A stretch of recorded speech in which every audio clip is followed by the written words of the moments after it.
Ready for battle.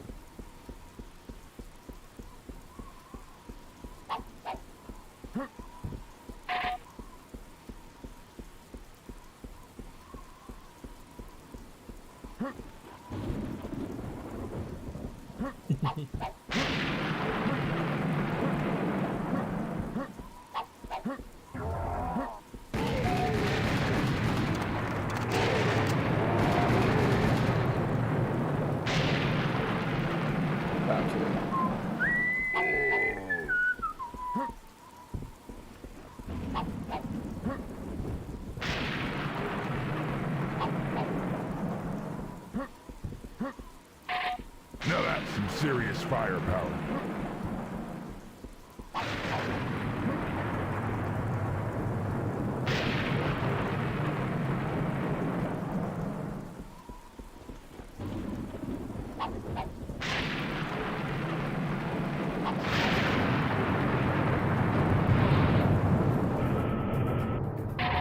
Yeah, baby!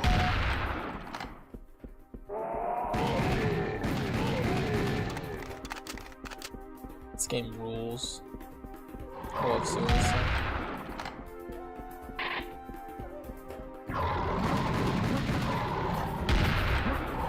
Yeah, it's all fun and games until somebody loses an eye. Darth, your chief animation, where he throws the grenade at the camera, was awesome.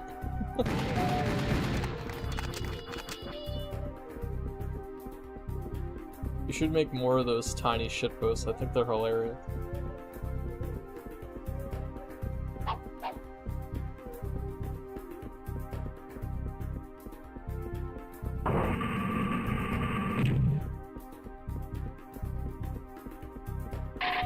Yeah, baby!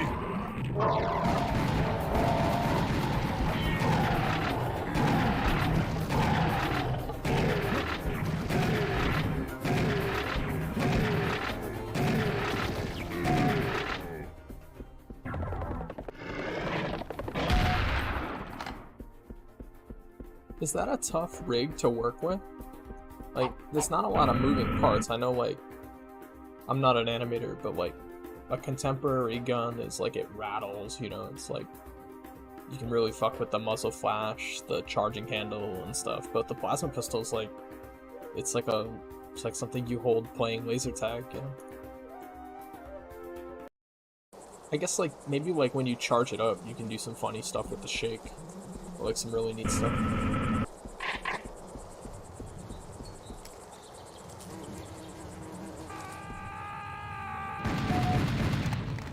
Oh, yourself! Uh-oh.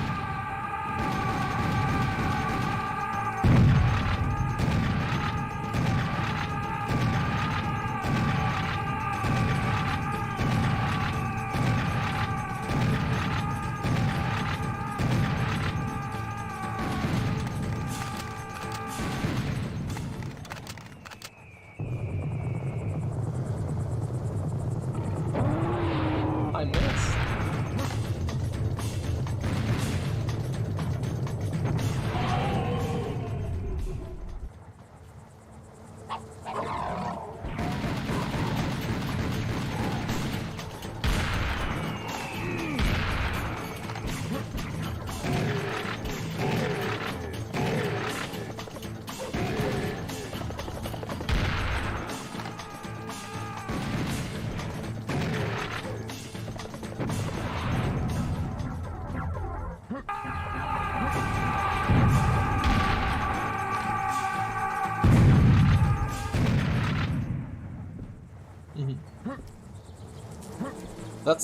It's a neat experiment because now you have a ton of particle systems to work with. because the plasma pistol is so exotic, like compared to, you know, hitting a rifle or a handgun. A lot of the flair and the rule of cool comes from the fact that you're using an energy weapon, you know. It's like, I mean, you want to look, you want to look no further than like Serious Sam's shotgun. Like, look at this. That pump does not go anywhere. But it's still, I think the sound carries it.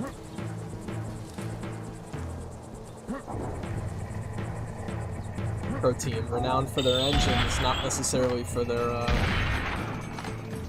animations.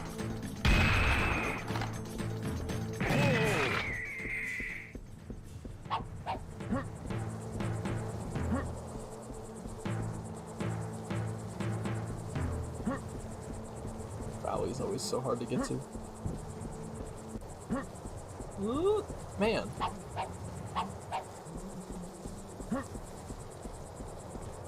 Give it one more try.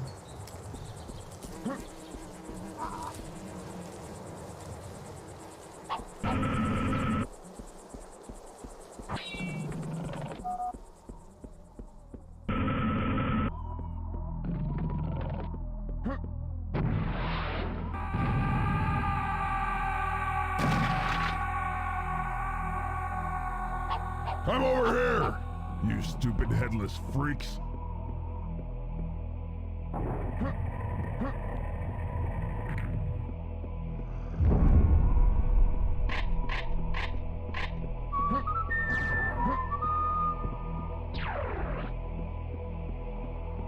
Coming up on the frog. Oh, it was... I'm actually, that's all I've done for the last week. It's just taking it. I think... I remember... Before I trigger this room, I remember... I played... let me know if you can't really hear me, I'm trying to stay quiet. But I remember booting up Crash Site, and I fought the first encounter. The SMG was pretty cool, and I remember walking over to Macleese, Bacenti, and seeing that pilot, like the wounded pilot. I was like, wow, that model's really, really cool. I wonder if that's new, right? And then I look and I see Space Luger, and I popped off. Like, I jumped out of my chair. And I actually alt-tabbed and went to the Steam Workshop, and I totally missed that, you know, in the thumbnail for the workshop, the chief is holding Space Luger, and I left a comment. I was like, I can't believe you guys found it. I think that kind of, like, everything else, the mod is cool. I wish there was a little more CQC, but, you know, it's like they're working with... Spasm is a very old map, you know, it's old school. So... I was hoping there would be a little more CQC. The level kind of just ends, but it's for a free mod. You know, I'm excited to see maybe perhaps the original CE campaign updated to include the dig site weapons, or maybe a neat little third-person experimental mission campaign. I need more Space Luger in my life. You know?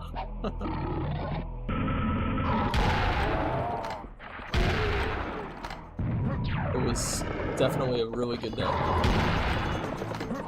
Ironically, I've had this urge. I haven't played it since the beta, and I did touch a little bit of campaign a while back, but I actually haven't played Halo Infinite in like 2 years.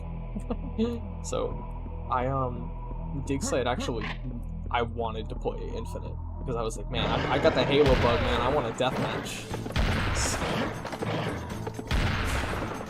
There's an exotic factor because it's like you know in Back to the Future when Marty goes back, like, it's such a weird example, but you know, like in Back to the Future when like Marty goes back and like things are kind of the same but they're different, and sometimes the timeline is really fucked up, or like any show about time travel, right? It felt like that, where it was like, it felt like I'd been there before, like cresting that first hill. It felt like, yeah, oh yeah, this is Halo, you know what I mean? But it's not. It's like, it's not Halo. It's like what could have been. I definitely need to revisit it. I haven't really completed it to its fullest. I beat it the first playthrough on Heroic, then I came back on Legendary and aced it. But there's like skulls apparently hidden out of the map and stuff. I have to come back to it.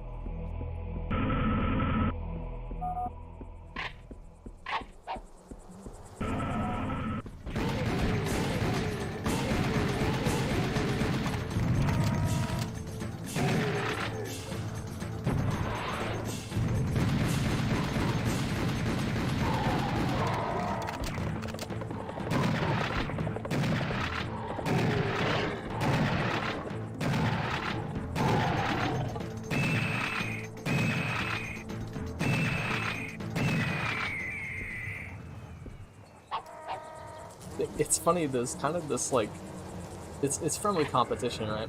There's kind of this race going on where Halo fans are so, I don't want to say starved, but are so like ravenous for new Halo that every time a new, and it's a smaller community definitely these days, but every time something new comes out, like a new mod or a new map or a new battle pass in Infinite or however they run that thing, it feels like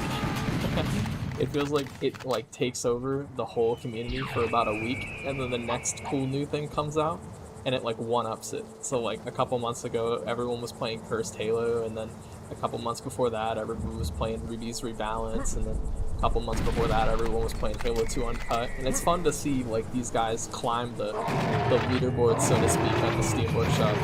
It's like, we're alive, baby, we're back. It's exciting times.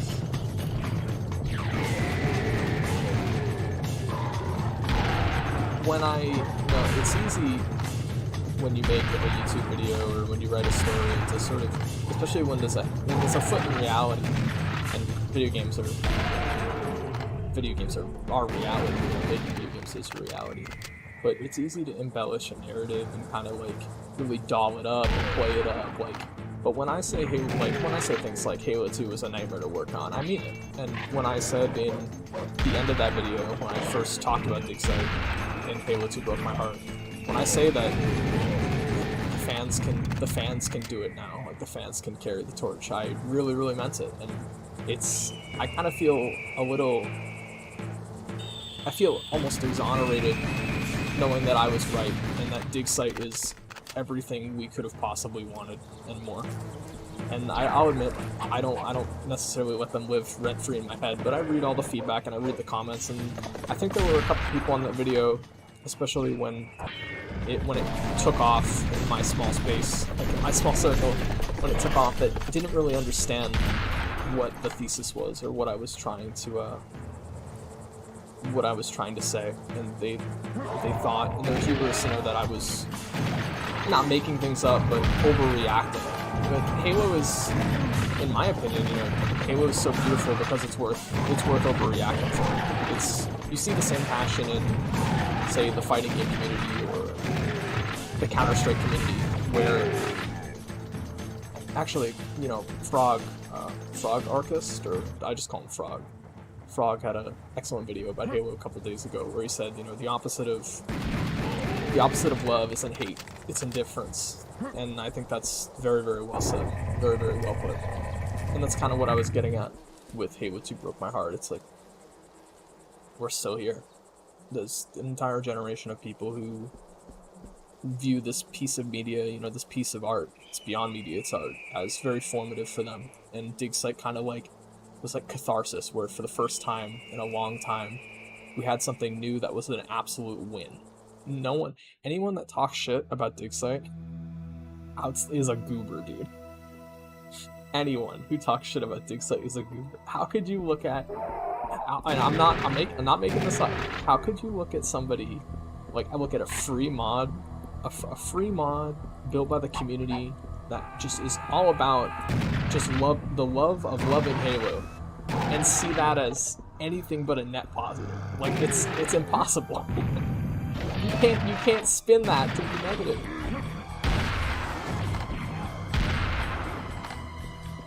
They're busted.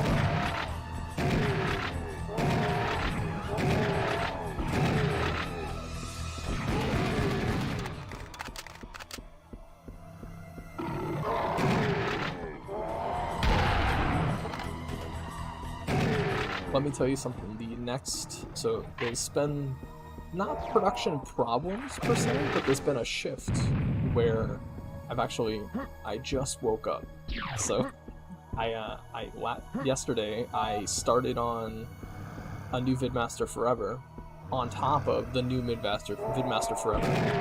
The second episode was going to be much smaller initially. It was going to be Achilles Complex, which was a challenge all about hunters. And the idea was that, you know, you weren't here for the stream where I explained this prior, so forgive me if you've watched that VOD or you've heard about it somewhere else. But the idea was that no one in Halo CE fights hunters the right way. Once you learn the Magnum Trip, it's over. It's like, it's kind of like the Shambler dance in Quake, where it's very easy to just trivialize the AI. So the idea behind the new Vidmaster Forever was, what if we made people not only fight hunters the right way, but fight hunters as equals? And the idea was just make the game brutally hard and have to melee hunters to death. But I had an idea watching marathon home movies on the cutting room floor. There's something stored on like the action sack or something. And I'm watching Jason Jones test an early build of marathon out in Brooklyn in like August of 1994, and I'm digging deep in Infinity, and I'm looking at, you know, the development history of Infinity and Marathon 2, and it hits me, and I hear Halo 2 is Marathon Infinity again, and like then I was like, that's it, that's the next one. So I put the Hunter episode on hold, and I wrote a script for Bomb Like Bombs, which basically it breaks down Halo 2 Legendary as sort of Marathon Infinity 2. And trust me, this will make more sense when it's out, and I'm gonna probably start getting some B-roll footage for it tomorrow. The script is done. The opener script is done. I have to suss out the rules for the challenge and do the challenge, and then the video's out. But basically, Marathon Infinity is like caustic. It's like a toxic game.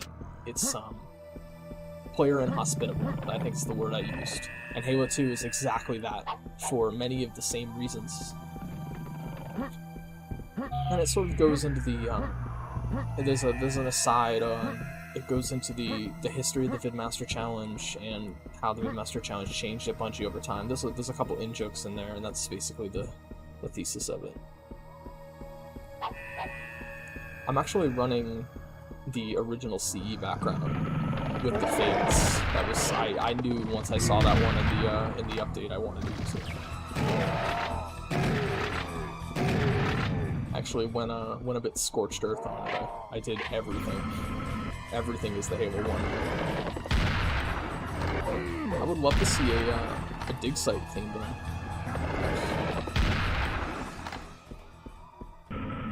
There's an awesome website I was introduced to back in college, called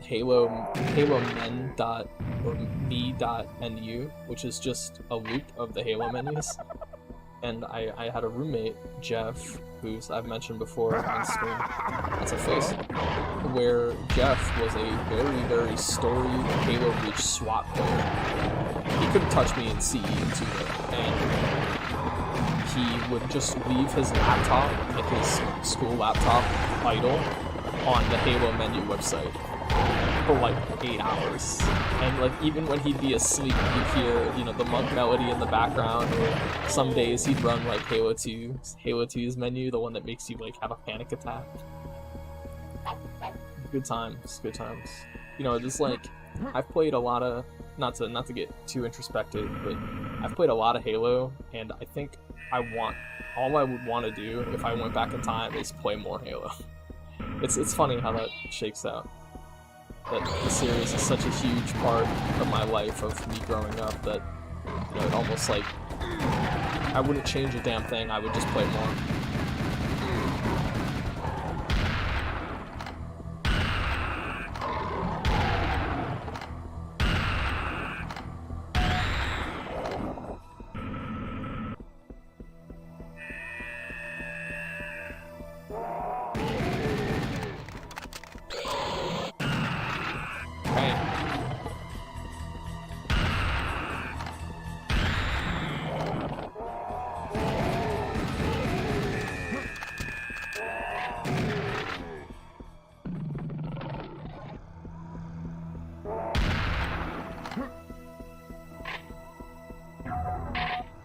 Now that's some serious firepower.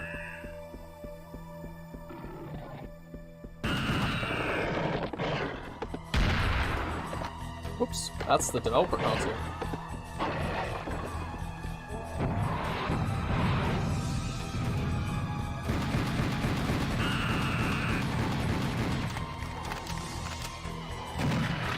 Actually, couldn't decide if I was going to play Marathon 2, Randall, or Serious Sam. But I had a real hankering for Serious Sam. Oh no. Nah. Ali. It was actually... his name was Dan. It's very, very fun. I think a big part of the issues with its accessibility is Crow Team doesn't really have a... It's definitely better than it could. It's definitely better than it could be, but Crow Team really like takes a weird approach to their IP.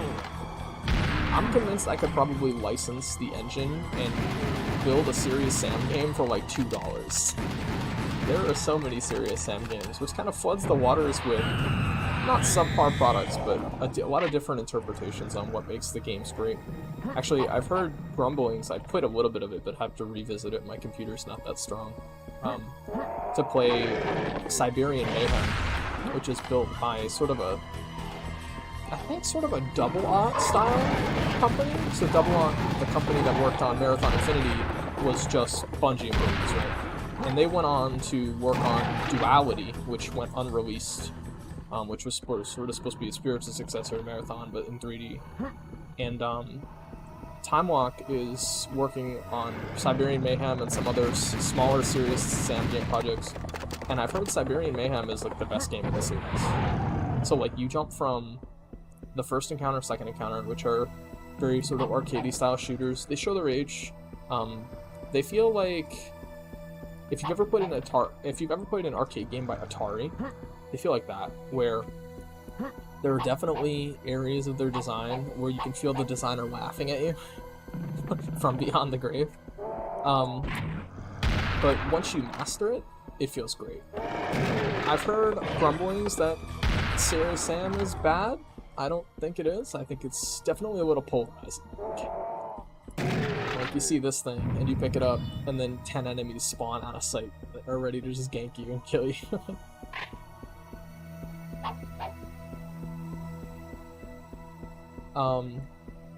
There's also a lot of ports of Serious Sam of varying quality. I like Sam 1. I think Sam 2 is a little crazy. It's definitely, it follows that old school sort of, well, what's an expansion more than just harder fucking levels, which happens so often when you play, say, Doom 2. Doom 2 is just bullshit Doom 1. Like many old jank games, I mean, Serious Sam is pretty rock solid. It runs a hell of a lot better than Painkiller. But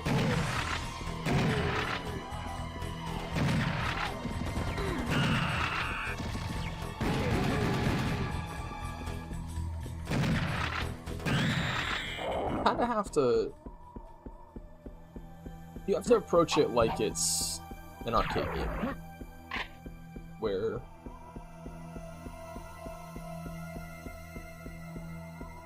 I don't know where I was going with that analogy, to tell you the truth. Oh, 1 armor. I am eaten. There's a teleporter up here somewhere that leads back to this armor, or some sort of path. So, on the power rankings, I think Sam 1 is excellent. I'm not a big fan of Sam Second Encounter. Not Sam 2, Sam Second Encounter. It gets a little crazy, and that's right, expansions. It kind of feels like... It kind of feels like troll levels. Like, there are a lot of... They've been removed in subsequent releases, but there are a lot of areas that fuck with the physics, and put you on bounce pads, and there's always more enemies than there should be. It feels very, very crushing. There's actually, if you go back in time, there's a lot of sequels around this time where the first game was excellent and the second game was just mean. There's a lot of them like that, actually. There's Serious Sam, the Second Encounter. There's Halo 2, which is infamous, that needs no introduction. There's Call of Duty 2. Going Commando, like Ratchet, even in platformers, like Jak 2 is much harder than Jak 1. Ratchet and Clank Going Commando is much harder than Ratchet and Clank. So it's that old, there's an old school philosophy where if you bought a sequel to a game, the game developers assumed that you had played, oops, you little shit. The game developers had assumed you played the first game to death and that you were an expert, which isn't always the case. I mean, I've known people that started with Halo 3, I've known people that started with Halo 2. God help them, So on Sam, Serious Sam 1 and 2 are really, really good. I don't like the second encounter. Serious Sam 2 is crazy. What else? I'd skip Serious Sam BFE. I don't really like it, I'm not a huge fan. And every game thereafter kind of follows that BFE blueprint. There's a lot of questionable design decisions. If you think Halo players are upset about Sprint, you should hear about Serious Sam players. You think they couldn't be pleased at all. When you get to grips with Halo 2, I think it's incredible. I'll be honest. But there's like a painful growth period where before you get it, it will just beat the shit out of you. Like watching somebody who really knows what they're doing in Halo 2 is really cool because they're not afraid, and it takes a while to get to that stage where you're not afraid. For example, I think I consider myself a decent shooter player, and a decent Halo player. But even late Halo 2, like, just bends me over. I was playing the Arbiter's levels, just trying to get to grips with the later half of that game.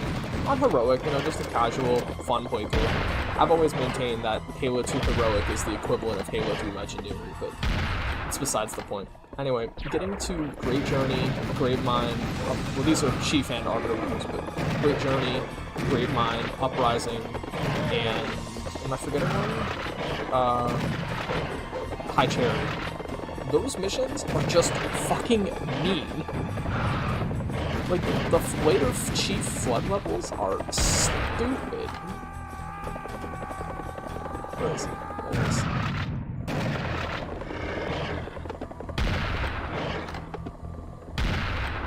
I can recall my first Halo 2 Heroic playthrough, which ironically was on PC. I had not beaten the game on Heroic on console. I played it through on normal and then just never touched it again. I was not in a rush. But then again, I actually Halo 2 Red Ringed my Xbox back in the day. My 360. I can recall the last room of the Great Journey, where just before you fight Tartarus, he sends another squad of brutes at you. And ironically, Arbiter combat against the brutes doesn't feel great. I think there's kind of this misconception that the brutes aren't fun to fight. And I think a lot of that comes from the fact that you need bullet weapons for it to feel good. And more specifically, you need precision weapons for it to feel good. That's actually, I think, I would say that that's a big part of why Brutes in 3 adopt the armor mechanic, whereas Brutes in 2 have just the Berserk and the helmet mechanic. Once you add the armor mechanic, it feels good to use plasma against them, but in Halo 2 it doesn't feel really good to use plasma with them. Which is a shame because, half of the Arbiter's arsenal is plasma weapons. The Brutes themselves, the vast majority of them carry plasma rifles, so it kind of feels like shit all the time. And that last fucking room, if you don't, thank God Arbiter has that cloak. If you don't have a carbine going into that room, dude, or a needler, it's over. I hated it. I almost was ready to quit. I remember specifically when I finally beat Tartarus on that on Great Journey, on heroic. I don't even think I've beaten that fight on legendary legit. I've just fucking mimicked him. I remember.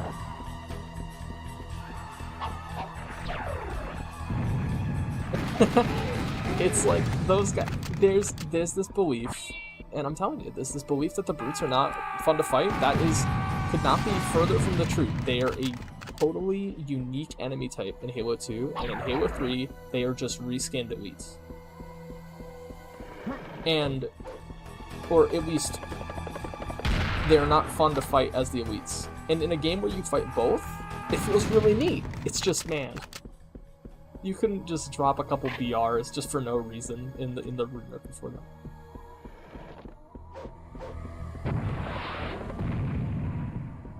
Just come on. That Banshee flight, actually, the Great Journey Banshee flight, and the earlier encounters in that level are pretty brutal too. The Jackal snipers are annoying, the hunters are annoying, or not the hunters, the brute shot guys. The hunters follow you. There's kind of like, it feels like they're actually like training you to skip encounters, so it's kind of awkward when you can't skip a brute encounter with your stealth. Where is it? There it is.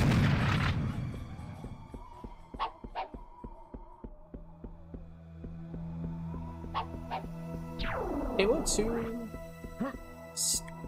Halo 2 playthrough, I think, for me, typically ends right around Gas Giant. Like, I'll play the first Arbiter level, and then I'll get to... Is it Oracle? It's where you're introduced to the Flood on Gas Giant. And I'll think, like, yeah, this sucks. And then I'll just stop. Yeah, actually, that was the birth of that line. You know, Halo 2 Legendary is a struggle. Jackal snipers, by contrast, are professional, surgical. I must have rewritten that phrase or that paragraph probably 10 times.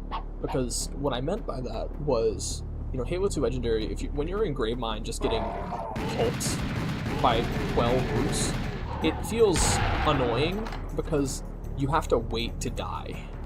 If you make the wrong play on Outskirts, on Regret, if you just make the wrong play, a Jackal just beams you when you start over. I was gonna add the line, you actually can't get mad because you die and respawn so quick.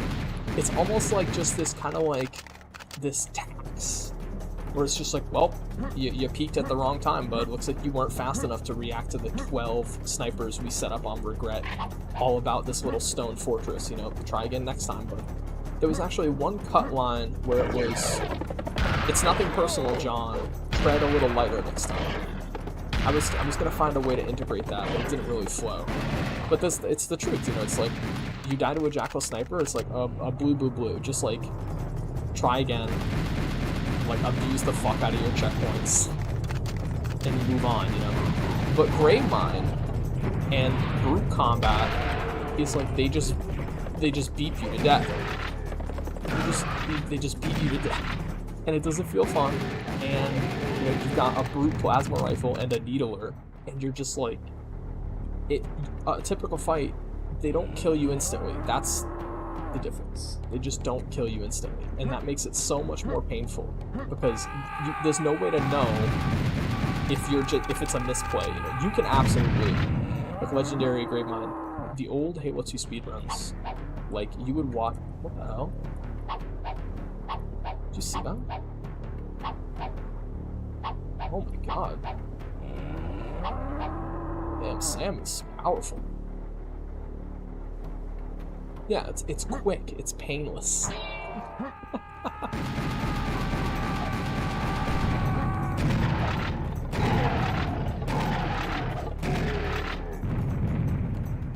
I need to save my rockets. There's a Highlander fight coming up. There it is.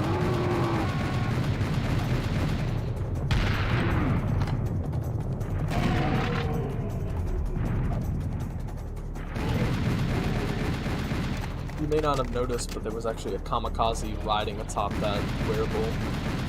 You get a lot of that in Serious Sam, second encounter, by extension 2.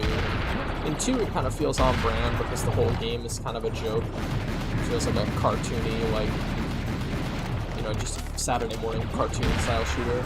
But in Second Encounter, it just comes off as weird because the game plays it straight. You know, the game Serious Sam hadn't really started like telling jokes yet. So when you see like a walking cannon where you die to like a joke trap, it kind of feels like shit.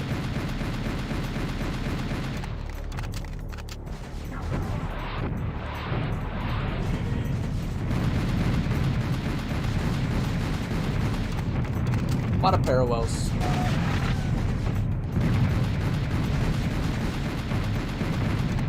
He's kind of a hand wave. You know, he's like, well, we need a character for our shooter. What are we gonna do? Well, let's just buff up some guy.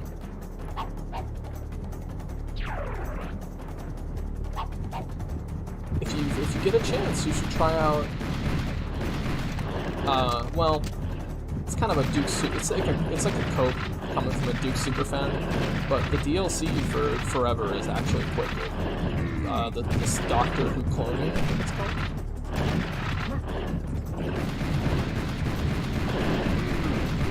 Much like Sam, there's a lot of Duke games, and not all of them are great. Even within the Golden Age, I think Duke's 4th episode, The Bird, I think, is terrible. Duke's 2nd episode, which shipped on disc, Lunar Apocalypse, is not great either. Ironically, there are Duke games that are not Duke games that are incredible, like Sin. Sin has aged a little. I have only played it once. Sin, from what I've played and read, is really good, and it's basically a Duke game. It's same shit.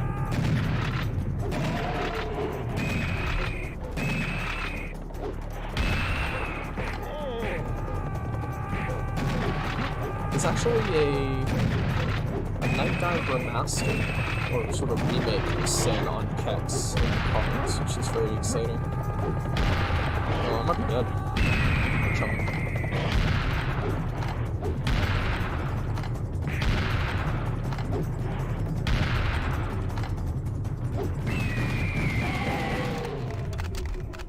We're on hard difficulty, by the way. I'm not buff enough for serious, I'll be honest.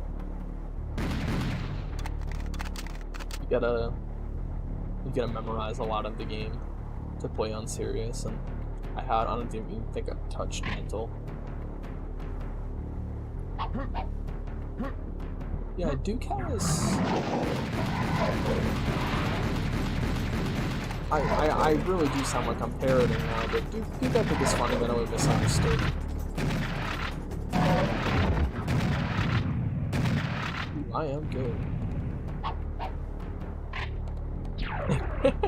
I think Gianni has done more goodwill for Duke than Gearbox has in the last 10 years. Now that's some serious firepower.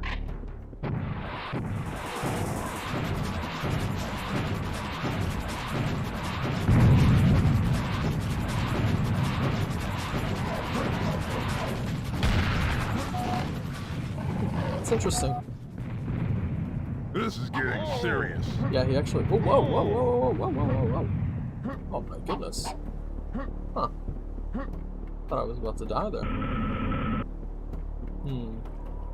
I'm gonna break my rule and save.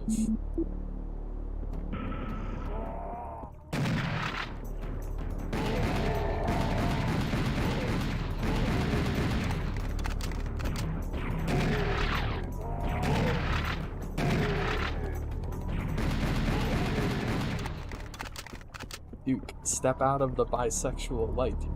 Tom boys, Tom girls, what's the difference?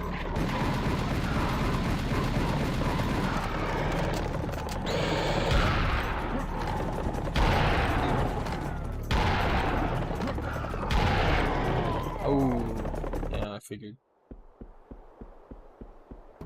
Oh wow, they just you are not gonna expect me to start the whole level over. I will struggle.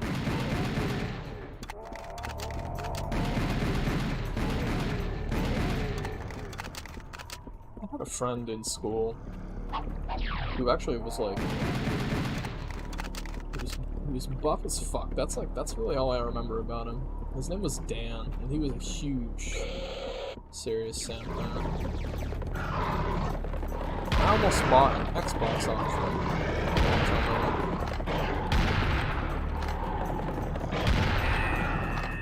He's up to now. I think he's a rapper now.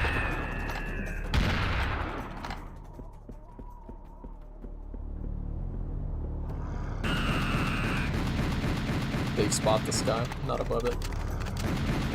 Like I said, it's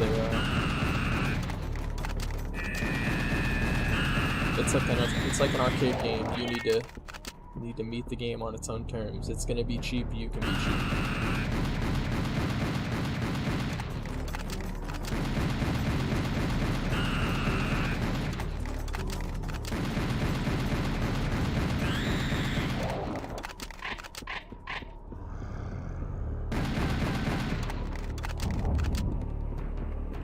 I don't even remember this game had a use key.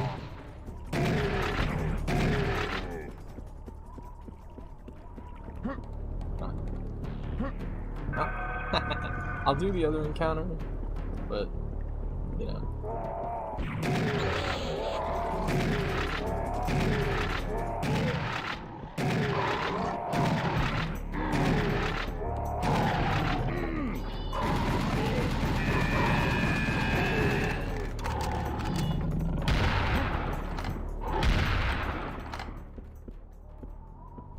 You should definitely get on Excellent Kai. I've been holding it off because I'm about to move, but I've got a CRT, I've got an Xbox, and I've got nothing but time, and I am stoked to play Halo 2. Especially there's actually a group of modders, sort of tinkerers, that have been bringing the original Xbox Live back from the dead beyond Excellent. So Excellent it works basically by spoofing the system capabilities of the original Xbox, which were very robust. And this project, which is totally separate, or may have some overlap, actually, it's just sort of remaking the whole framework, which is crazy, especially for something like Halo 2. And that sort of, I'm gonna jump down there.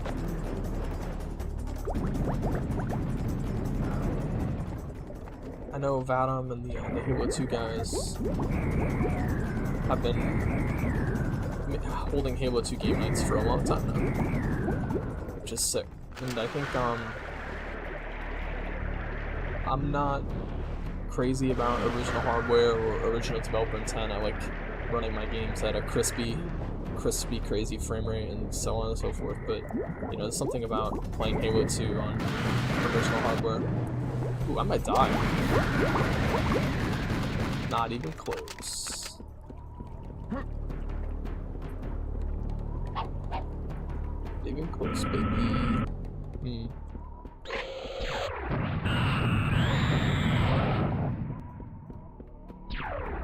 There's a lot of the original Xbox. The backwards compatibility on the 360 is very, very good, but there are a lot of games on the original Xbox that either have issues or don't run perfectly.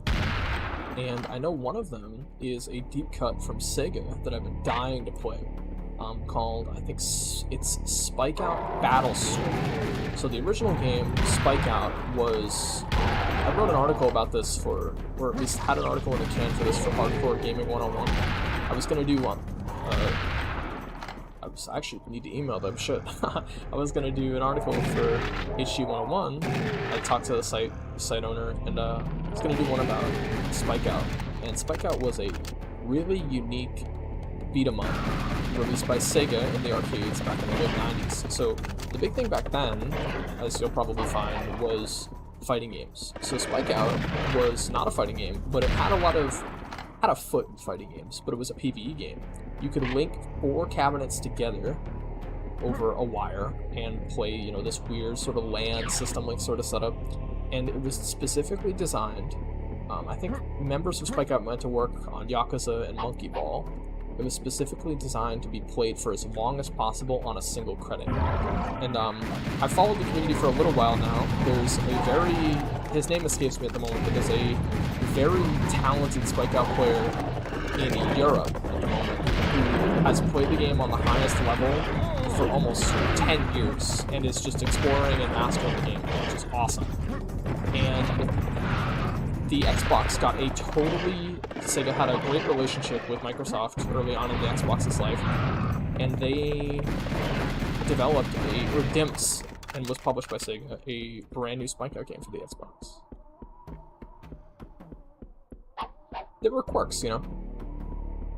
But anyway, Spike Out was awesome. I've played the Model 3 version of the game on an emulator. I've played Final Edition, which is a balance patch to the original Spike Out. And they actually turned it into a versus fighter on Naomi hardware. There's also a medieval style sequel called Slash Out. That game is very, very hard. Spike Out always kind of grabbed me though. It's tremendously unique. It's a hell of a cool game.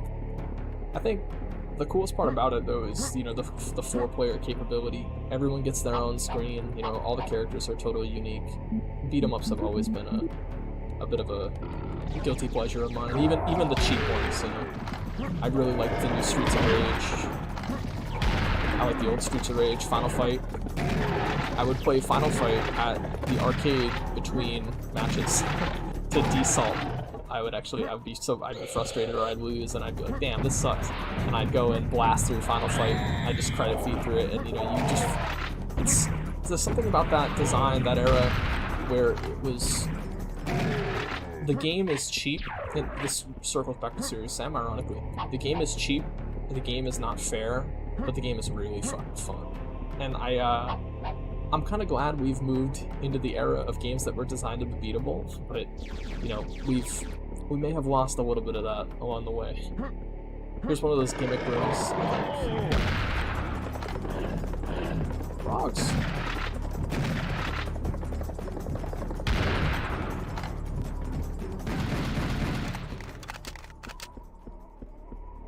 I played a bit of Street Fighter 6. I actually got back into writing, and I got back into writing, first-person shooters, and basically everything I liked before Street Fighter because of SF6, because I was so infamously terrible at it.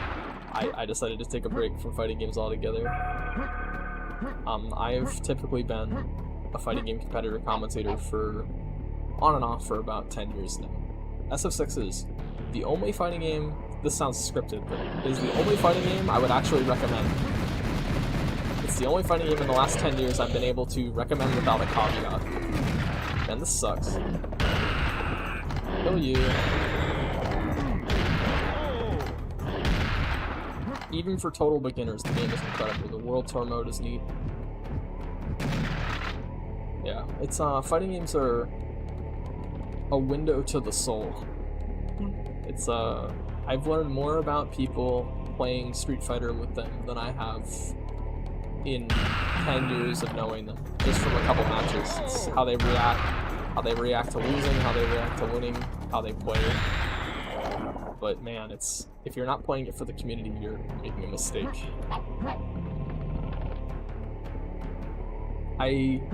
The first Street Fighter tournament, or the first SF6 tournament out in Brooklyn, it was a 60-man venue, and we had a bracket of just over 80 people, so it was a little crowded. I had a terrible tournament performance. I lost my first match against a training partner, which is always a bad feeling. And then I lost my second match 3 hours later against somebody I did not know, which is an even worse feeling. And so I got on the train, I went home, I ordered a pizza, and I uninstalled. I needed a break.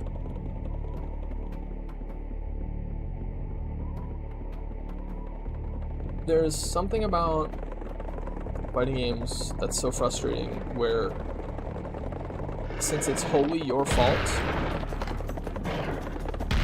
there's no excuses, and it leaves your ego in shambles. Yeah, any competitive game. In fact, any competitive game, games like Doom were actually, since they developed during the fighting game explosion, were actually marketed in some places as fighting games because they had network multiplayer. I don't think Doom guys throw fireballs at anything.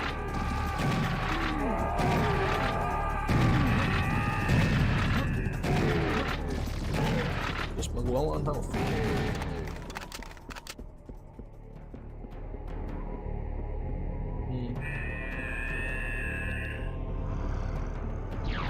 Watching those marathon home movies back, a lot of the footage was actually dedicated to the guys at Bungie deathmatching each other. You know, humanity just loves to beat the shit out of each other. Games of sport.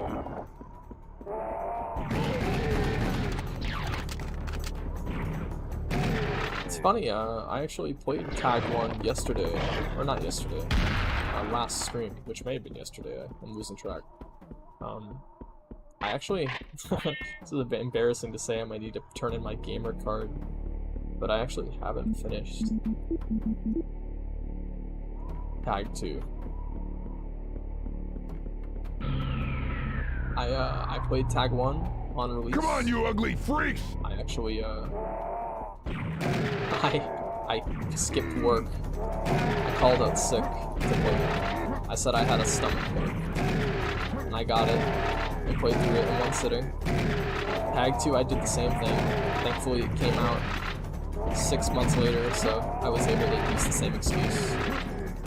Games that make you do bad things are great games. But anyway, I played through Tag 2, and the final boss filtered me. I didn't like it, so I never actually ended up finishing it. Seriously, is that I the got best to the you Dark can do? Lord, and then I just took a break and never bothered coming back. Tag 1 feels... even the end boss for Tag 1 is a little lame.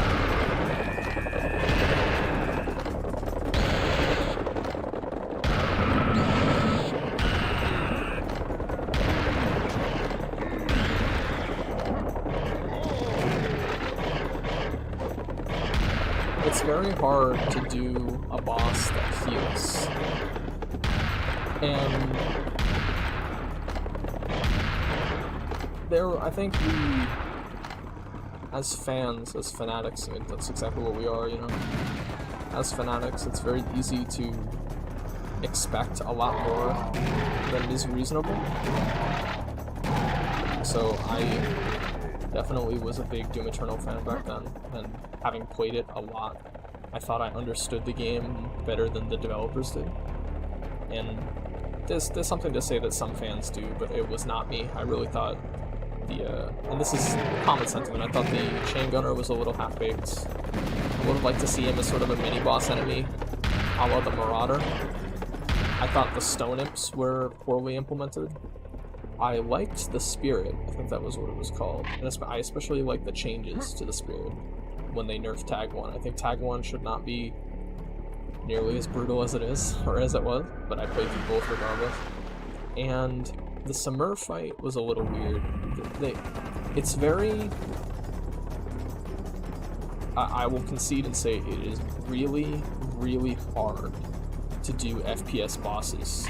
You know, we were talking about Halo 2 earlier. The Heretic boss fight fucking sucks. It's terrible. It is so terrible. I hate it.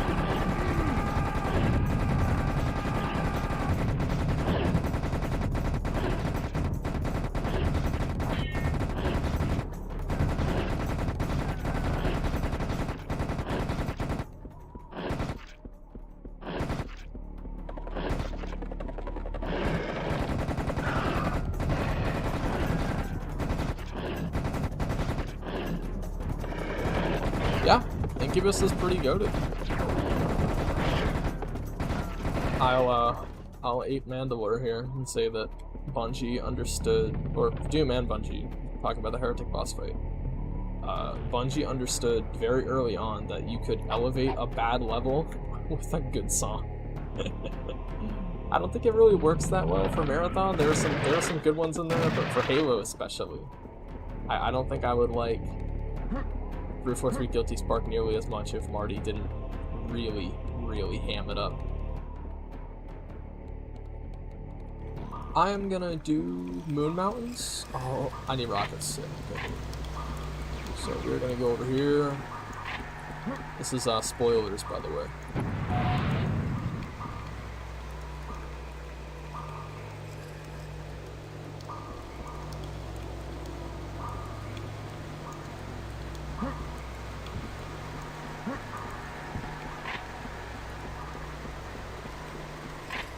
Actually, I could not think of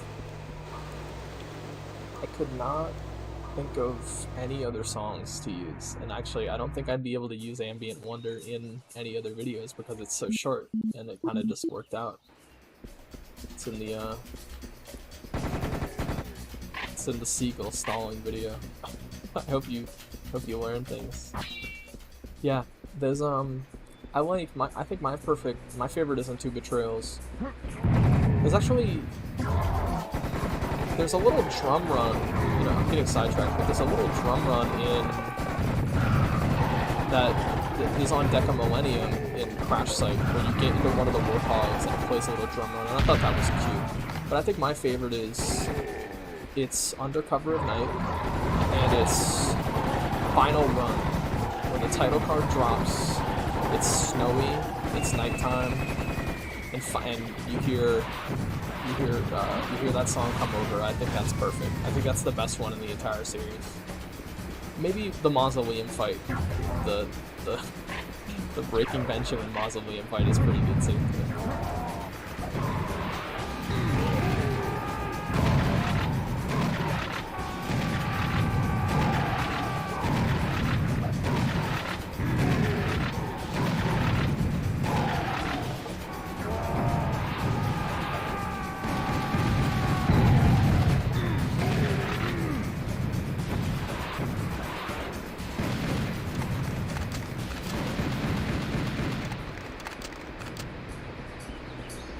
Yeah, I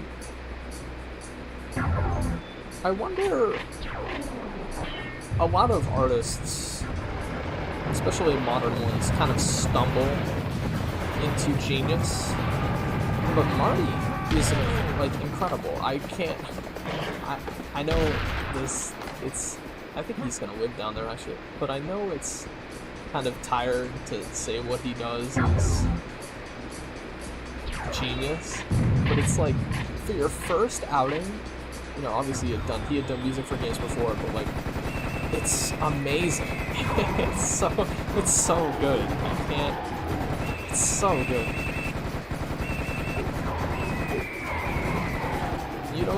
The music is so good, and it's all composed. Drum run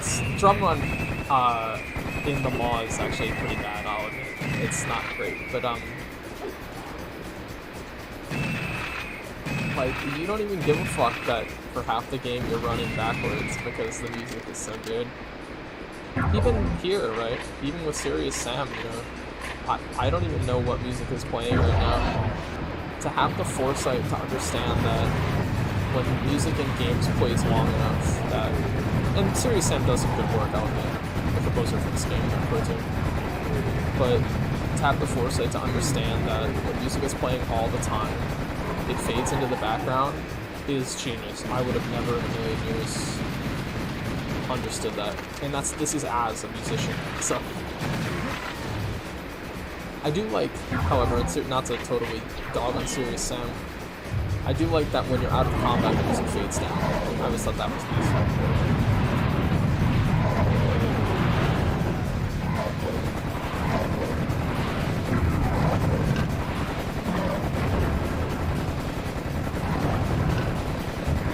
Fat thing.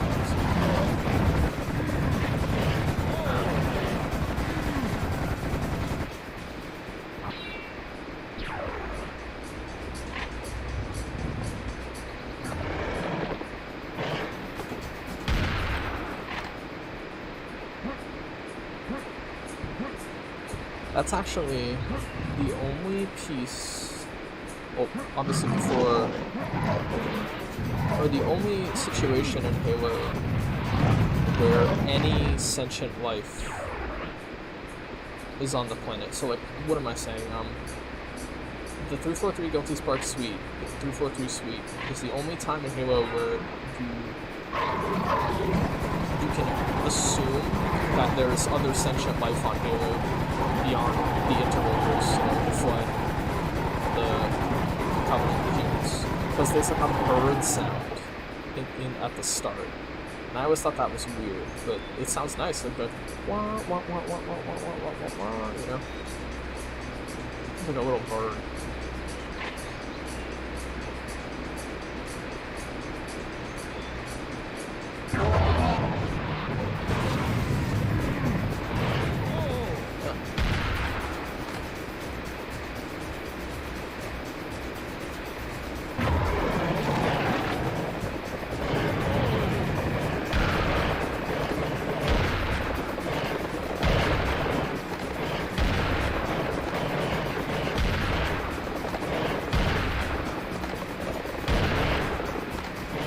I think rainy levels are cheating.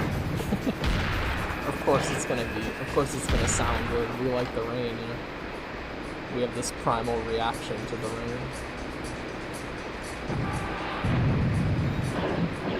If you really wanted to impress me, 343 Guilty Spark should have been at high noon in the middle of the desert. Yeah, see if you can make that one work, Marty. And you know what? He probably could. Absolutely good.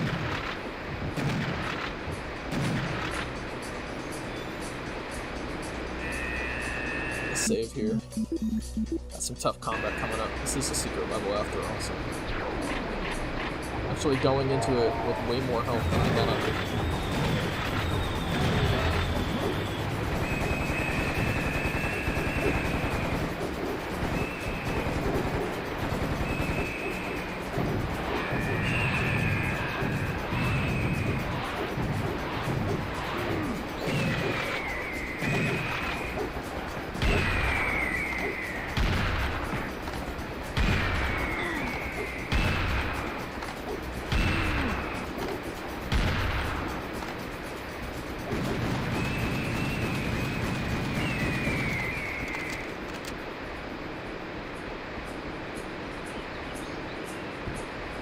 Is there a dude down here? Weird.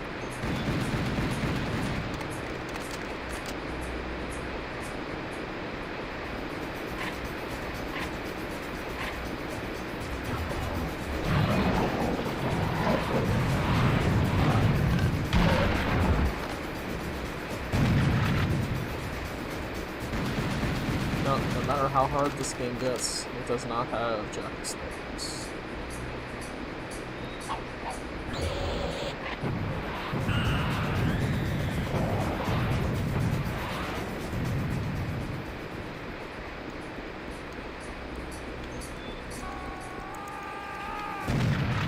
Trying to push me in this pit.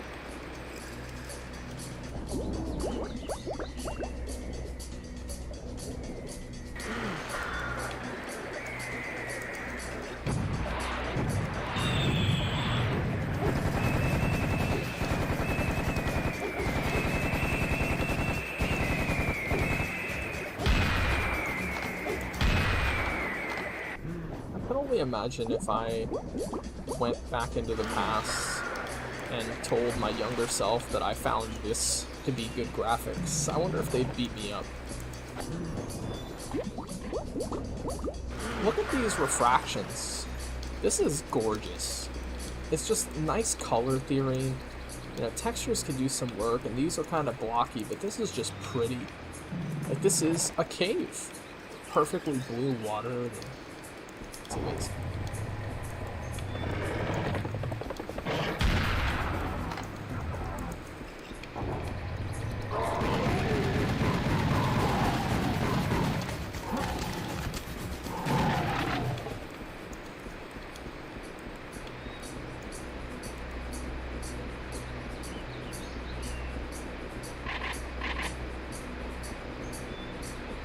Pretty.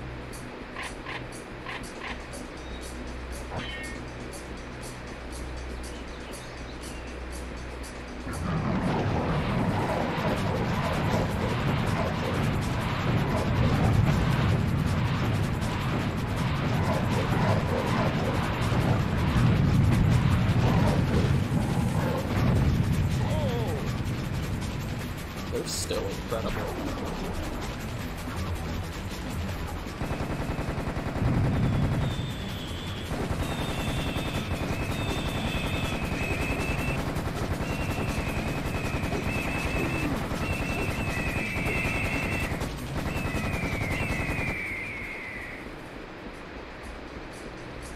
I think if I had the power or the pull, I would obsessively, basically play politics and obsessively say that when people say bad graphics, they should mean bad art design. Because there are plenty of games that look terrible, and it's not because of polygon.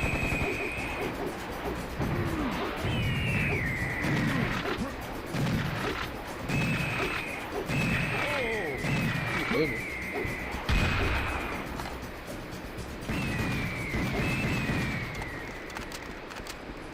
Looking by.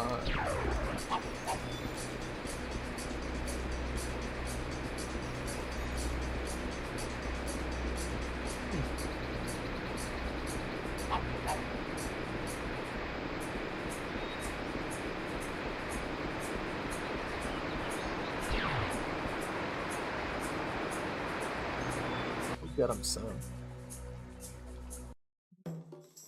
Oasis.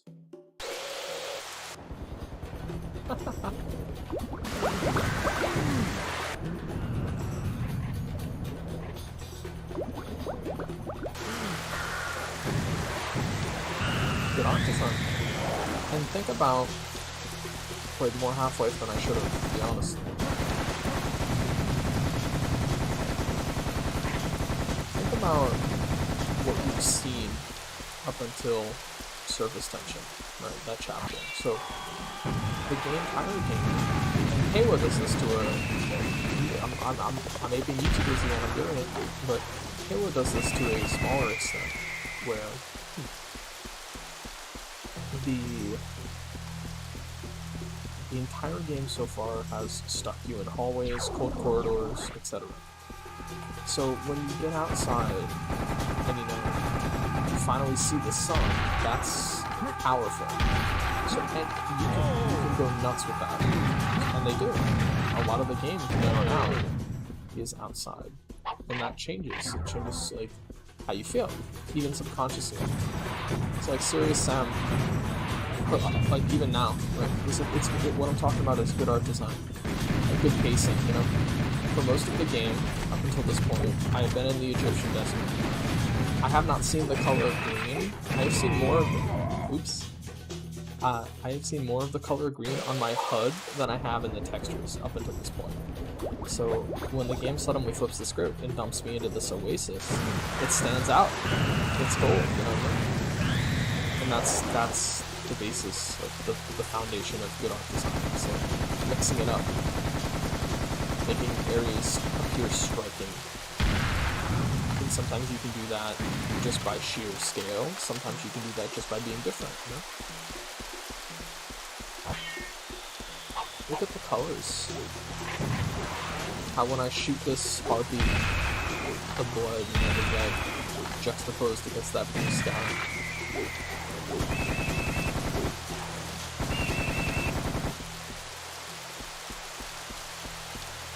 This looks dated, but it looks nice. And that's the tenet, the core tenet of good art design.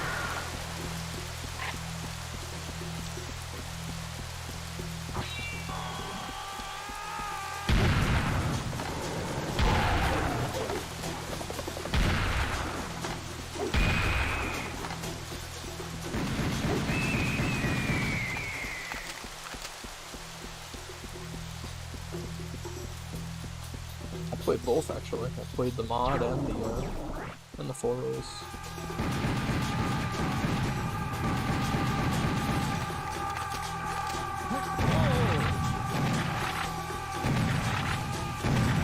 It's safe to say if you recommend a shooter, I played it already.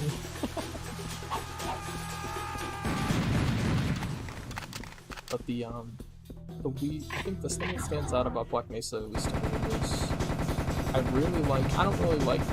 like how they do Zen. I just think it's kind of a little heavy-handed. But there's no way you could do Zen right. works. Like it's very hard to do an intentionally abrasive mechanic correctly. Like Zen is supposed to throw you off balance, and that's why people hate it. But I think the one thing that Black Mesa does objectively better than Half-Life is some of the songs are incredible. The We've Got Hostiles theme is amazing. It's like it's like it's really good. I can't really speak on it beyond that.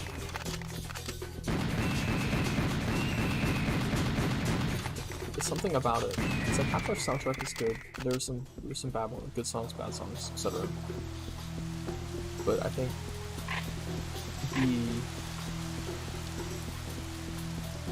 there's a stylistic change that I enjoy between Black Mesa and Half-Life 1. Not gameplay-wise, because the grunts feel a little different. You know, they're a little tankier, they're a little harder. They are using co-opted Kanban AI, after all. But one thing I really like is I like the new voice work. I adore the new voice work. Because before, I think, and it works absolutely to its credit. And I think in some places it really does, like when they're introduced. But the Marines feel like aliens.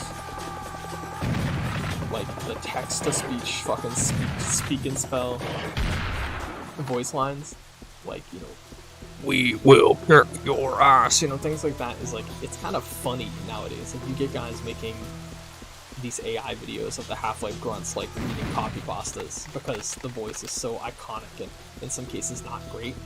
But the new voice work, which was done by the same VA, I think, who worked as the security forces in Insurgency, if you ever played that game, is amazing. Because now that you actually have inflection and emotion behind it, they feel human. And when you break their backs in combat, and they feel desperate and off balance, like same as you are. They don't feel like an extension of the Vortigaunt that they just gave an MP5. You know? So there's something that's a little lost where they may not feel as cold and calculating, but I think Half-Life is all about emotion and how a specific area or an encounter makes you feel. And by extension, I think the characters should show that emotion too. And Black Mesa has that in spades. It's funny because some of the original Half-Life Marines have like more speech beyond, you know, the speak and spell, but it's used so sparingly you could actually miss it. The infamous one, who's this Freeman guy? Well, it's something that just sounds stupid. You know, where are we taking this Freeman guy topside for questioning? What for? Let's kill him now. And if they find the body, and here it gets really good, it's body. What body? And then they laugh like supervillains. You know, it's kind of stupid. But I mean, here I am criticizing a game that came out 20 years ago. It's like, you know, if they didn't know. So it's amazing that game even came out. It's amazing the game even finished.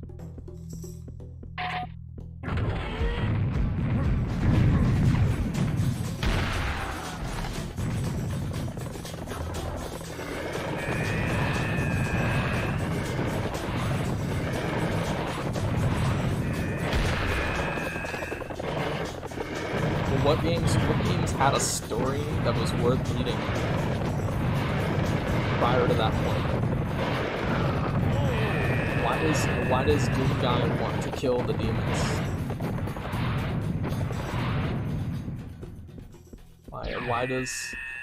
Why should we care, you know?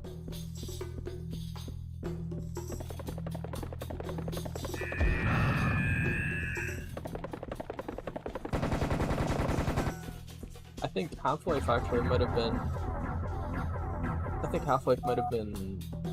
maybe... How do I go about saying this without sounding like pretentious douchebag?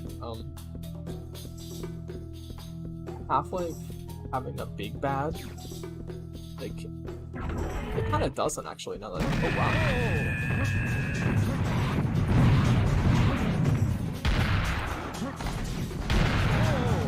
I really don't think Half-Life really has a big bad. It's like, it's a boss in the Hamlet, or Nihilware, Nihilamp is actually always the boss, but it doesn't really feel like one. It doesn't really end like a game should, and I think that works in its favor.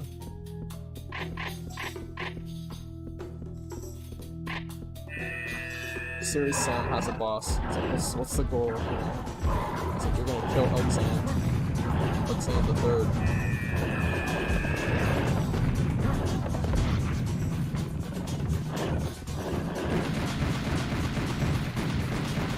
Bang bang.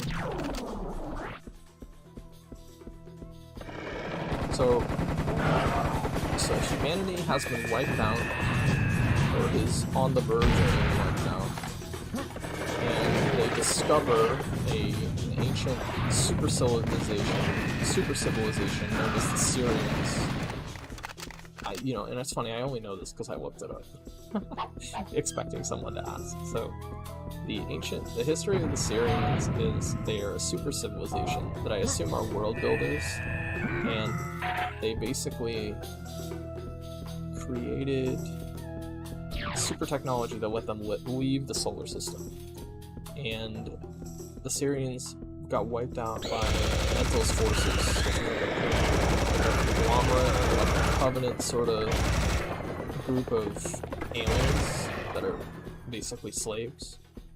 And they send back their strongest warrior, who is Serious Sam, back in time to secure the Syrian technology and sway the course of the war, or something like that, right?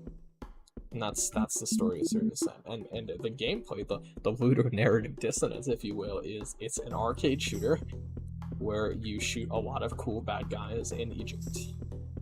The only reason I know the story is because I looked it up. So, is that a failure?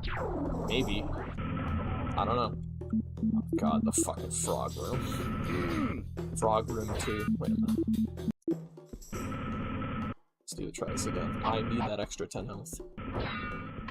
Let's get serious. This room takes forever.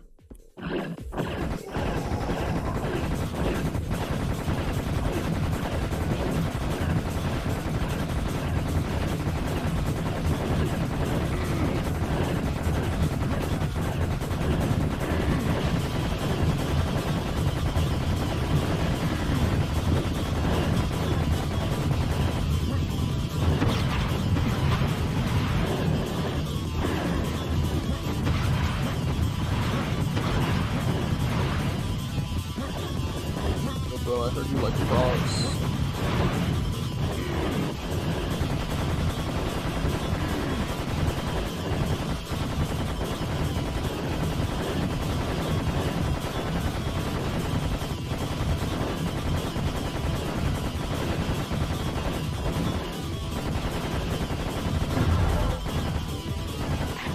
Push your gun to fight.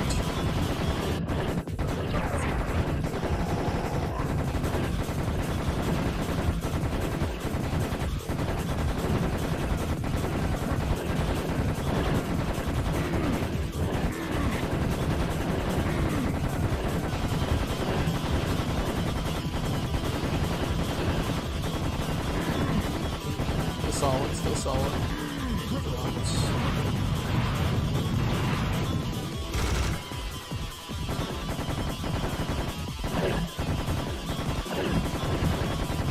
Might die.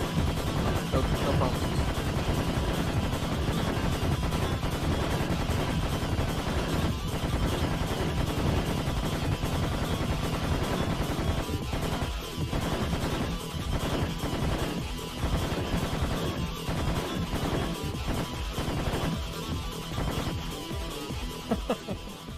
The fucking frog room. I'm surprised I got that first try. You need to be very deliberate with your movement.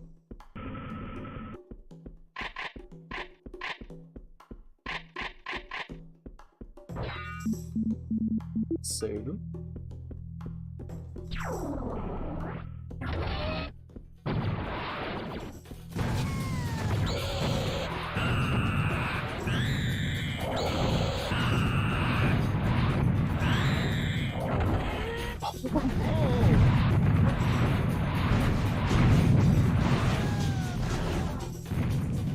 Oh, last enemy. Just as a reminder, you'll never be free of the frogs.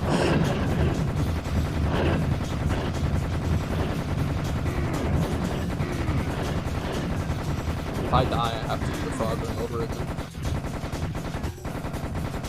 I did not die. Save.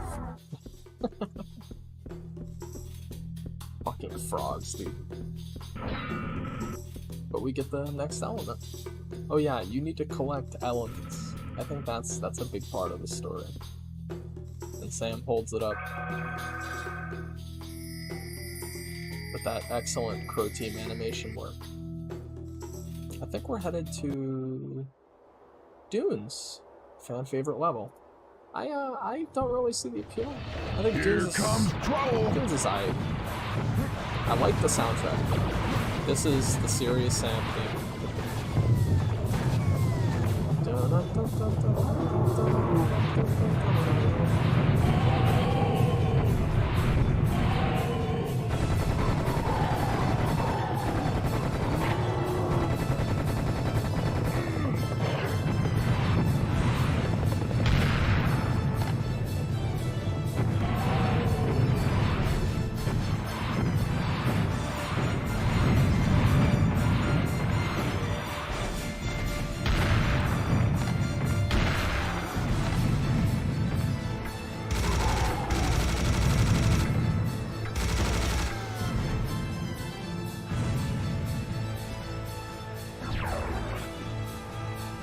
One guy? Bang, bang, bang, bang, bang, bang.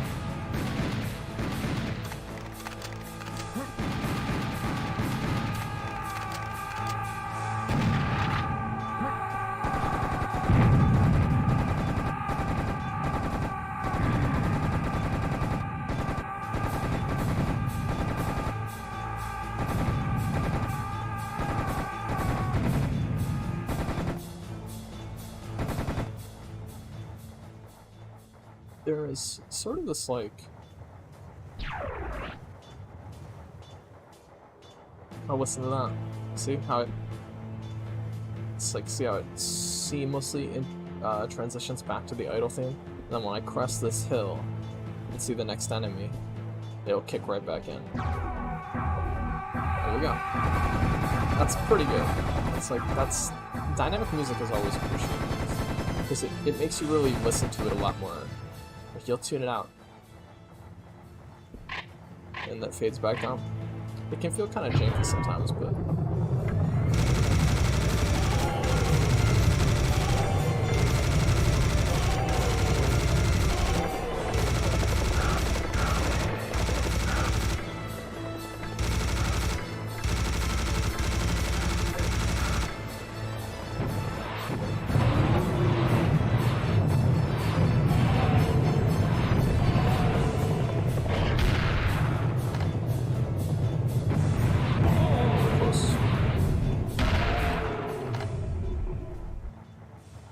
I like this design. It's interesting because since this game has no reload animations aside from the magnums, where does the rockets come from? Does Sam have a third hand that he's just constantly feeding rockets into the side of the tube? In fact, I don't think any other weapon in this game, with the exception of the shotgun, you actually... Oh, you can see his hand there. You don't see his hand here. Neat normal map. I don't think you see his hand here. Nope. The knife, I suppose. Insurance save. As it gets serious.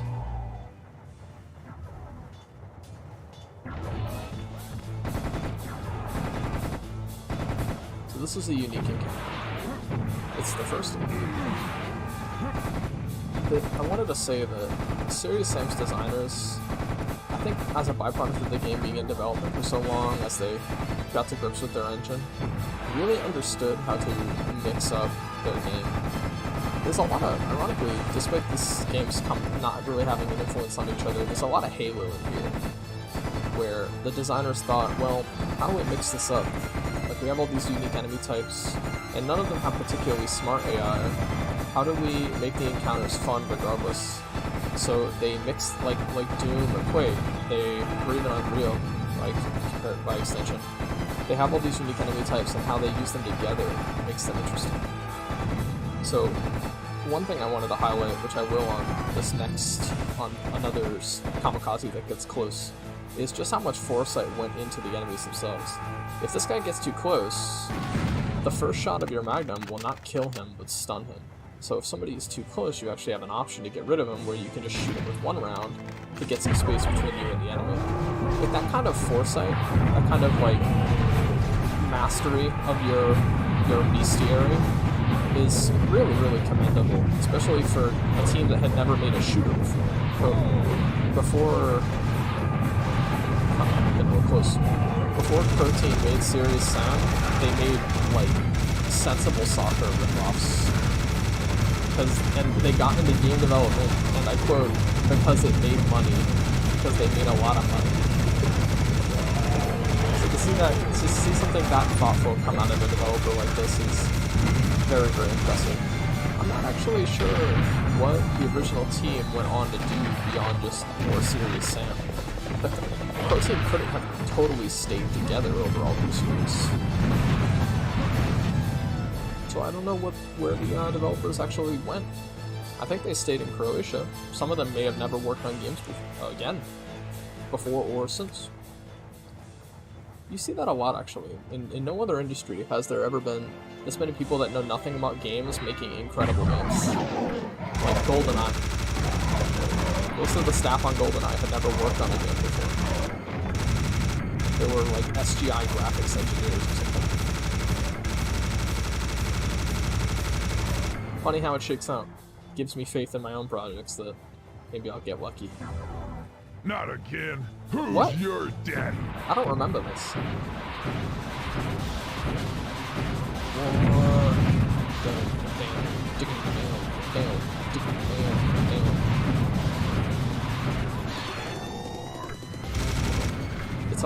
It's all about the silhouette. It's all about the silhouettes.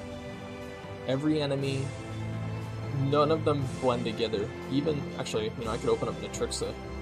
This is the only story you get in the game. There are no other friendly people in the game other than Nitrixa. So like you look through the enemy bestiary, and every single one of them has a distinct silhouette. And even ones that are recolors of each other are perhaps accidentally, if that's a happy accident, they're resized. So the mechanoids, the biomechanoid major and minors, you could not possibly get these confused, not only because one shoots rockets at you, but one is twice the size of the other, which adds a lot, you know? Halo does the same thing, where it's like, you'll never mistake an elite minor or major because they are two opposite colors. Excuse me. They are two opposite colors on the color wheel. I think there's a secret over here.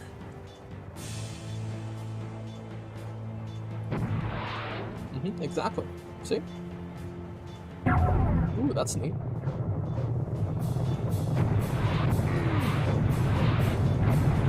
Ooh.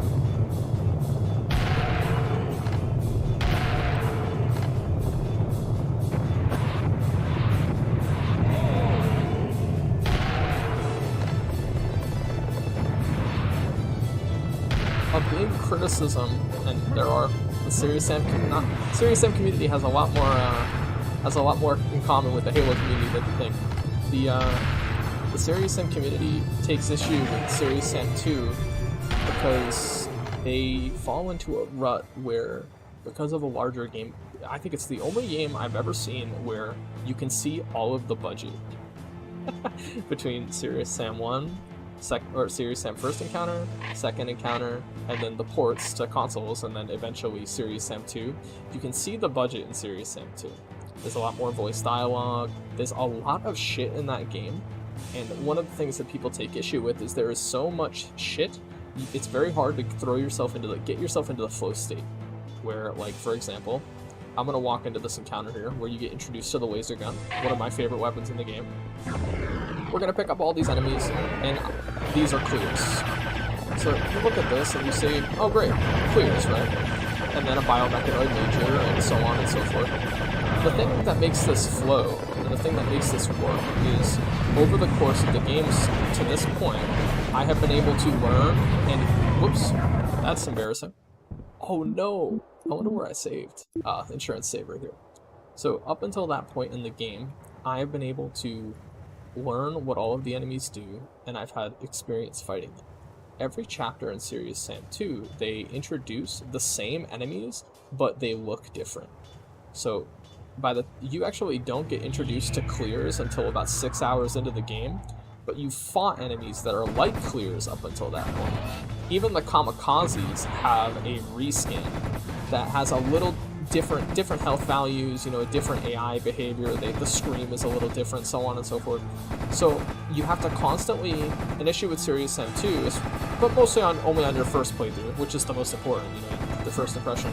An issue people take with Serious Sam 2 is it's very easy to find yourself not understanding how an enemy works multiple times throughout the game.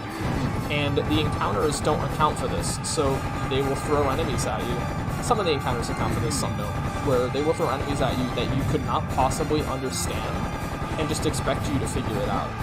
And that can feel very, very unfair. Serious Sam does not feel unfair because I know what the kamikaze always does. And throughout the entire game, they never introduce a blue kamikaze that has different rules.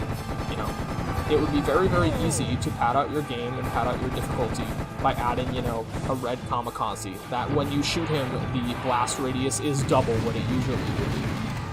It'd be very, very easy to throw that in there for the sake of variety. But the issue is now the player does not understand what the red kamikaze does until they shoot them when they're too close, and they die for it, which is very, very frustrating. Serious Sam is, with the exception of, some enemy spawns, but we'll get into that, Serious Sam is fair. It is painfully fair. And, that goes a long way in making it fun to replay, because every time I die, I can say unilaterally, without a doubt, that it is my fucking fault.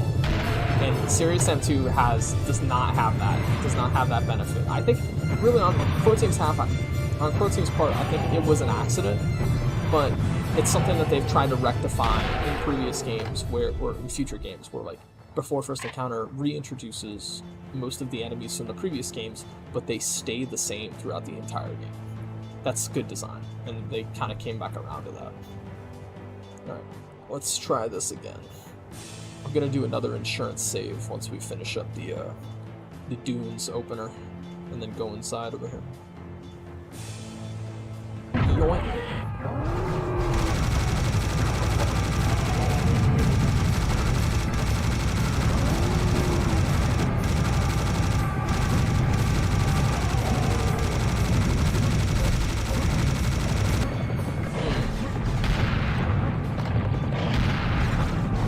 Oh no. I hate that one.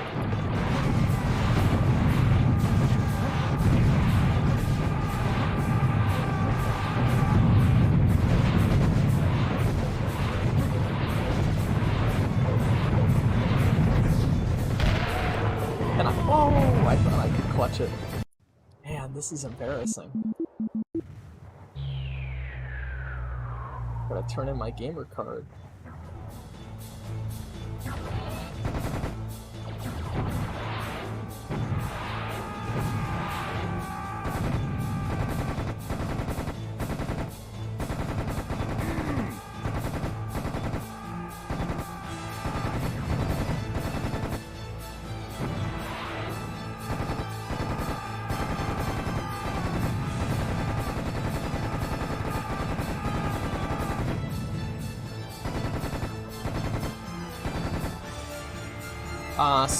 No, I'm on hard. I'm in the middle point.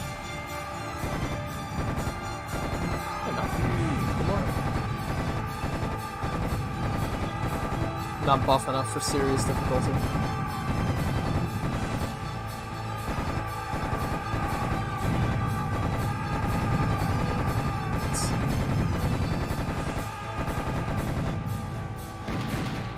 Maybe someday.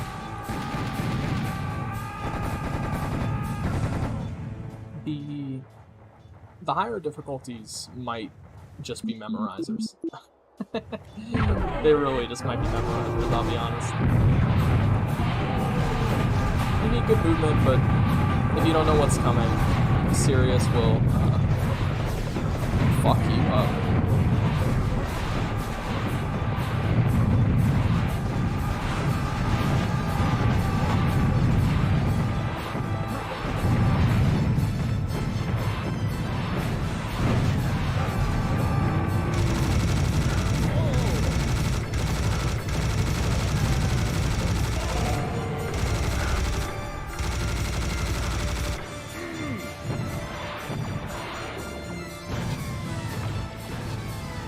So, Serious Sam never buffs up the enemy health values. The only thing the difficulties change up until serious difficulty is how many of them there are. If you play on easy mode, which is known as Tourist in this game, Tourist will actually give you 200 health at all times, something you normally can only get through special health pickups.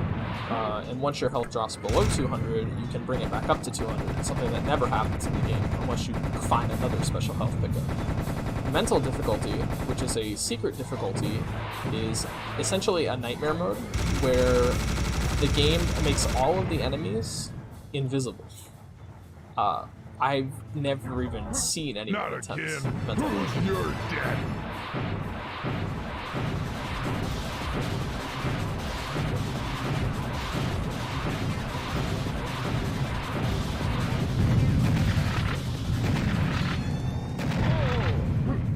Ooh, ouch.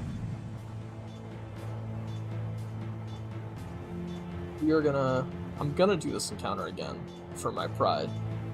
And then we will. Yeah, it's easy. Yeah, it's easy. You know, to tell you the truth, I've never even tried it. I've regularly played Doom Eternal on Nightmare, but I've never even touched UN. It's stressful.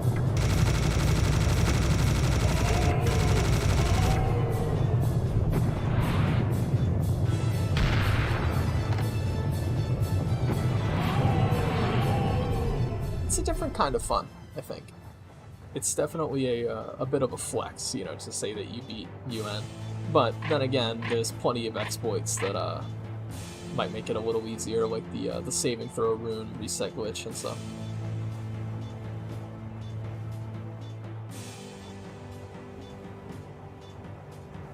There's definitely a strategy to it. I think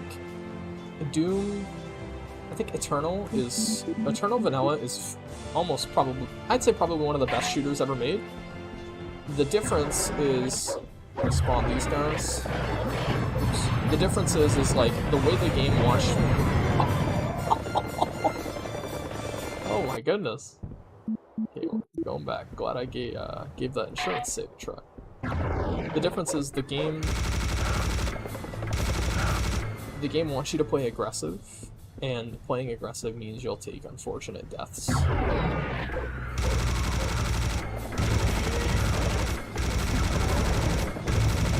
UN is you can't take unfortunate deaths.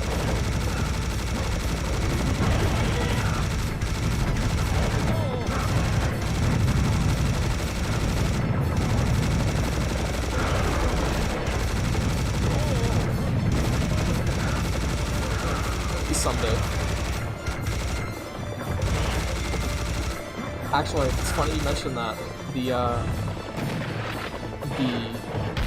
seagull stalling video, I noticed in one of the shots while editing, I had 96 health, and it took I was too lazy. It took every fiber in my being to not reverse that in editing to give myself 69 health.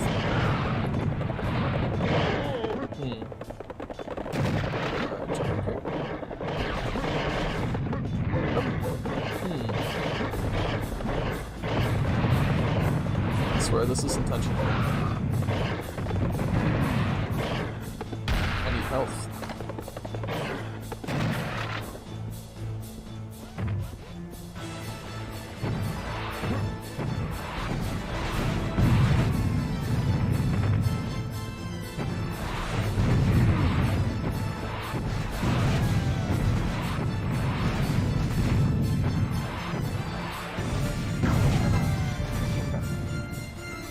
This doesn't spawn enemies. I know that will. So, we're gonna walk over here, and I'll save posterity. Oh, believe me, reading, goodness.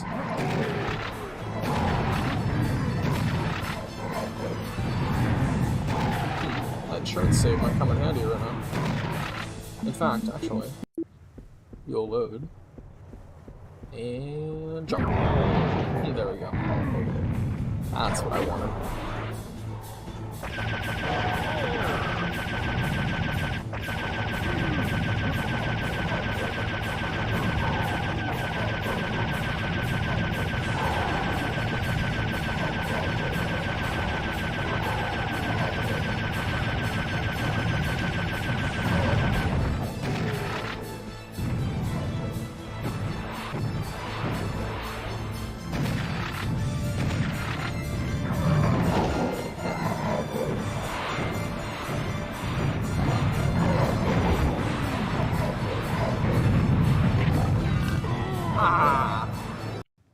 Man.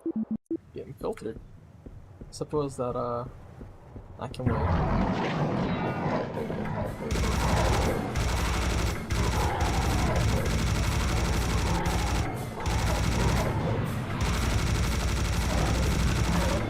What are we, if not persistent?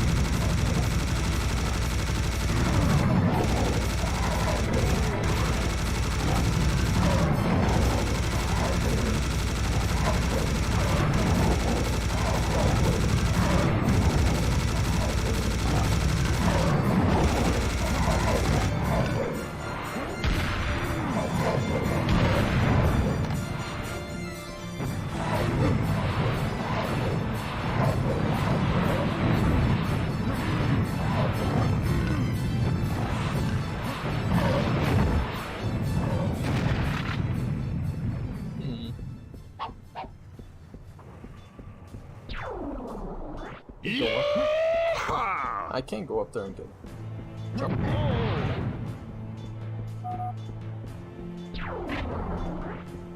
Normally, oh goodness. Normally I would turn off texture filtering. Things like this kind of look a little, eh. But this is a unique technique that Unreal, most of the Unreal Engine games had, where when you approach to texture, instead of it being a blurry mess, a secondary sort of normal map would fade in, which gives it the appearance of depth, like things like stone, things like, you know, ancient rock. It actually makes a lot of these textures look a lot better, but this one does not. It's just a big, stretched mess.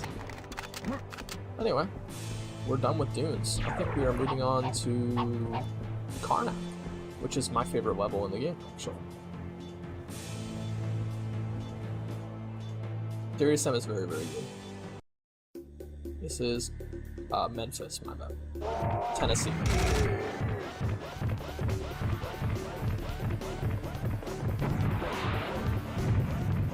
My least favorite level in the game. And Karnak is my most favorite.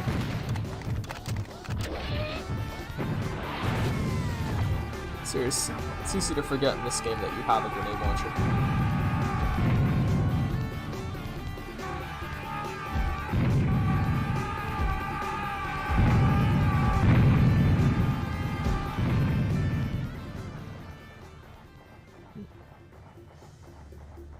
This is,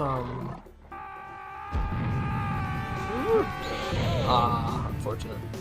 Yeah, the weapon switch time.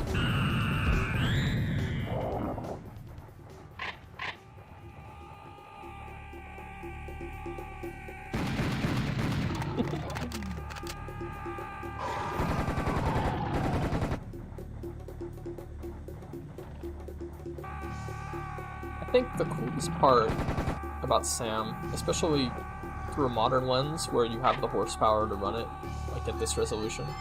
Where is he? See, this gives me anxiety.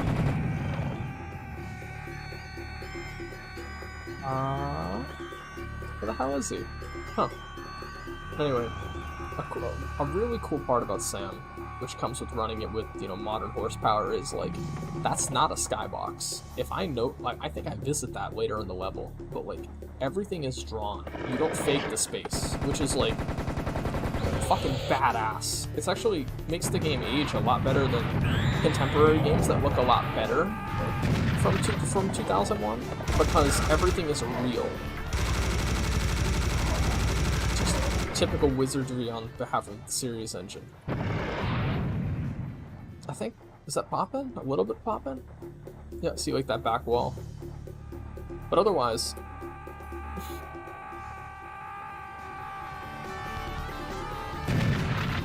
I'm a real... Halo is a special example. I'm a real big fan of games where the levels are just big.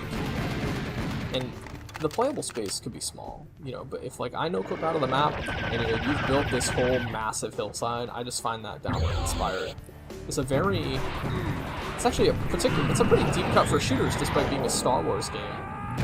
Dark Forces 1, I played back in college, and this is, you know, flexing my gamer cred. DF1 is really, really hard to get running. It was a Windows 95 native game. CD-ROM. Even the digital re-releases are terribly buggy. Runs on our proprietary engine that is not well documented, known as the Sith engine. And recently actually got a little open source decompilation project, and I gave it a replay for the first time in about 5 years, and that game is rad as hell. It fakes a little bit of space. A lot of the stuff outside the levels doesn't have collision data, you know, stuff like that. Where are you? A lot of stuff outside the levels doesn't have collision data, so on and so forth. But like, these levels are prohibitively big. It's amazing. They were just like, yeah, we could make, you know, the third level in the game be this massive tower that's all real.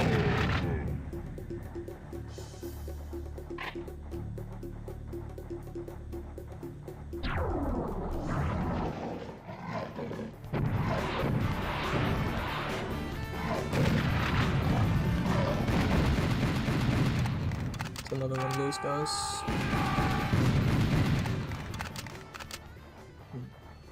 Getting warmed up now.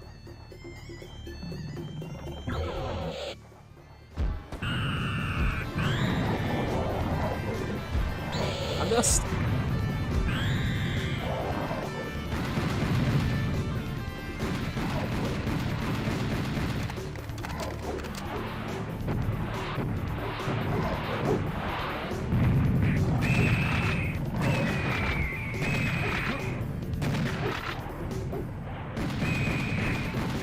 Clear. Where it is.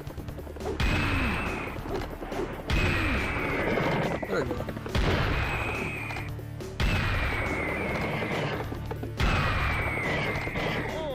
Oh.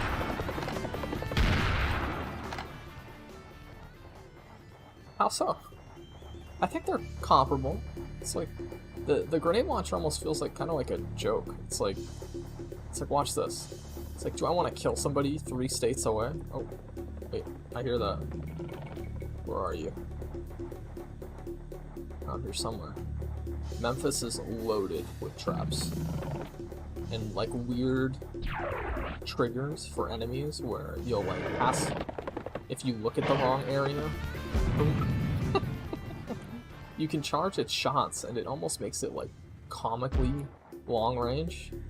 And I think the cool part about it, oh, look at that, it's like a little football, is I think anytime an enemy walks into it, it explodes. So you could like bounce, but you don't have collision on it, I don't think. So you can like bounce it off of walls while you're walking at them to hit enemies behind you. It's a fun weapon, it's just the rockets are just better. Jesus.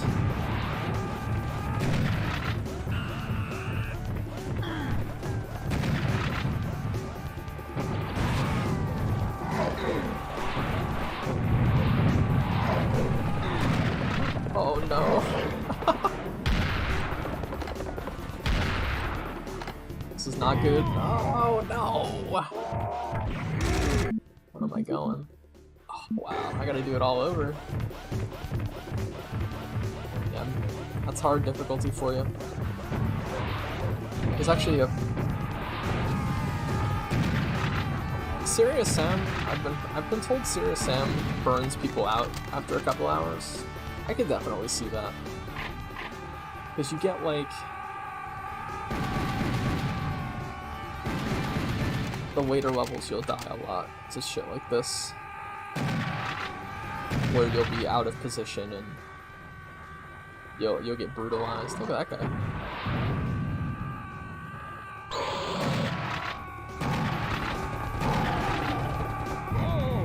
Where did he come from?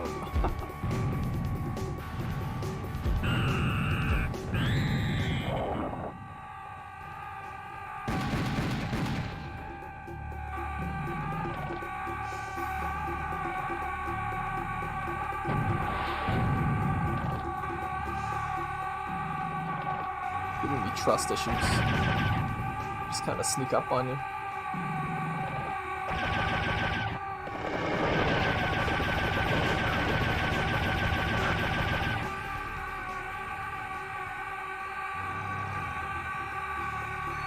You hear this? They're in harmony. There we go.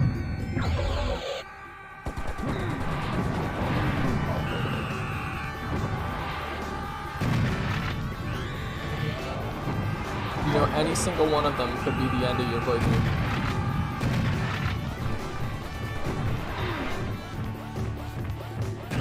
You will learn to hate the battlefield.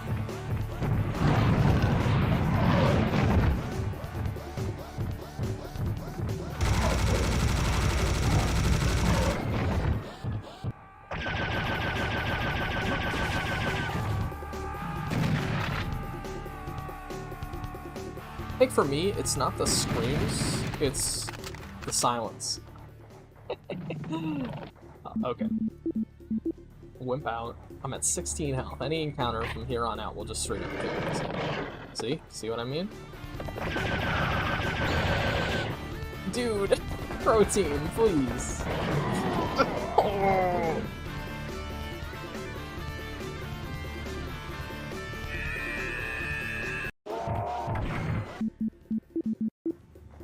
Free corner.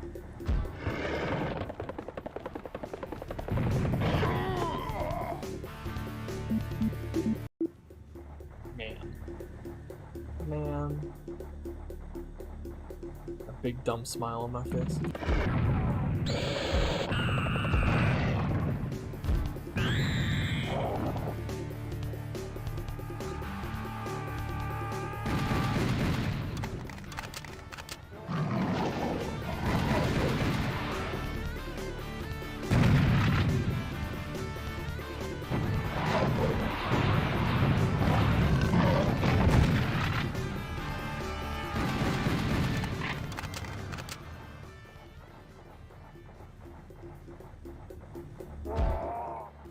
Want to make a break for it. Going for that health. It'll make this next fight so much easier. I'll be able to take one hit. There we go. Great. Nothing comes easy.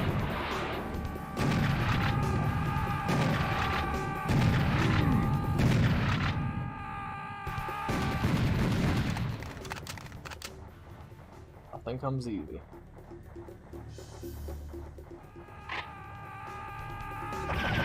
It's not unusual to pick up an item in Serious Sam and to hear 7 enemies teleport in. Like, I don't want to grab these bullets, because if I do, I'm worried that I'm about to die.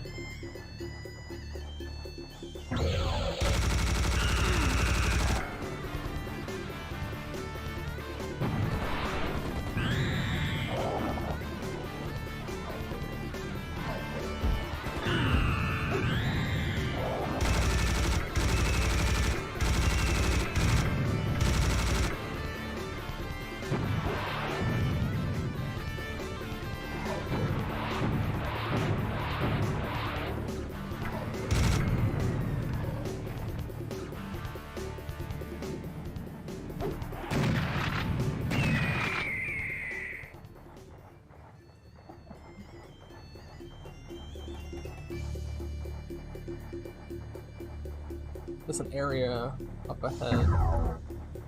See that? You see that flick? That was not... That was fear is what that was.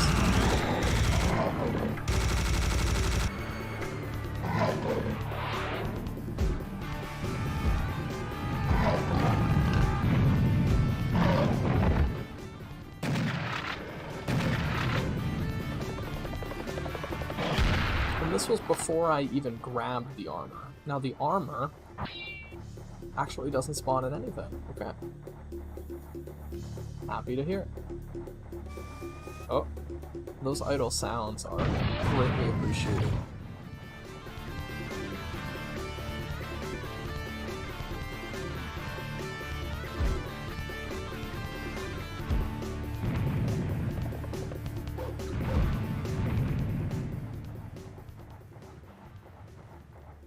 Oh, I really had to read that somebody was behind there. Anyway, oh, look at that. Where did you guys come from? It's not something you can rush through. You have to defuse every single encounter in the late game. This health is appreciated. Okay, so we are in the Scarab Yard. So the Scarabs are neat. You have to sanctify this wretched place. Listen to that, that's like 20 of them.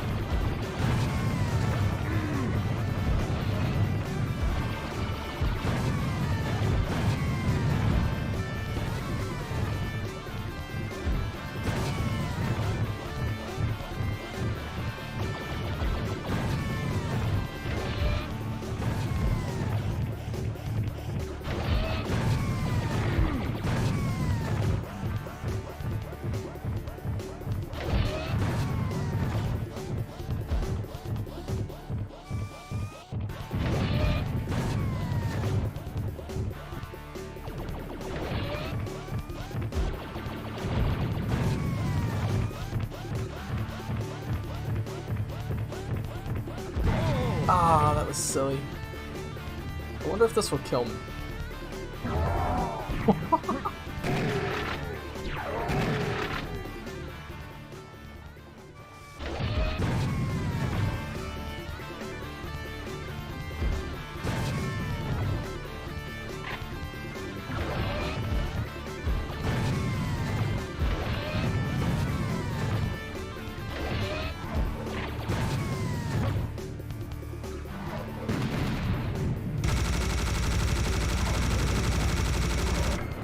So a feature that's greatly appreciated, but kind of detracts from the design of Sam. Oh, this isn't the Scarab Yards yet. Huh. Yep. It gets worse on the higher difficulties. I got shot out of a cutscene. Better than dying out of one, I suppose. But something that got a couple things got ratcheted up in Sam's second encounter. That some of which I enjoy and some of which I don't. One in particular is you'll notice that I don't really have an option to deal with enemies that are greatly in the distance. I mean, my hit scan options, like my chain gun and my Tommy gun and my pistols, are great, but you know they don't do a lot of damage, and you have to essentially laser an enemy down. So in the second game, they added a sniper rifle, which is appreciated, but I think that something might have been lost where this is intentional, where the game likes to put up enemies on pillars in the distance, like that arachnid over there, and since a lot of your high damage options have travel time, you essentially can multitask killing them. So instead of, you know, scoping in and killing them, I can fire 2 rockets, duck behind cover, and do something else, and then wait for his death scream to know that it's clear to move up. With the sniper rifle, you lose a lot of that, and also, because the game has a sniper rifle, they put a lot of enemies in the distance, which is kind of lame. I know there's a Highlander around here, I think. Actually killed that guy without even looking at him. Hey, alright. That's our exfil, I think. Heard a bunch of dudes smoke.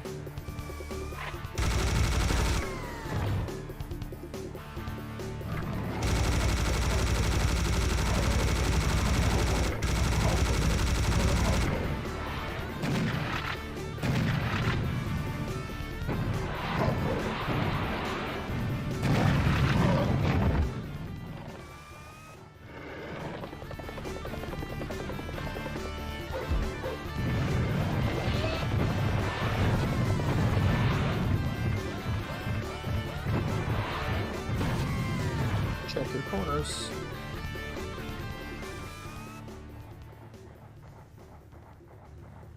Hear him. I know. Oh, there he is. It's like hide and seek.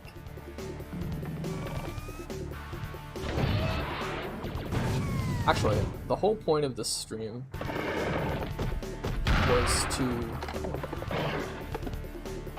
The whole point of this stream was to showcase this one evil trap. So that's what we're gonna do.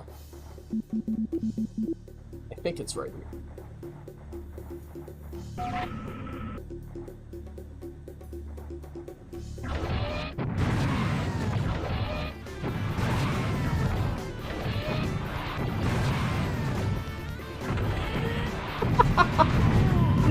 That's so cheap. And then the door opens. Yeah, I will not be getting that rocket ammo. That's if I were to cherry pick it, that's serious Sam. Like, that's the whole game. It's just you getting trounced by evil level design. Evil level designers. Oh my god. It's 10 charges, dude.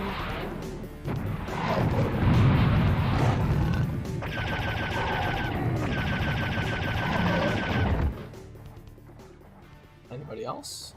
No interjections? Okay, there is a secret in here. I just don't know which side. Here we go! Nope, wrong side.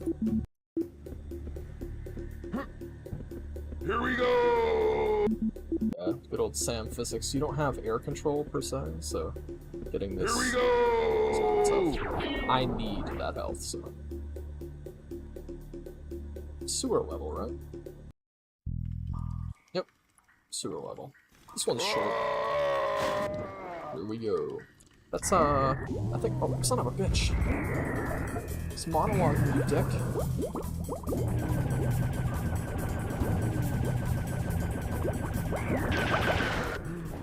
Goodness. That's, John K. Dick, I think. I think that's his name. Very, very talented person. I think he doesn't really do anything else other than Sam. At least I haven't really followed him. He's kind of got typecast as a as the big muscle dude. Nice guy.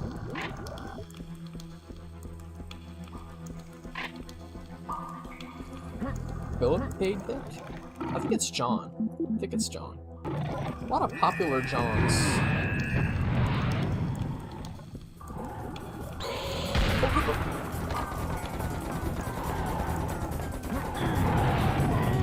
Come on.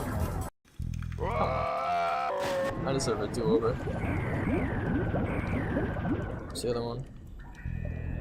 There's always one more. It's right here. It's a get out of the water moment.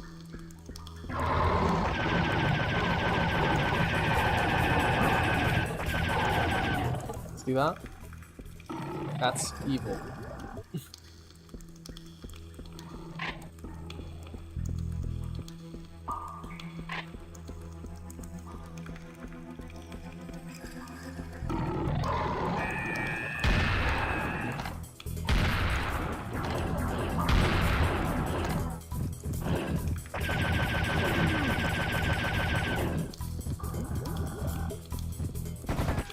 Hear that? Hear that percussion? Like that samba beat?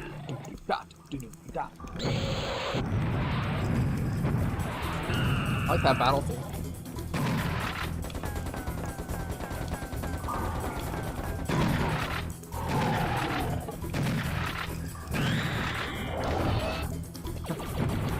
It's always one more.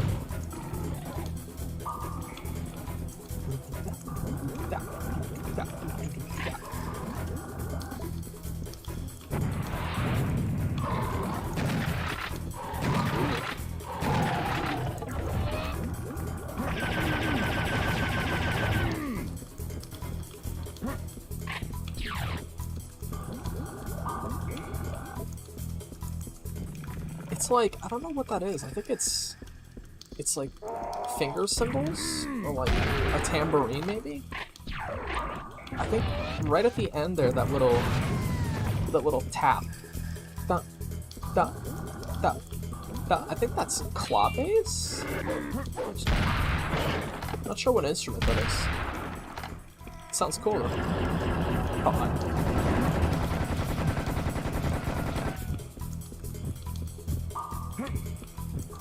I'm complimenting your game, man. Come on. Oh, there's gotta be dudes in here. I can hear them. Let me out.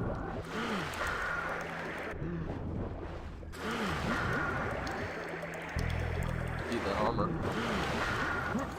Gonna make it out alive.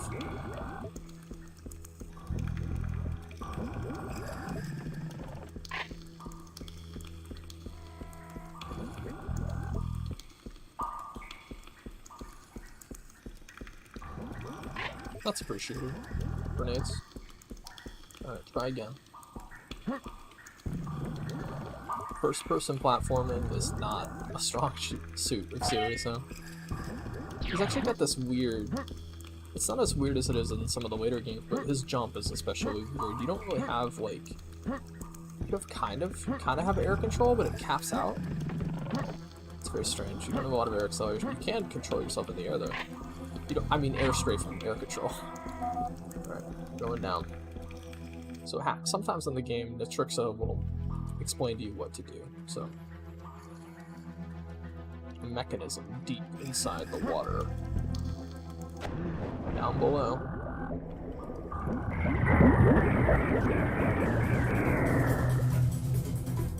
That killed me instantly. I don't know where my last save was. Well, do it again. I actually don't know where all the secrets are in this game.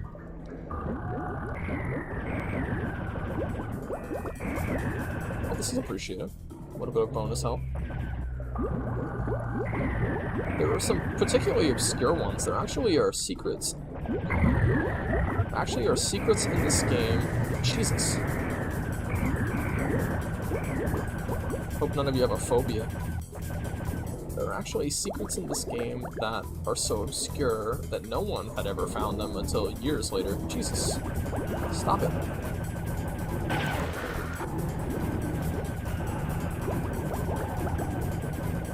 Because they never had triggers assigned to them. Meaning, like, typically when you find a secret in this game, the game will let you know. It'll be like, hey man, secret found, you know, yada yada. But some of them, actually, in a level coming up, don't have such a trigger. So you're not supposed to know that it's a secret. I think Serious-Sam strikes a good balance, where the secrets aren't mandatory per se, but you feel rewarded for finding them, and they definitely make the game a lot easier. I mean, I wouldn't have a rocket launcher until like level 3 if I hadn't found it in the first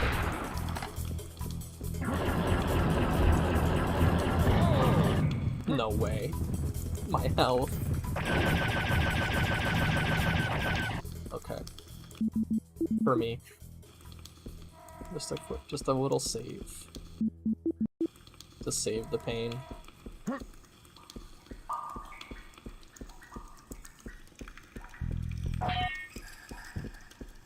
Yeah, they are. They have, I think, in the game, they have 1 health. Like a 1 point of health. So any damage whatsoever will kill them. Which is funny. I think that's kind of funny. It's like a joke, you know. But there's just a bunch of those fuckers. A tunnel down there. What breath is this mechanism? Ah, there it is. I do like that in this game, Sam can hold his breath for like like an unrealistic amount of time. I think I hit use on it. Sure felt like I did.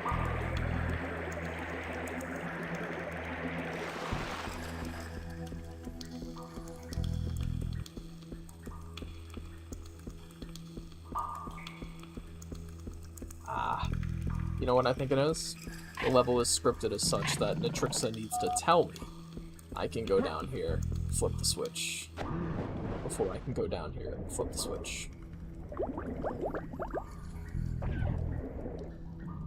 Come on now. There we go.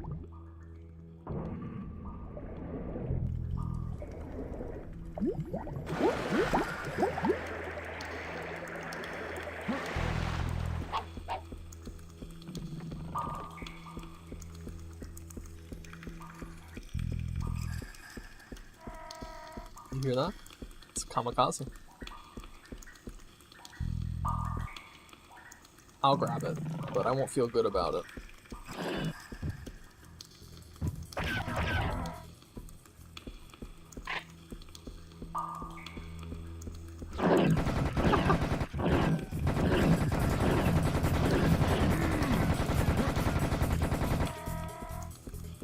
Thankfully, though, the frogs act like flood infection forms, where nothing came out of here. It's interesting. The frogs act like flood infection forms, where once they hit you, they die. I would rather fight flood infection forms than these frogs, personally.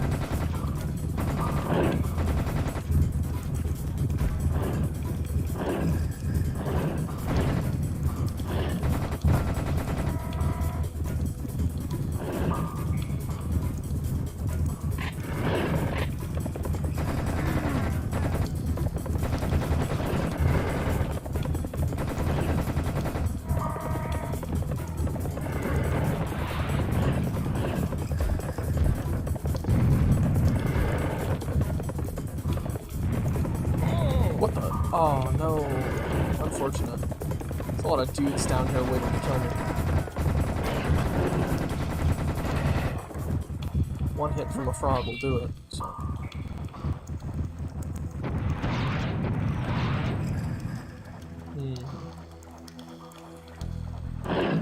Jesus.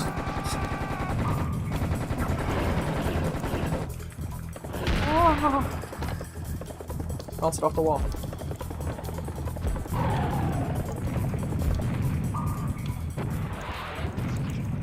They're so dangerous, I will waste rockets on them. One flood spore is enough to destroy a species.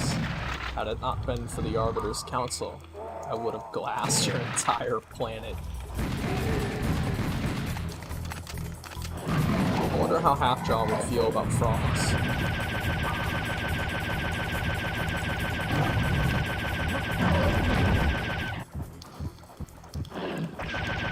They're everywhere.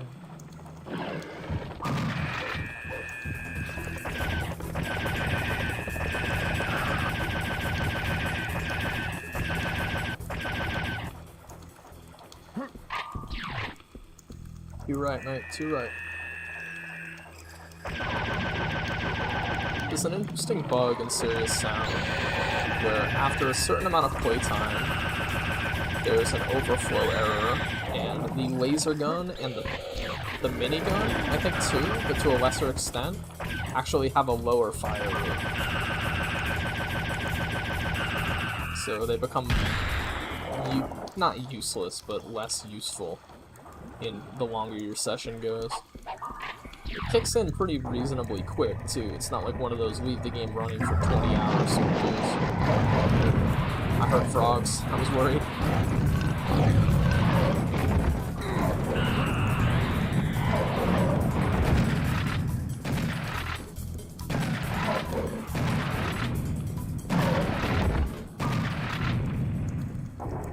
Oh, I wanted that. Damn. That red armor would help a lot right now. But nonetheless, we carry on.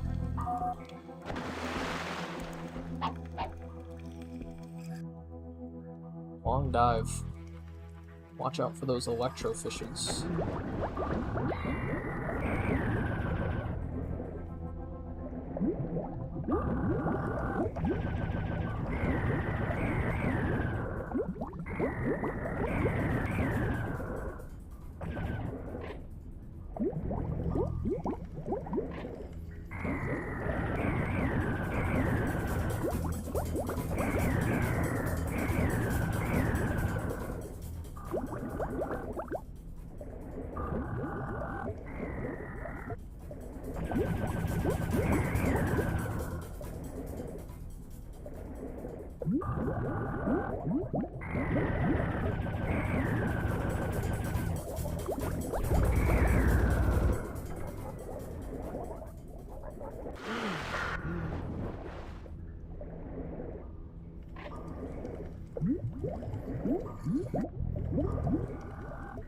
I hear him. Thank goodness my weapons work underwater.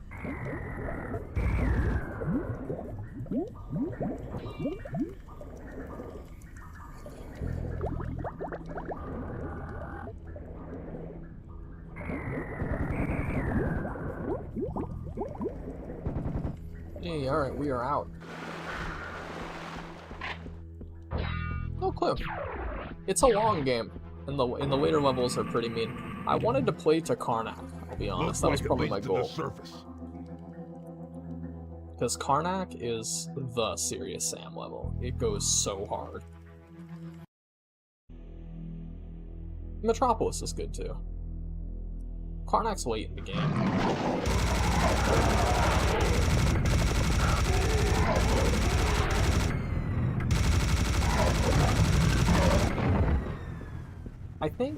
I can't say for sure where I read this or if I ever read it, but I've always held the belief that if you start your level with an enemy aggroed towards you,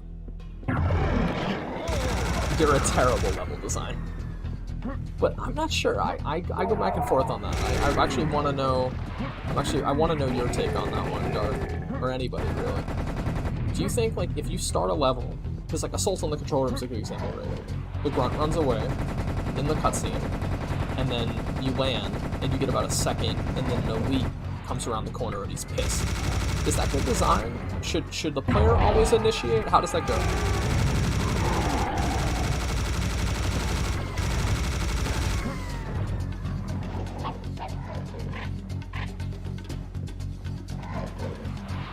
I think it could just come down to opinion.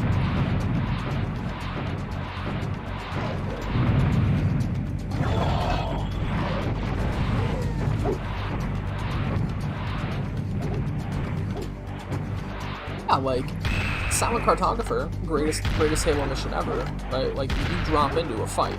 I think the deal is though is like, I think what rubs me so. Where are you? What the hell? Oh my. Ninja. A dick. I think what rubs me the wrong way so much about how Metropolis starts, not the Halo level, this level, is because, like, you just, like, you come out of the sewer, there's no cutscene or anything, it's like, you come out of the sewer, and Sam is like, looks like this leads to the surface, and then you teleport and you just get punched in the face. you just like, oh, it's daytime. I'm outdoors. There's like no transition whatsoever. I think that's the issue.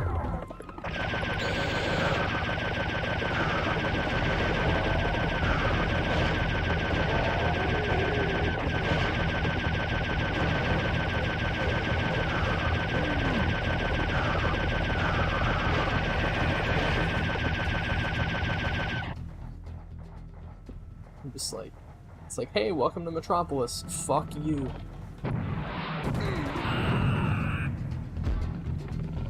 That didn't hit.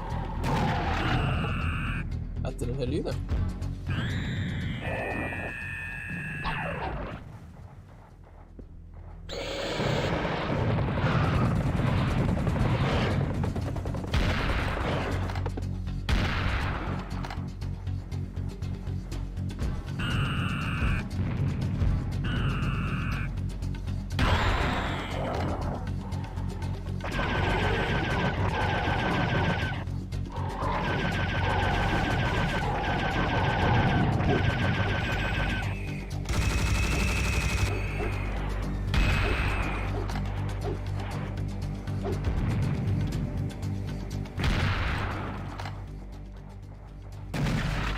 I can take him. Man. Trees are always there when you least expect it.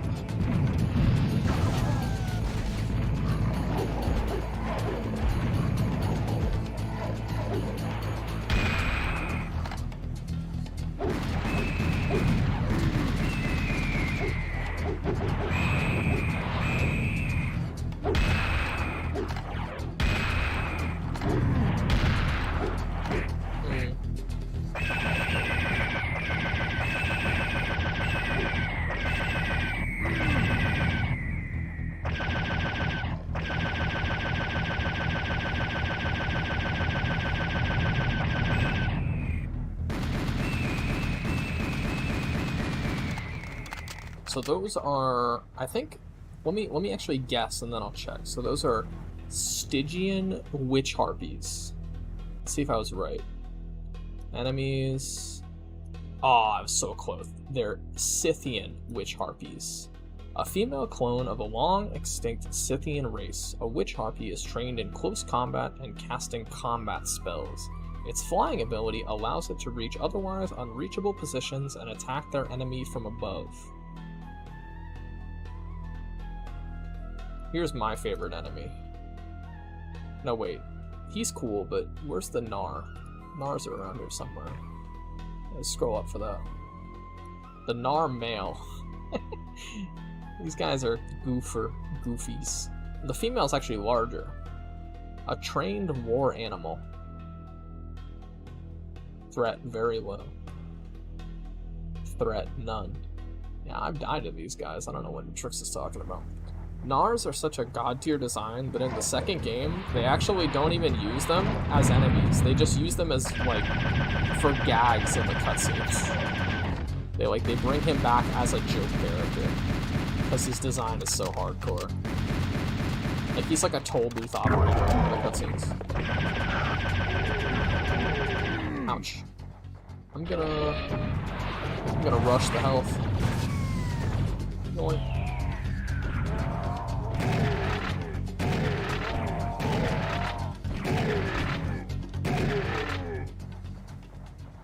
Well, goofer.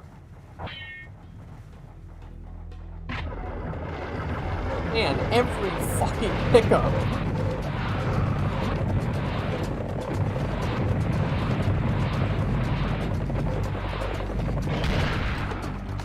Where is it? There it is. You actually... I've heard it criticized and praised that Serious Sam traps most of its pickups in the late game. I think it's neat because... Obviously on a lower difficulty, I think it's neat because it basically lets you choose your difficulty. Like, it puts the difficulty on a spectrum. So, like, you look at this lone armor piece, and I'm gonna save just in case this kills me. Look at this lone armor piece, and you pick it up, and it spawns a bonus encounter, essentially. It gives you the ability to, like, curate your experience beyond, like, the individual difficulty levels. So, if you played the game through on normal, you can go back and, like, if you're introducing the game to a friend, you can just tell them, yeah, don't pick up, like, these items. And now the game gets a little easier, so now it's, like, normal times 0.7, or 0.75 or something. And if you're good at the game, you can start explicitly looking out for, these little pickups to make the game a little harder to get yourself, like, a normal 0.125 or something. And then you can use that to work your way up to hard and serious, and, eventually, if you have, 20 years to kill, you can eventually get up to mental when you finally memorize it. I think that's a neat idea, but on your first playthrough, before you know that that's why they're there, it's stupid. It's like, I need shotgun ammo, and this pickup is going to spawn more enemies. Like, it's going to use more ammo than I get. You're actually going to see that later on. Yeah, it's like a spectrum, but I haven't, so I've come around to seeing it this way, but I haven't seen it explained that way by the developers. Yeah. There's a lot of pickups, but some of them are just like, it's one armor. Look, so before I went into that fight, I had 50 armor and like 75 health. Now I have 0 armor and 73 health. So, for a casual player, somebody who's not looking to master the game, like, this is annoying. Like, it's like, do I grab this and risk spawning 12 dudes that are just gonna beat me up? I would hide something over here.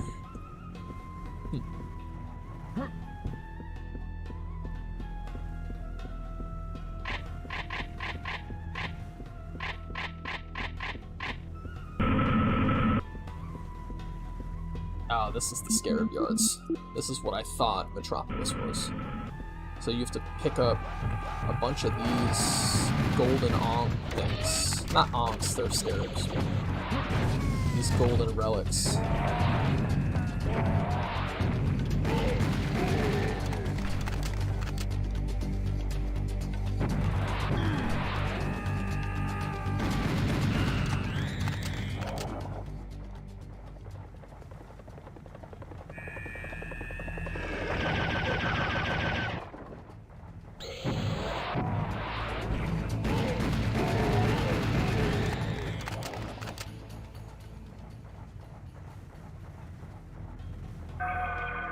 3 more to go.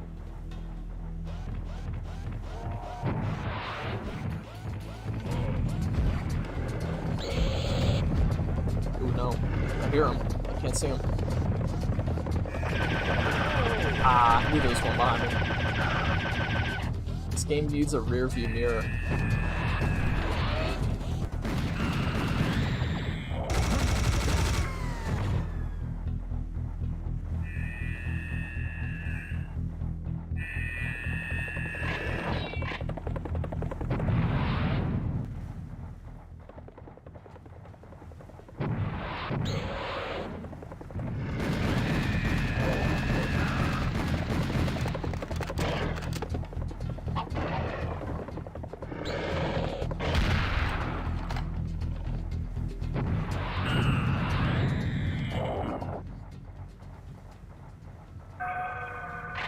That'd be a good stream idea. Yeah, that would be a good idea. We're right in sync right now. Be a good idea. I had, you know, it's no secret I adore Marathon and kind of that old school Bungie, not frat house, but that old school Bungie culture, I think. If not because it was so passionate, but because you saw, I think probably the greatest, probably the greatest era. It's definitely hard to articulate this without sounding like I'm just like, you know, sucking off Jason Jones and the original crew. But I think we're never going to see, and thankfully, thank God, we're never going to see an era of AAA game development like that again. And what do I mean by that? Well, Bungie had this kind of this like fast and loud approach to game development that you kind of see among darlings of the indie scene these days. Like what New Blood and, you know, what a lot of these kind of AA sort of single A indie companies are doing is what Bungie did for AAA, you know, 20 years ago, where you get a lot of guys from a lot of different a lot of guys and girls from a lot of different disciplines who come together and sort of influence each other's work. These days, the AAA industry is so incredibly bloated that your job, your $40,000 a year salary job, not 40,000, that's low, your $250,000 a year senior position could be making explosion particles for $1 billion franchise. Obviously, that's a bit of an exaggeration, but like, you don't get any of that real like interaction between See that guy? Is that guy fall? That was cool. You don't really get a lot of that interaction in the modern AAA space like you did at Bungie, because the Bungie process was get it done in 10 months. Like, that's every single one of their games, with the exception of Destiny, make of that what you will. Every single one of their games was crunched to hell by incredibly passionate people who had a finger in each other's pies. You know, as gross as that fucking sounds. And I really like how Marathon, despite being abrasive, if you like it, it's a game that feels like it's made for you. And a lot of Bungie games kind of feel like that, where if you like the idea, if you gel with the idea, it will go to the moon for you. And I think I wanted to expand that to wrap it all up. I think I wanted to expand that to a stream idea where I play a game to death, as long as I can for a single stream. And you call it, ironically, Marathon Man, where you try to bottle that passion to make a game or to play a game that essentially means the world to you. And I think I probably build myself up to doing that. Like, to beat the entire Marathon trilogy in one sitting, I think would do it justice, just how important those games were and how essentially people loved those games. They loved working on them and they loved playing them. I think we've created a lot of, I'm getting very preachy now, it's because it's pretty early in the morning. I think we've created a lot of disposable art. I don't like that. I don't like that direction we're headed. I want, because the idea that, you know, we'll just remember how to make good games in 30 years is silly. It's a silly idea to think that, you know, that video games themselves are simply on an upward trend forever. that the games that we made 10 years ago are going to be objectively worse than the games we make 10 years from now. I don't think that's accurate. And the only way that we will know, as developers, as artists, the only way that we will know what is good and what is not is if we can go back and see the good and see the bad. And right now, we are on a pace where, you know, many games released in the last 10 years will not be playable in 10 more years. And that's very, very scary. Because that old game, that old title could be a source of inspiration or a source of, you know, vitriol for a modern game developer. I don't care if people love or hate Serious Sam. I am just forever grateful that Crow Team keeps circulating the tapes. You know, like you can go back and you could play this game. Whether you love it or you hate it, you can go back and you can learn about Serious Sam.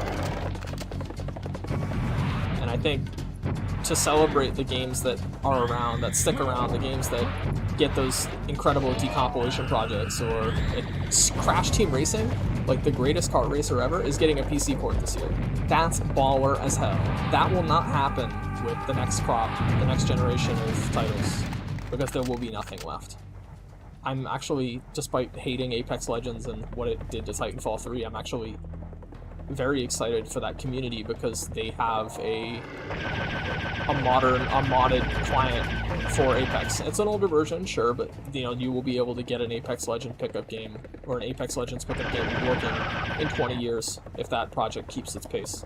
That's great. You know, there's a often repeated phrase in philosophy known as it's said as, I do not agree with what you have to say, but I will fight to the death for you to be able to say it. And not to, you know, co-opt that and turn it back on games, but if I don't like your game, I will fight to the death for your ability to play it. You know, that's something I think the games industry is so incredible because you have the opportunity to change that. Television, like the Games Preservation Society said like 87% of games released in North America are unplayable today. I think it's probably closer to 95% for television and movies.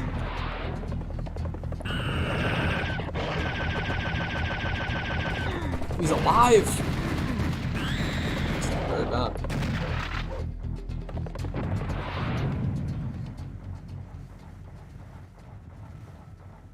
These scarabs that I picked up.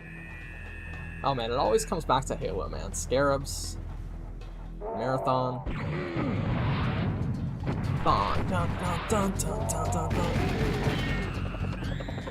I'll admit, I am getting kind of excited for the new Marathon. I might be a turncoat on that one, I'm sorry. But I will be incredibly loud if the game does not have an end of life warning. And I will never shut up about that. If that's the way the cards fall. Whoa, that was cool. If that's the way the cards fall, I will not shut up about that. You can expect every stream to end with a personal call out to modern Bungie for actively killing their games. I want a deathmatch. And I think Marathon, despite being an extraction shooter, has its roots in deathmatch. Netplay for Marathon was deathmatch. So I hope that somebody on staff went back and played Marathons 1, 2, and Infinity. Or Durandal. 1, Durandal, and Infinity.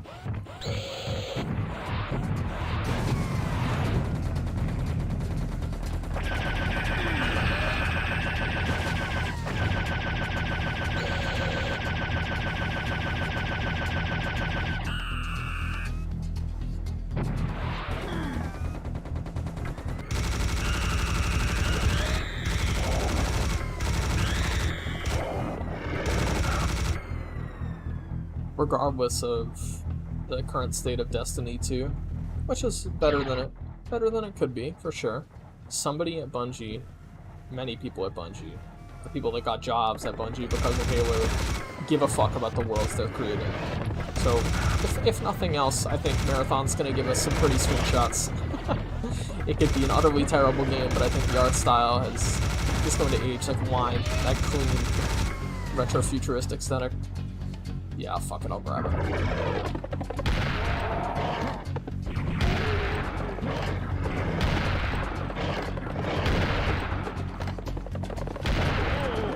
Yep, some nice desktop backgrounds out of the deal. If nothing else. Huh? Pop. Pop. I think that's... Do I have all the scarabs? I need a couple more scarabs.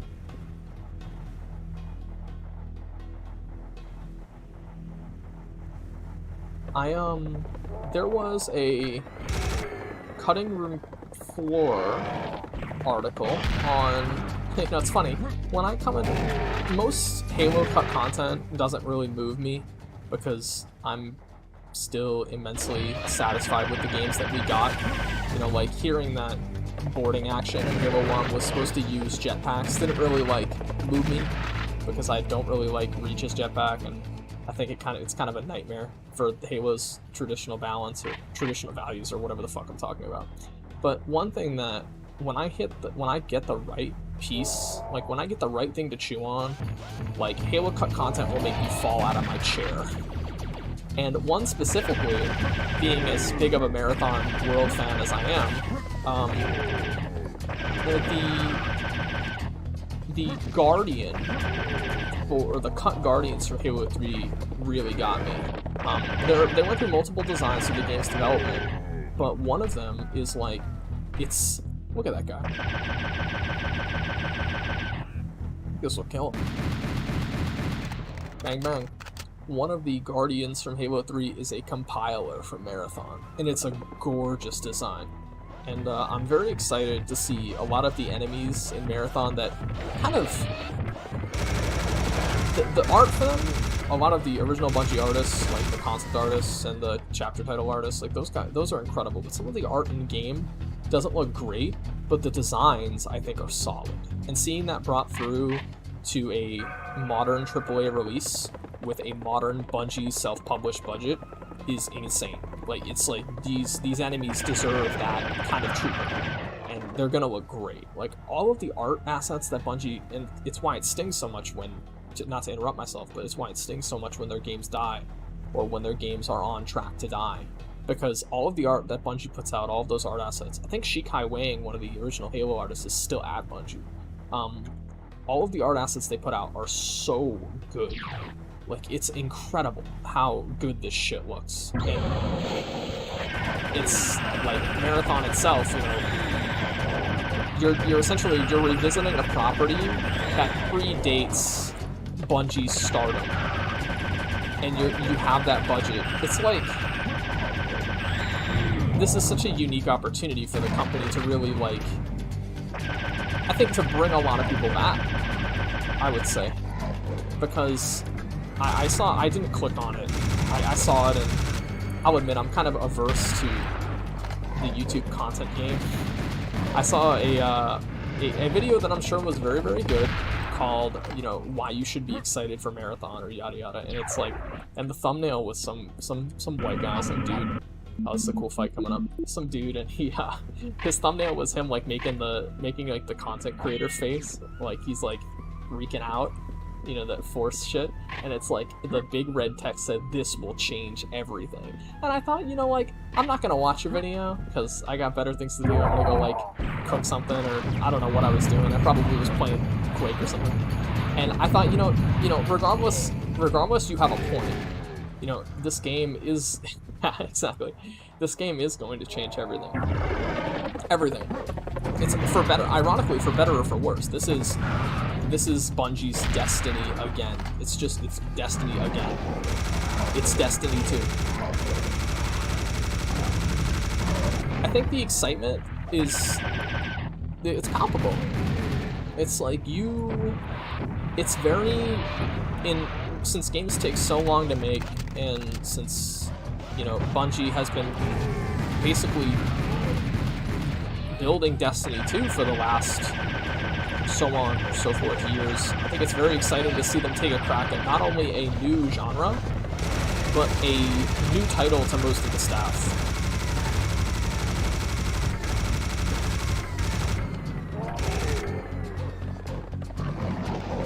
Marathon will change everything. I mean, it's kind of on brand for the series to change everything. I mean, Marathon 1 is like has as many records as Halo does. One of the first games to natively support mouse aiming.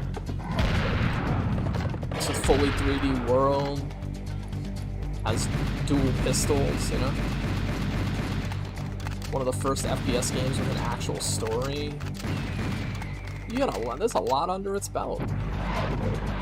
Probably more than Halo, because Halo was supposed to be a marathon. Or some sort of marathon adjacent property. I can only hope that it's good and I'll be able to play it with my kids in 30 years. That's all I can ask for.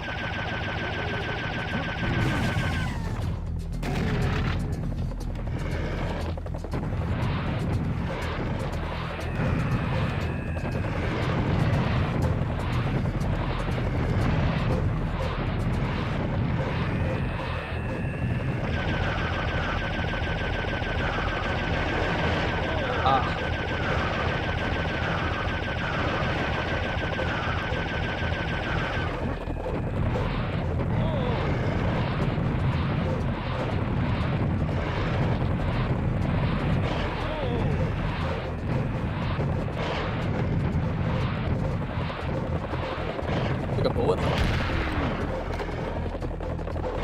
Just keep your cool.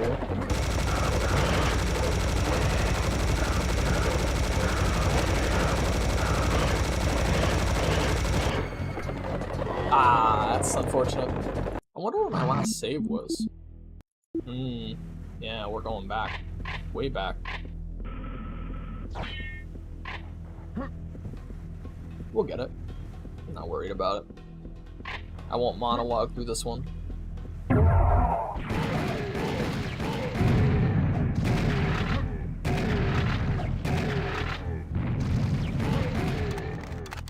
Yo, Darth, if you had to play a game for 12 hours, which game would you play? If you had to put in a 12-hour shift on one game, with one lunch break, what would you play? I'm thinking I could reasonably play a Halo game for 12 hours. Like, I could do, like, the Halo trilogy back-to-back on normal, or something like that. Play through Halo 1, then play through Halo 2, and then play through Halo 3.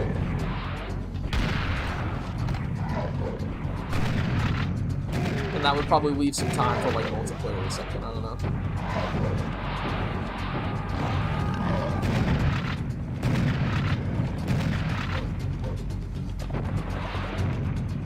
You think so?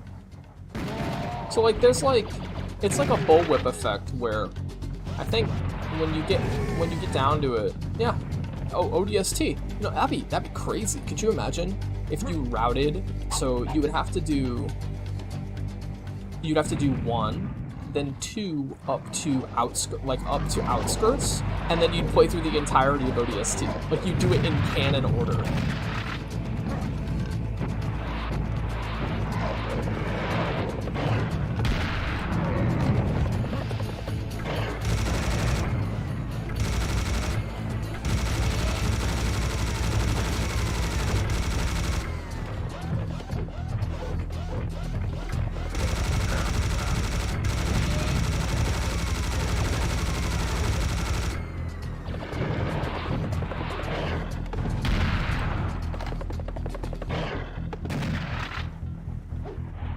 I don't think I'd be able to play a multiplayer game for 12 hours. I think the longest session I've ever done was, like, was last year. I think I played Final Fantasy 14 for 12 hours. I think that's the longest I've ever played any game, actually, without moving. Like, I didn't move for 12 hours.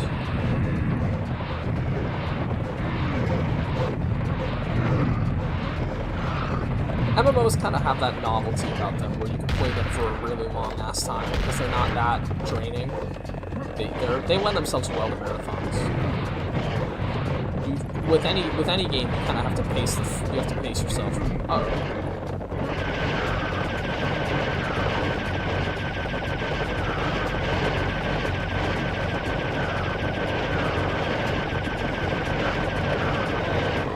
Oh man! Try again. I'm gonna save my bullets this time. I'm gonna adopt a strategy. If you do the same thing, if you do what you've always done, you'll get what you've always done. So.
Oh, I can save.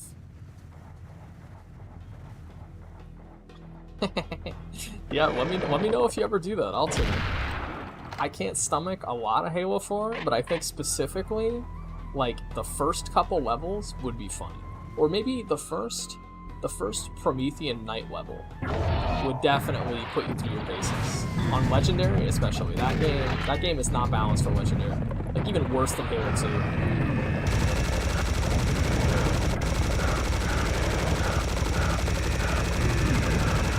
Hip hop.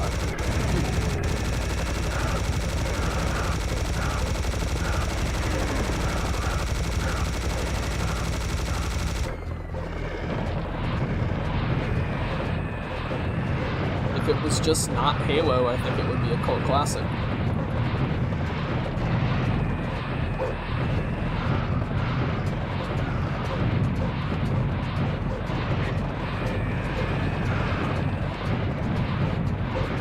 I'm actually, there in politics, there are absolutists, which are like these weird kind of like conservatives that like they believe that the Constitution should be taken literally, like exactly as it was written, and no more, no less. I think with Halo, I'm a bit of an absolutist, where I actually think if I were to take, I would take the original, like the story, the canon story to me, is the original trilogy and nothing else. Like nothing else added, no additional lore, no books, no nothing. Because I think once you start to get into like the weeds on the expanded universe, like even a lot of people like to, for example, C3 Sabertooth, excellent video on called We Are Forerunner, or We Were Forerunner, and he basically breaks down 343's approach to expanding the Halo story and how it didn't really pan out. I'm obviously paraphrasing. His was a lot angrier, but I mean, he has the right to be passionate. So I actually think when you start analyzing Bungie stories and you don't have that level of skepticism behind you, you're just gonna get disappointed, because it's to truth be told, you know, despite Halo's story wrapping up in a very, or Bungie's Halo story wrapping up in a very convenient way, you know, it's a nice neat little bow, it's solid, it's always been this messy. The original, but to say Bungie cared is an understatement. The original prequel novel for Halo, I learned the other day, I read it on a bus trip a couple years ago, and I learned that the original prequel novel, The Fall of Reach, was actually going to be canceled like 3/4 of the way through development of Halo. So like that last that last panicked year, Bungie actually like contacted the author and was like, look man, this is not panning out, we like want you to stop, we want you to cancel the novel. And I think Joe Staten and the writer, whose name he was a very famous science fiction writer, I totally forget. Nonetheless, I think they came to an agreement on how to get it done, and there are still mistakes in that book. Like this was obviously before really the game's enemy roster had been totally finalized. So not only are engineers mentioned multiple times in that book, which, oh, I'm stupid, I should have let him pass. Not only are engineers mentioned in that book, which never appear in the Halo franchise under Bungie until Reach, and ODST, of course, I'm totally missing ODST. Not only do they not appear, hunters are like totally different in the book. Like, the only thing that they have in common, I think, off the top of my head, is just that they're big. Like, that's it. Like, I don't even think there are worms in the book. So, like, the idea that Bungie is, like, had the entire story figured out from, like, the concept stage is a lie. It's fair to not like the way 343 treated it, but the idea that Bungie, like, was so smart as to have their entire multimedia empire built from, the first day in the writer's room is wrong. I mean, Halo 2, this is infamously, like, had a different ending. A totally different ending. And it's easy to just, give it a hand wave and say that, the Dervish's story was just, added to Halo 3. That is not true. The ending is totally different. It's so totally different.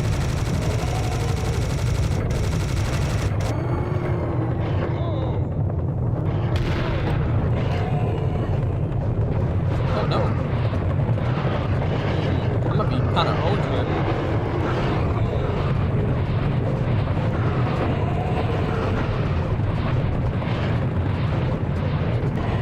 Thought I could clutch. Man, Metropolis is a long-ass level.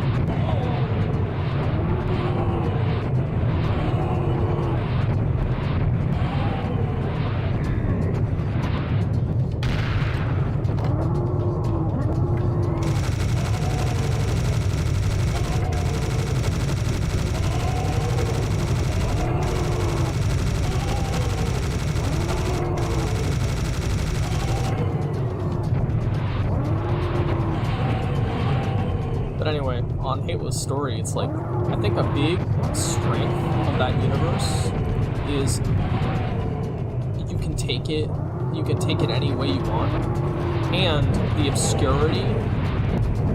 obscurity adds a lot, I think. I think media has a bad habit, especially like big brands have a bad habit of, has a bad habit of sort of explaining everything. Star Wars and Star Trek are big on this, although Star Wars more so than Star Trek. Sonic, like, just these mega franchises that, like, they're so constantly adding new characters and adding new variables to a story that should have not, like, kept going, But, I mean, obviously, you need your quarterly report, so you're gonna keep making games, right? And those new games have to have new stories. But I've kind of come to view Halo as, like, as more obviously I was into the story a lot at one point, but I think I just view it as this funny little computer game now. And I mean, you see me playing this, that's like, I like funny little computer games. I like shooting stuff, and I don't think that's like a statement of like my intelligence. It's just eventually you're just gonna like get so bogged down by essentially what amounts to just waffling lore.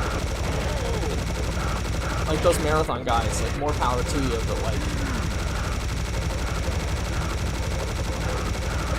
yeah, they're kind of, I like this design.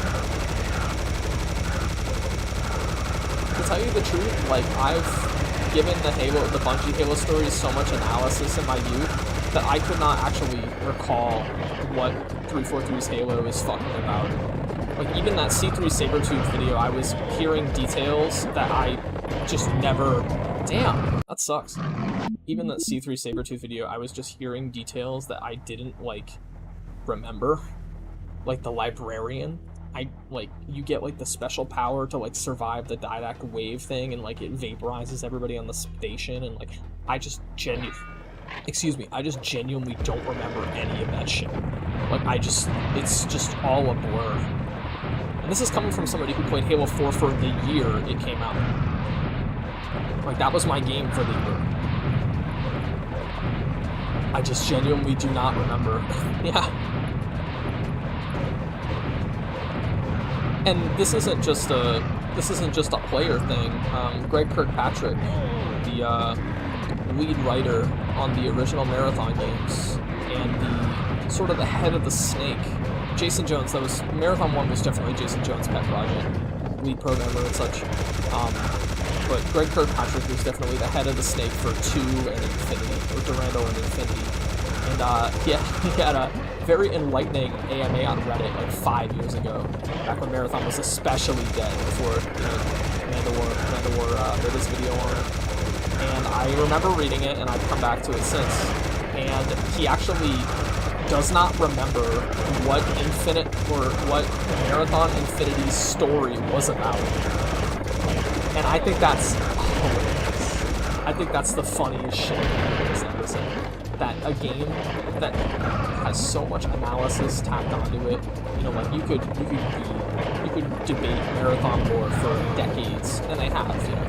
And the lead writer who has all the answers does not remember. Like, holy shit, dude.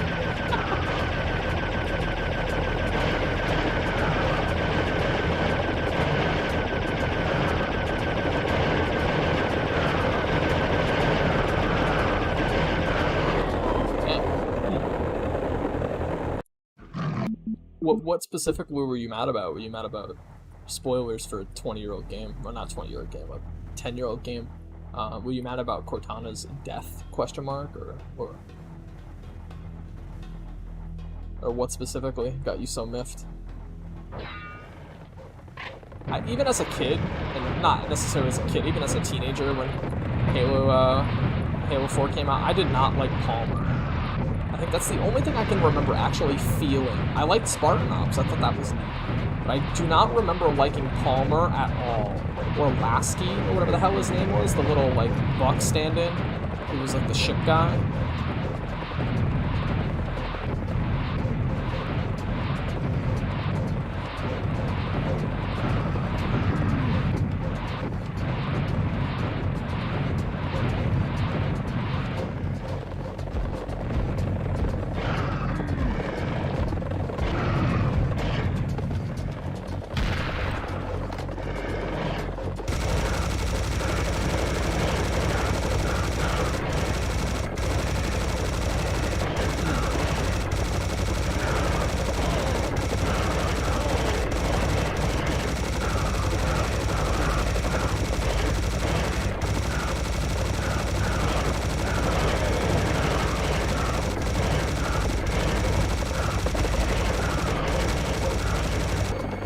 Oh, no.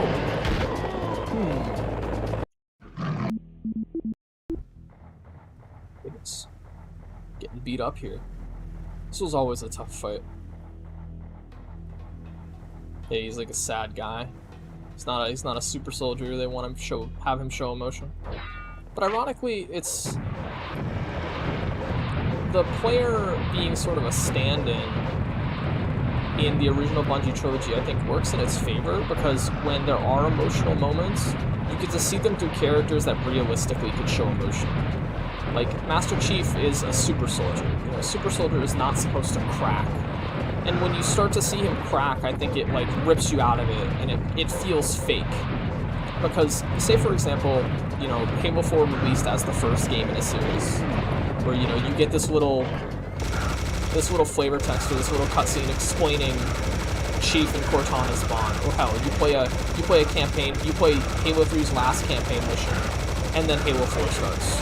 The emotional tone, I think, would hit because you haven't seen Chief just be a badass, an flinching badass. The only emotion I think you've ever seen Chief, like, show is, like, slight anger and a little bit of humor at one point. That's it. Like, so, to see him sad, just all of a sudden, you know, he comes out of cryo and now he's depressed, it's just, like, it doesn't work. I don't think it works, you know? I think that's kind of my damage with it. Man, I'm, wish I had more rockets. But it doesn't really work. But on its own, ironically, if you replaced all the variables, it would be a fine story. I think a lot of people that... Yeah. Gordon, to a lesser extent, at least in the second game and onward. I'm not a big fan of Half-Life 2, but in the first game, you know, he's supposed to be the player. And so essentially the main character isn't Gordon, it's Black Mesa. Like, Black Mesa is an entity in the game. It's like, at least that's how I've always viewed it. It's like, so, it's not what's happening to Gordon, it's what's happening to Black Mesa. Who are the players that play, you know, so on and so forth.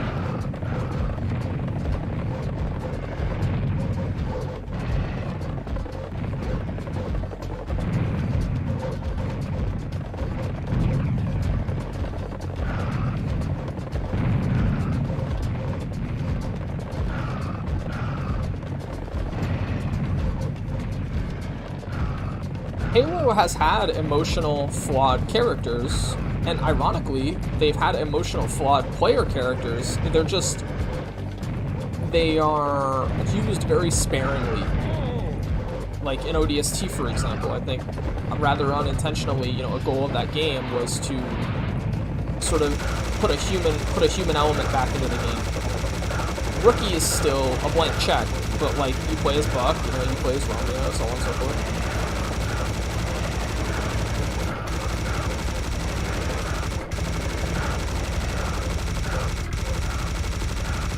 Oh my god, is it over?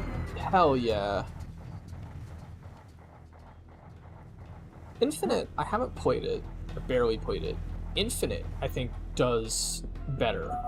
Not great, but better with the weapon. I've seen some good stuff out of that.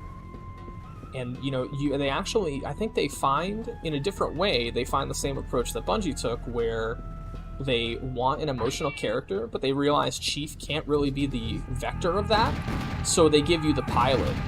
You know, and that works. You know, it's like he can have the sad story and Chief can play spectator. And it works. And it works. And it kind of makes me sad that, you know, we're stuck in a rut and we have this kind of Bungie tribalism going on, because Infinite should be commended. I said this, I sound like I'm reading from the script, but I said this last stream. And if you have, it's the Marty analogy, although I thought about this way before Marty did. Fuck you, Marty. If you have a baseball team who hasn't had a win in 10 years, you wouldn't fire the players. You'd fire everyone. That's totally true. If you have Joe Staten on staff and you put out a bad game, like I've read some of his other stuff, like it's like incredible.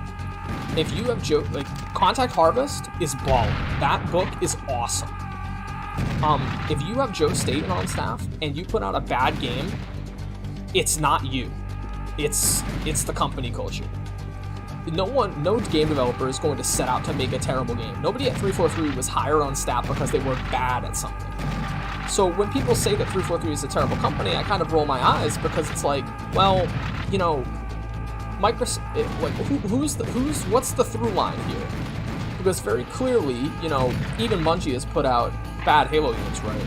So what was the through line? If Bungie has put out bad Halo games and 343 has put out bad Halo games, what exactly was the one thing that they all had in common?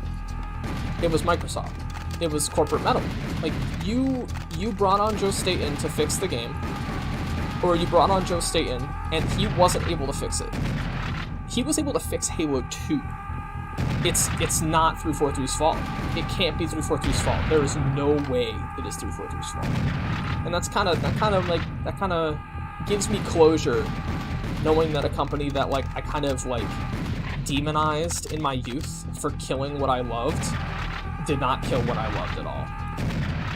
Like 343 gave us the MCC, 343 gave us Dig Site. They are not as bad as we think. It could be so much worse. It could be so much worse. Learn. Yeah. Specifically hiring people to steer the ship that hated Halo. That's not a 343 thing. They're just doing their job, you know.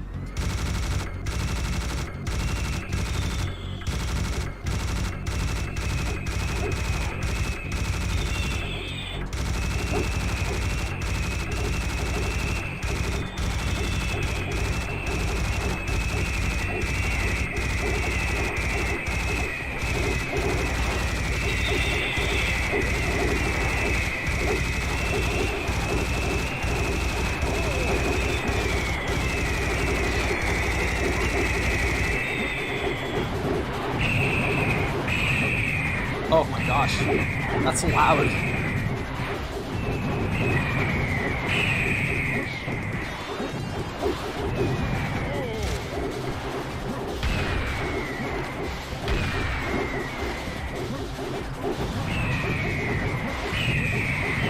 On a more positive note, if you haven't read Contact Harvest, Dark, you gotta read Contact Harvest. Like, set aside some time and read through as many Halo books as you can. Specifically Contact Harvest. Fall of Breach is good, but Contact Harvest is incredible. It's amazing. It's like, you won't even care that there's brutes in it. Like, you won't even care that, like, it's like, there's brutes in it. You won't even care. It's baller.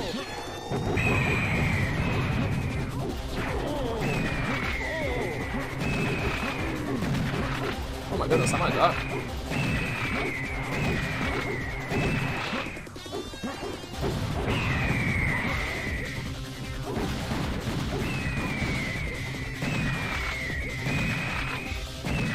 Alright, a bit of an insurance save. What was my last save, I wonder? Oh, right at the start of this encounter. It's all in the wrist. It's all in the wrist, baby. All in the wrist. Heal up. Let's do it again.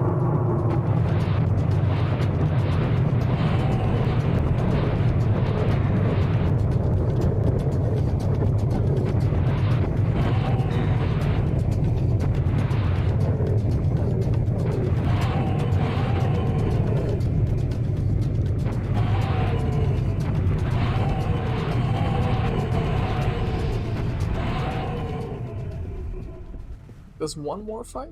Spawns in some more goodies? Look at this. Look at this arena. This is amazing.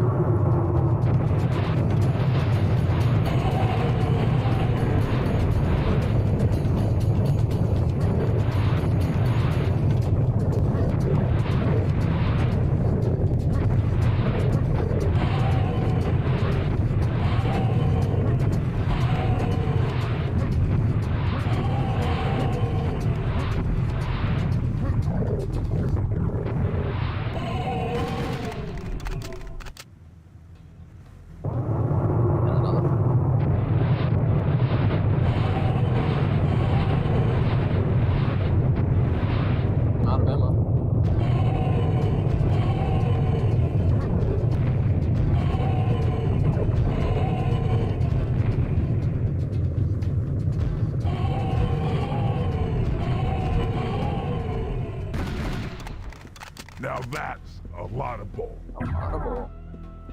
Insurance save. A little long in the tooth.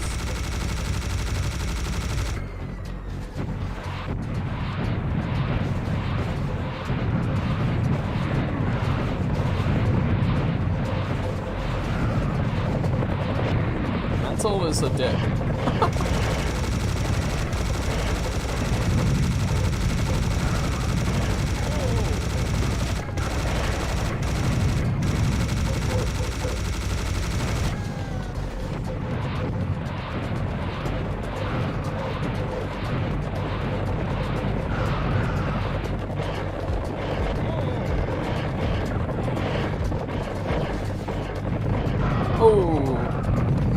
happened there is man, seeing that opening room gives me, like, anxiety.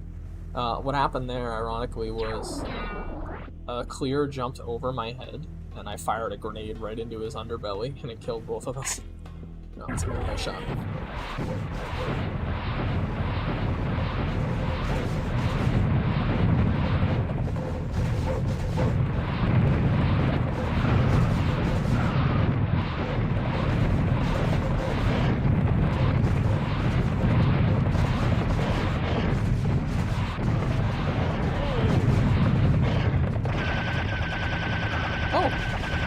See that? See how it's firing faster? So I've actually played long enough that the game delta timer has actually rolled over again. So in between cycles, the laser gun fires slower and now faster. So now I can use it again. Very infamous bug.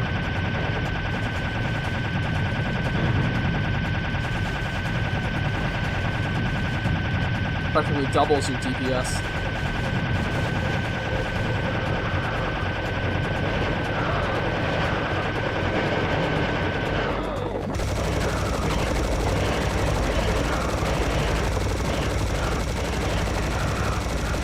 It's fixed in a couple source ports, or not source ports, sort of community re-releases of the game. But I'm playing the original. There are some more infamous bugs in the community re-releases.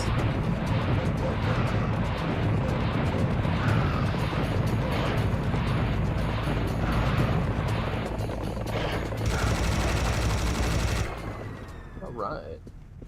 Yeah! I love sound. Serious sound. It's an actual walk to the exit. It's just all there. It's all real. You can walk all the way over there if you wanted to. There's nothing over there.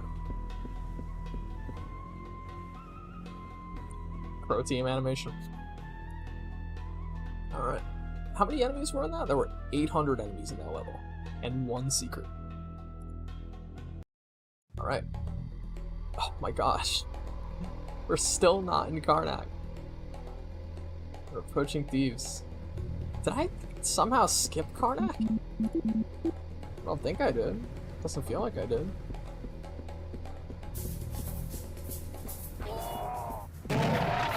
This is definitely like one of those...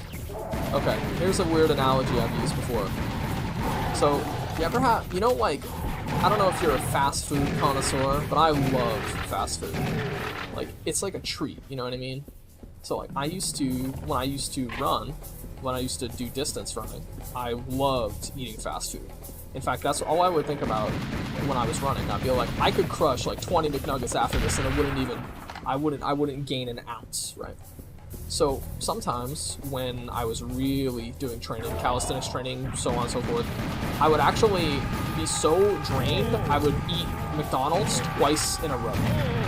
Gross. I'm gonna load. I did not like that.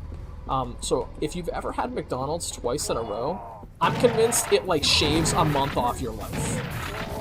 And Serious Sam is a lot like that, where it's like, I'll get a craving for it, and I'll be like, oh man, this is gonna be so good. And then I'll play it, and it's really good. And then I'll be like, if I ever play this game 2 days in a row, or if like once I close this game, I'm not opening it up for another month. Like that's how it works. That's the rule. Because if I try to play this game like I do Halo or like I do Doom or anything, like I hate it. It like shaves years off my life. So that there's a lot of games like that where it's like on their own, they're great. But if you make them your life, or if you play them every day, you're gonna want to die. Like League of Legends. Like I'm not like a MOBA player, but if you like see guys that play League every day, oh my god, they're husks. They're human husks.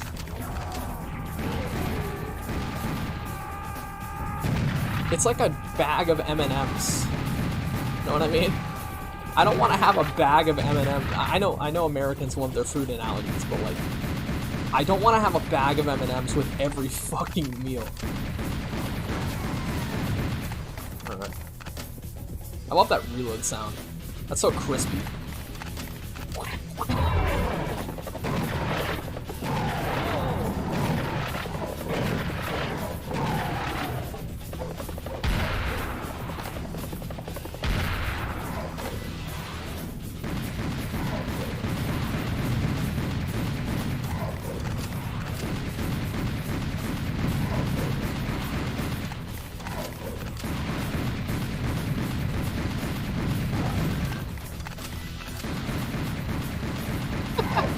Nico's guy. I'm gonna melee him to death.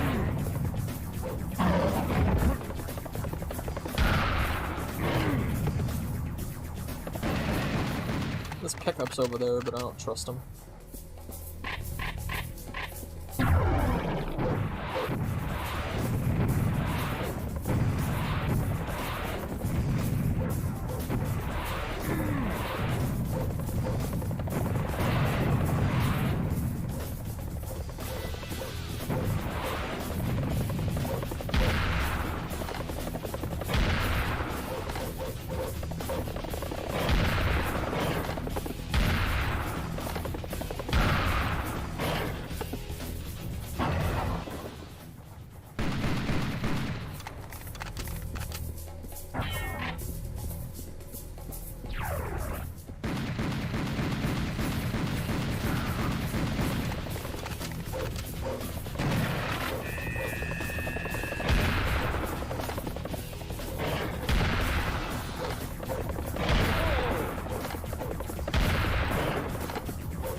This actually might be more efficient.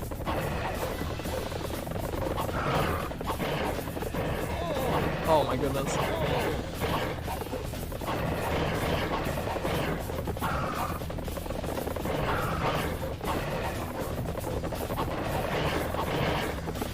Let's cut him up. Step and razor. It's getting a little hectic, so I'm gonna subscribe.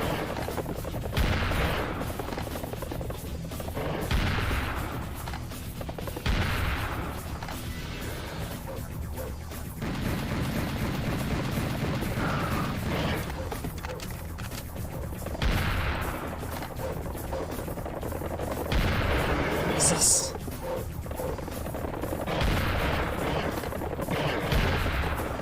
Oh, what did I get stuck on? I got stuck on his body, man. Oh dear. Oh man. It's taking a while. I wonder if I just don't grab it if they overspawn. Oh yeah.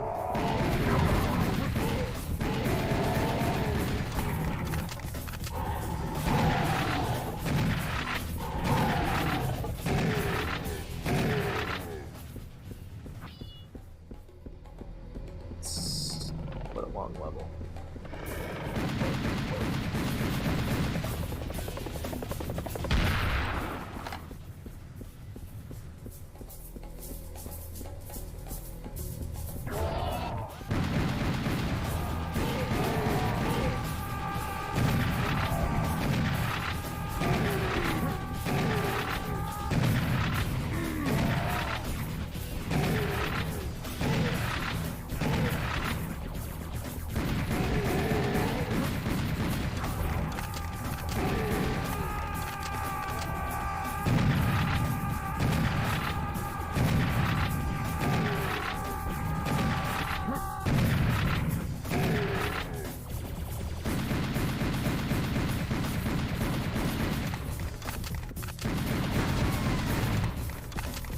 You do that insurance save for the sake of brevity.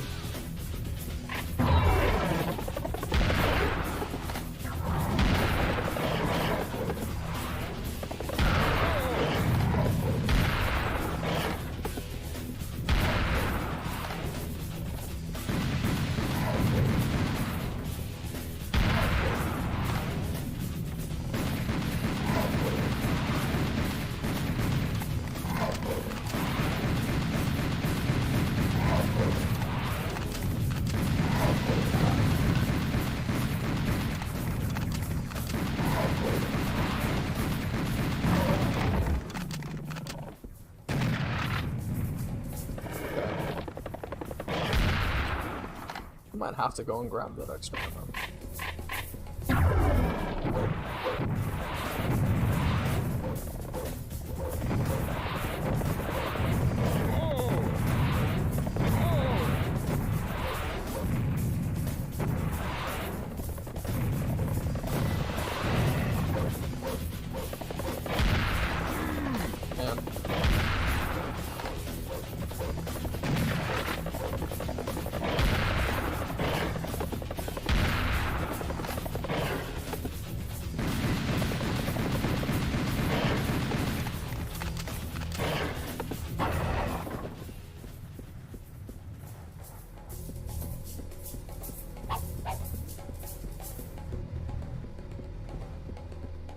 Save time.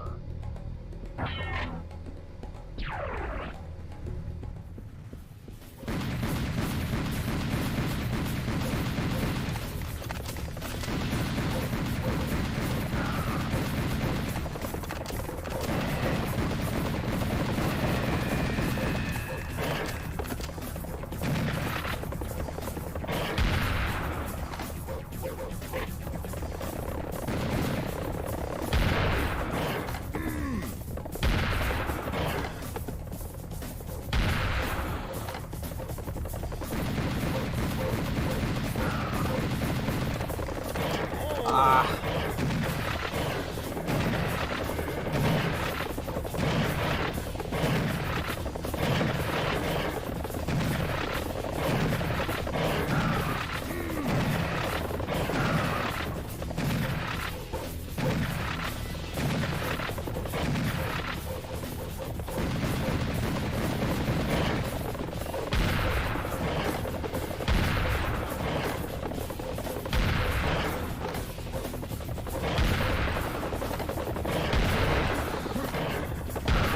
Yo, Darth, have you seen that new Neon Massive video about power weapons?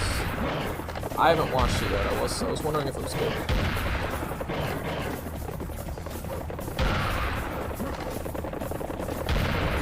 Ah, the tree.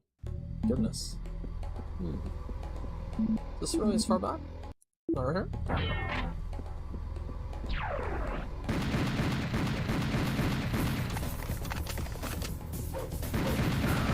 Of course I could, Catface.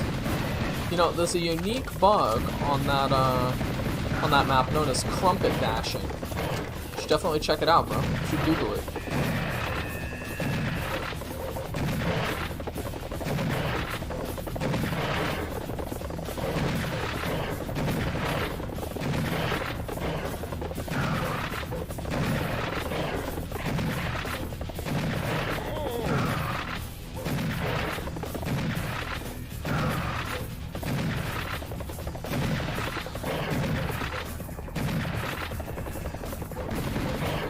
Oh.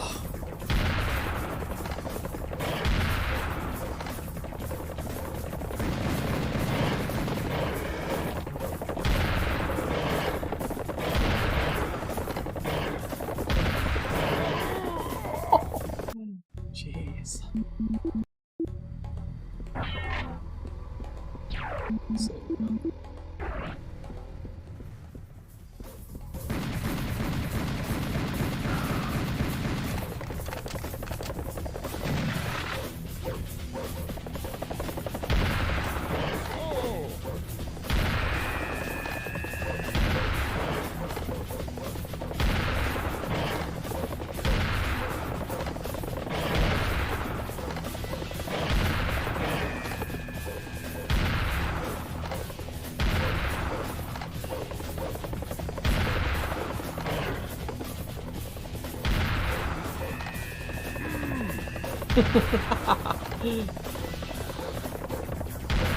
It is.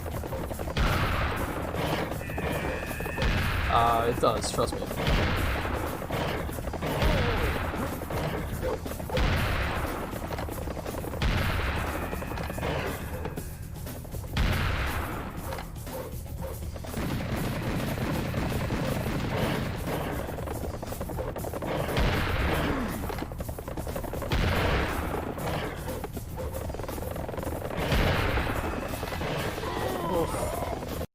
I'm getting humbled right now. Oh, good.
gotta have good movement.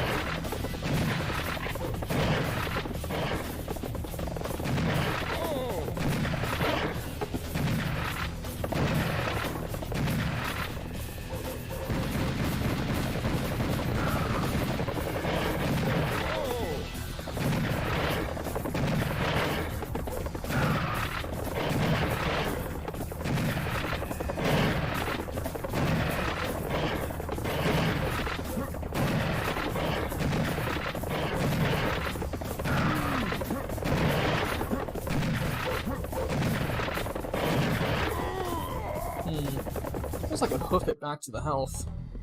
So load, then run. Just like shoot my pistol.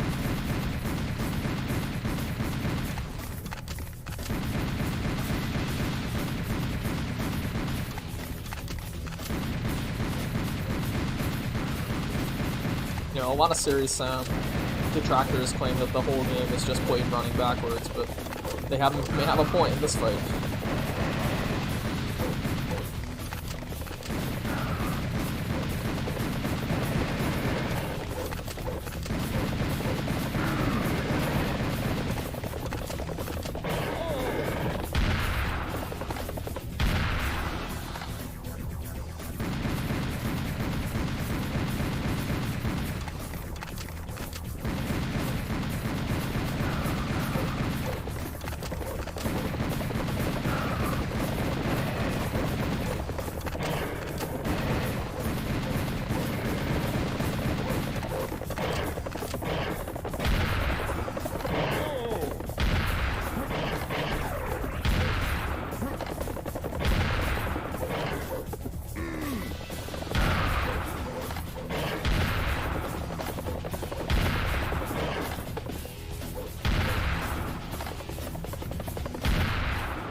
Alright.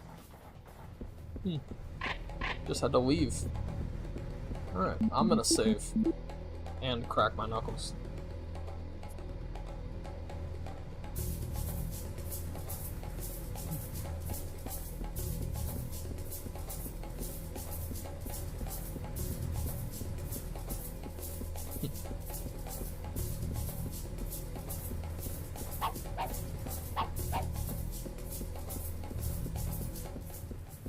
Oh.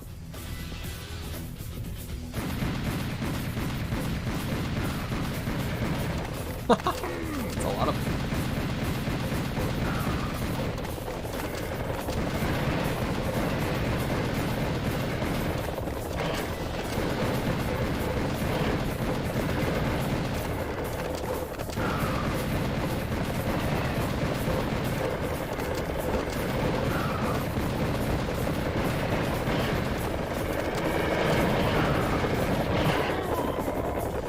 Yeah, they are.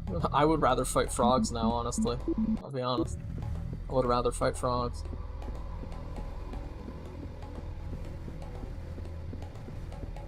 Hey, look, the sun came up. Neat. And then to spawn. With YouTube's compression, you probably can't see what I'm shooting at, but I assure you there are enemies there. I can barely see them.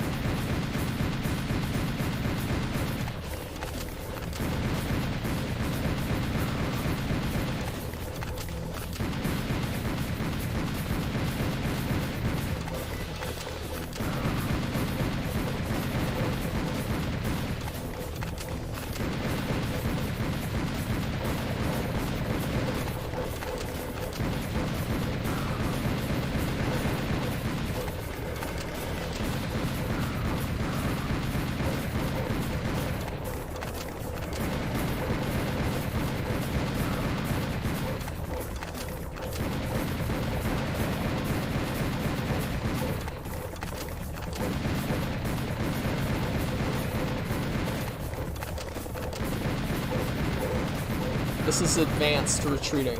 Do you see this? Check this out. This is sick because I'm basically going in a big circle to put myself back on the path so I retreat where I need to go. See that? That's the type of high strategy you just don't get from other streams. Oh no, Did I get too cocky? Am I gonna get smoked by these last 4?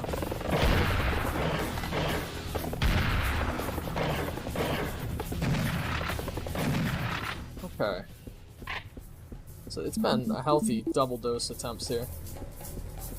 I can only imagine doing this deathless on serious difficulty.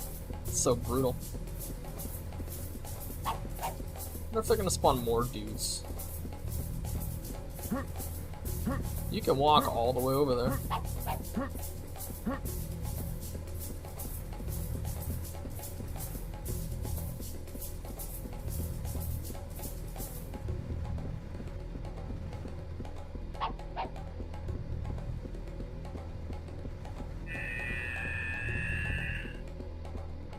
Arachnoid. See if I can get the drop on him.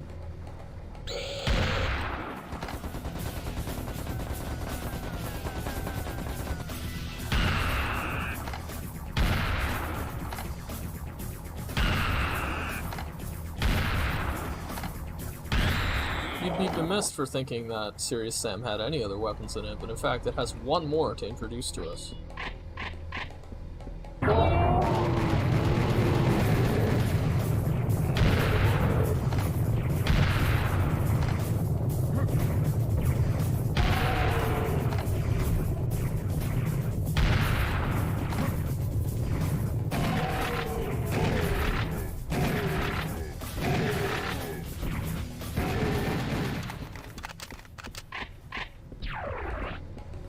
Oh, yeah, by the way, I'm sorry.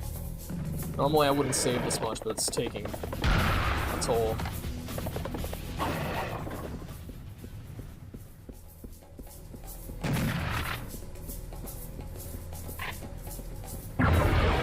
Yeah.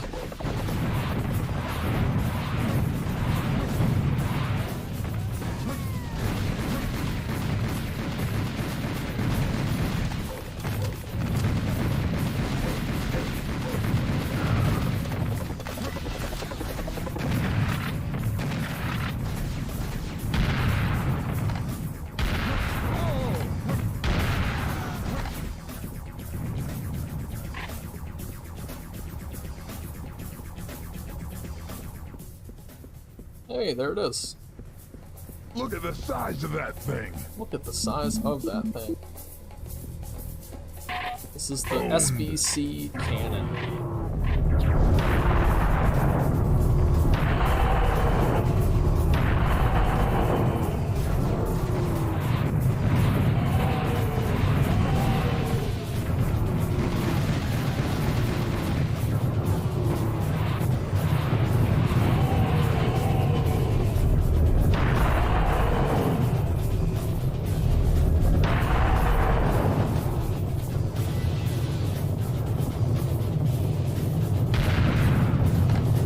Yep.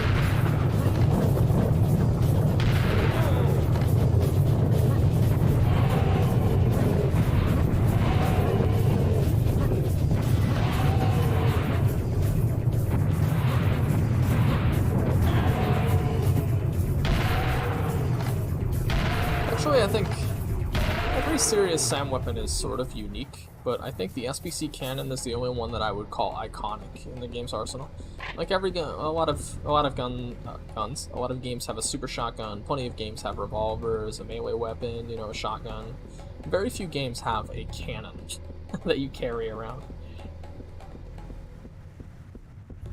It's actually probably one of the higher skill ceiling weapons in the game, because if you charge up the shot, it will actually pierce targets, which gives it a ton of utility against some of the late game enemies. I've actually felt kind of naked up until now. Now that I have a cannon, though, I'm fucking unstoppable.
That was a very good fight. Good decisions.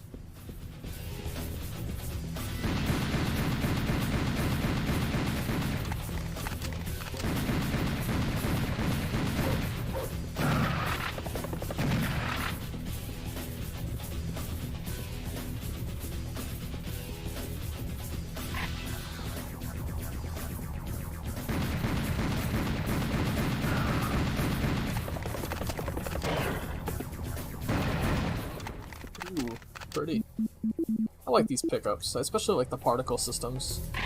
Really neat how they sort of do this asynchronous orbit around each other. Oh, it feels so good.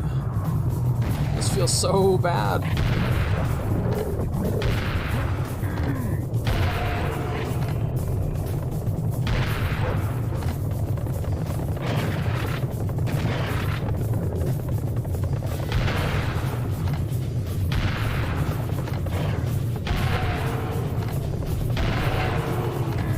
Whoa!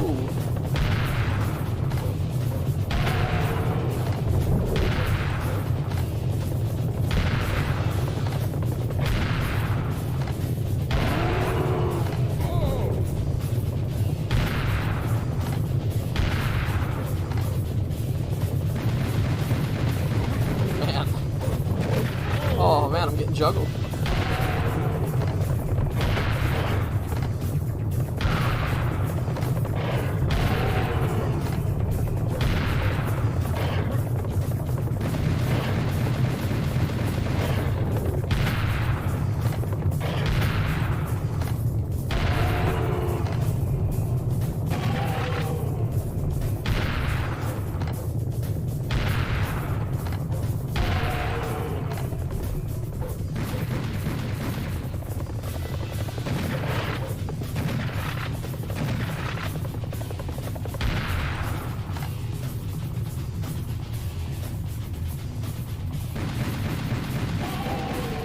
Oh, wow, I got caught on his body. That sucks.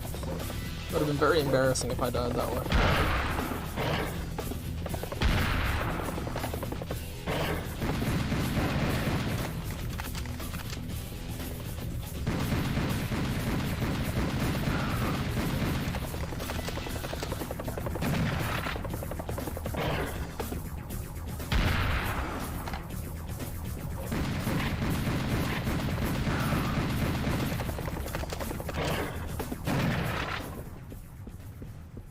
Okay.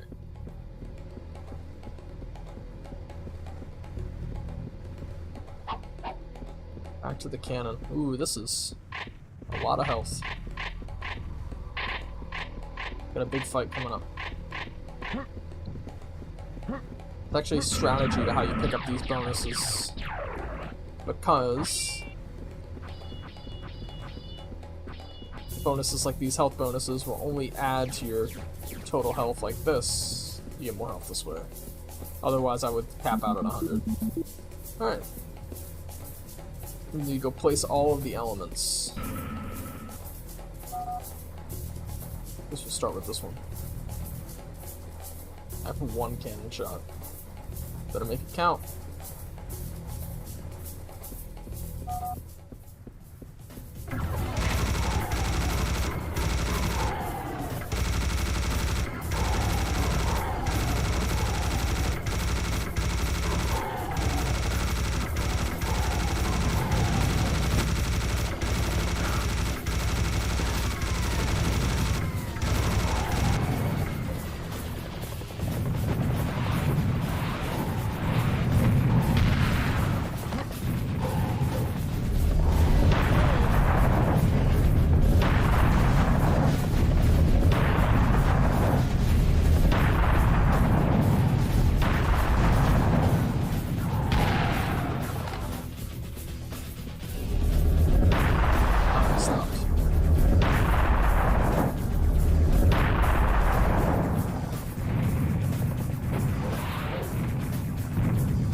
Some ammo.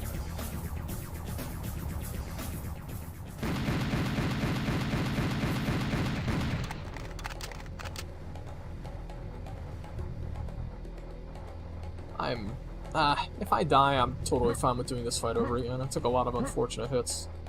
I thought I was smart backpedaling, but the splash from those mechanoid majors really messed me up. Oh.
Normally, a specific enemy should have showed up.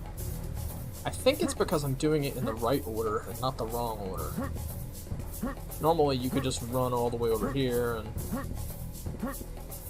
spawn the hardest enemies last or first, but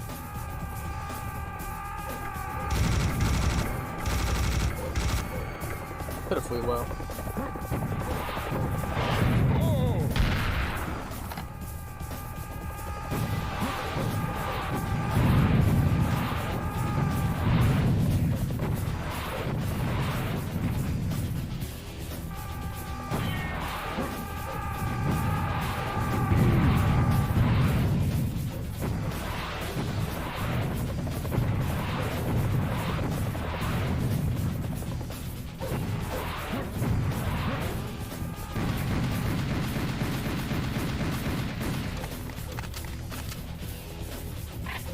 Oh no.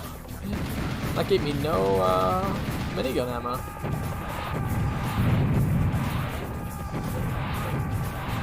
Am I strong enough to clutch?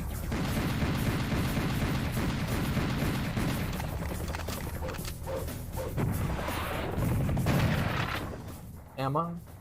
I think so.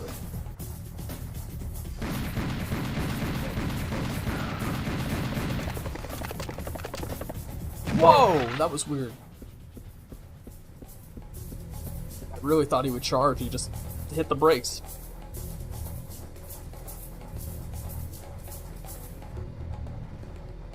Pretty.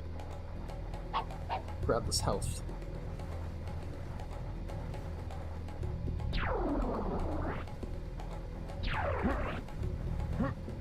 Yeah, he did. He was the last of his kind. Thought whether or not it was worth it to go extinct. Take a swipe at Serious Sam. You know, seeing that health pickup reminds me, especially all the way over there, the Red Cross has actually passed ordinances that prevent video games and other pieces of media from using their logo, which just so happens to be the logo on nearly every med kit in any game until, you know, whenever they pass those ordinances. So that's why you see a lot of games like Halo Combat Evolved Anniversary switching from the traditional Red Cross med pack design to something a little more distinct.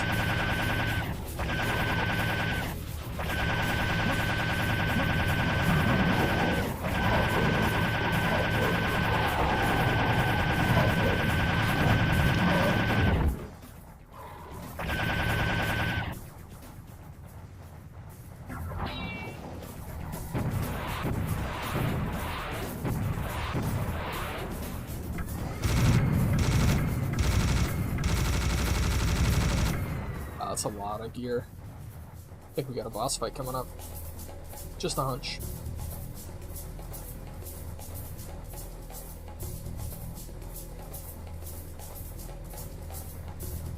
Hey, I honestly forgot I had a grenade launcher. Now, let's see, grab all this stuff. I gotta find the right way to do this. I'm actually... Let me kill this Elder God, and then I'll get right back to you.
now that I've had some time to think on it, I'm actually kind of, how would I say, militantly averse to remasters. I really don't.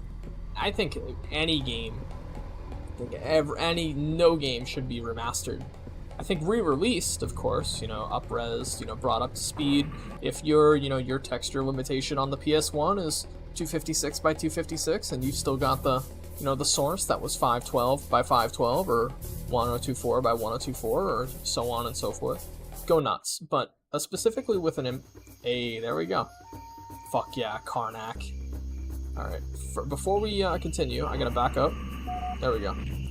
And, with any remaster, unless every original member is on the team, and even then, you kind of can miss the intent of the original game's graphics.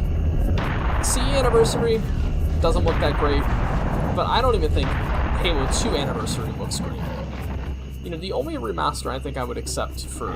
Ouch. The only real remaster I think I would accept for Halo 2 Anniversary would have to go in line with Bungie's original idea for the art style, which was stencil shadows on everything, incredibly high fidelity, the things we saw in the original reveal trailer. I think I'm so averse to remasters, not just because they fuck with the original intent of the graphics, and, when you approach something with hindsight, of course you'll do things different, but, art is never finished, it's only abandoned. And when you come back and do all these redraws and these rewrites and these remasters, I think you lose a little bit of something. The original game, kind of stands as like a little time capsule. When you play it, you take yourself back, and when you play Halo CE Anniversary, or Halo 2 Anniversary by extension, it's kind of weird.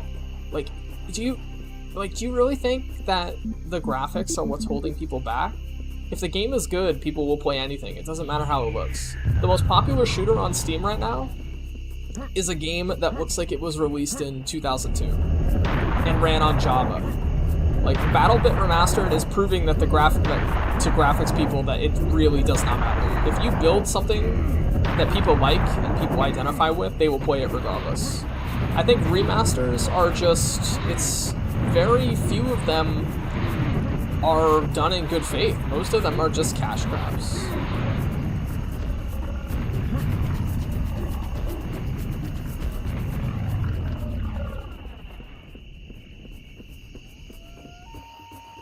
Although, I will say that I think Halo 2 cinematics do look very, very nice. I would actually... I'm not sure. I'm in between. Because the game... A lot of the assets in the game have been brought forward very faithfully. But some things, have that 343 certain affinity style of over-design, where you see this a lot even in Reach, which is a Bungie title. You get items that feel like they aren't allowed to use smooth edges on anything. Everything's got to jut out in a weird way. There's got to be hexagons everywhere. I'm not a fan of that type of design. You see it on things like the Warthog. Halo 2's Warthog is aerodynamic. It's smooth. It's the Halo 4 Warthog kind of just looks bulky and weird and unwieldy. It's this a lot. It makes sense for a military vehicle, but for the sake of art design, because these games are not designed to be simulators, it's just a little weird. I mean, there's a reason I'm playing the original Serious Sam 2001 release and not the HD remaster. I think the HD remaster is quite nice, but if you compare side by side this beautiful Karnak's Starscape to the remaster, it doesn't really compare.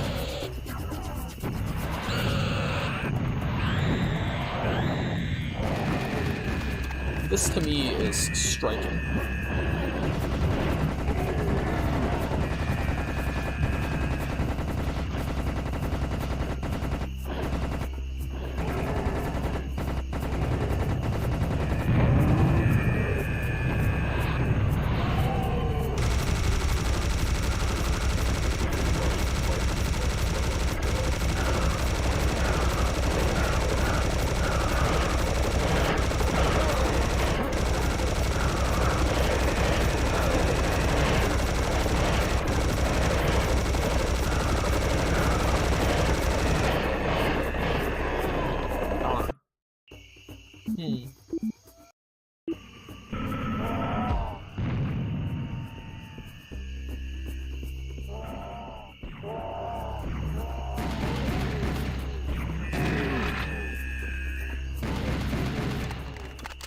I think the things that I really like about 343's treatment of the of Halo Anniversary, and I would just call it Halo MCC and not Halo Anniversaries. I like that the original assets that they could track down have been up-resed. For example, the HUD. You compare, you know, if you emulate or you play the original PC port of Halo, which isn't great, but it serves my point.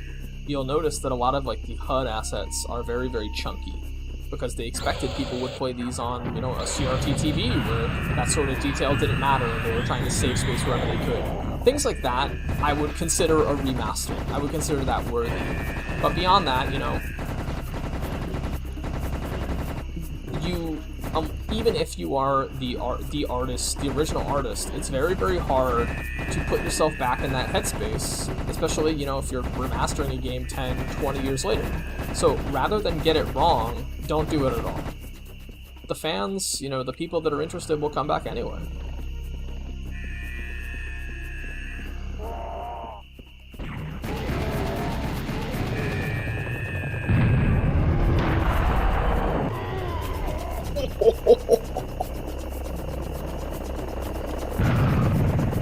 Man, that sucks. That's a blunder.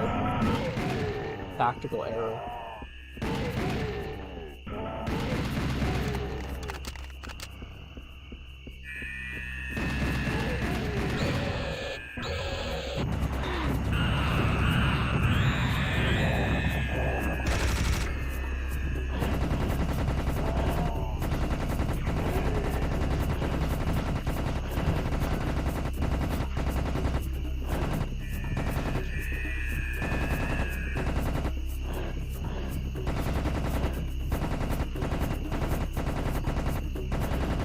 Played myself. Alright, buddy. I'm ready for you this time, motherfucker.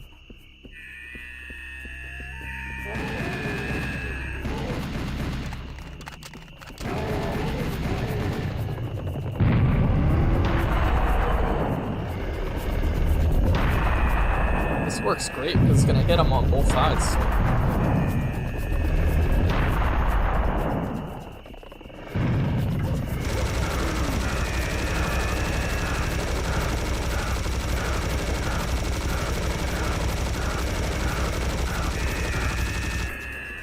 Alright, we are through.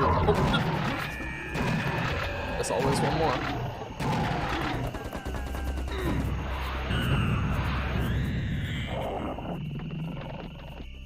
Alright.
Nothing's free.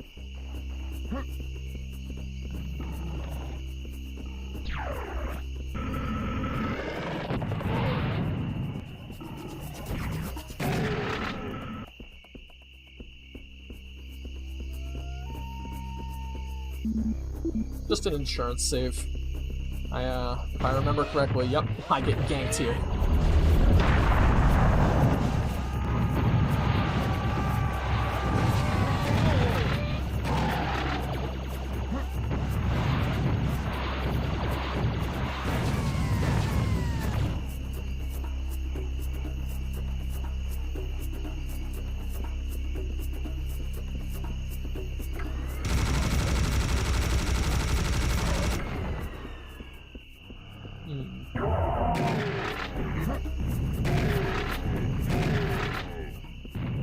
This level was actually my favorite because it's the demo level for Serious Sam. Although they changed the time of day in the full game.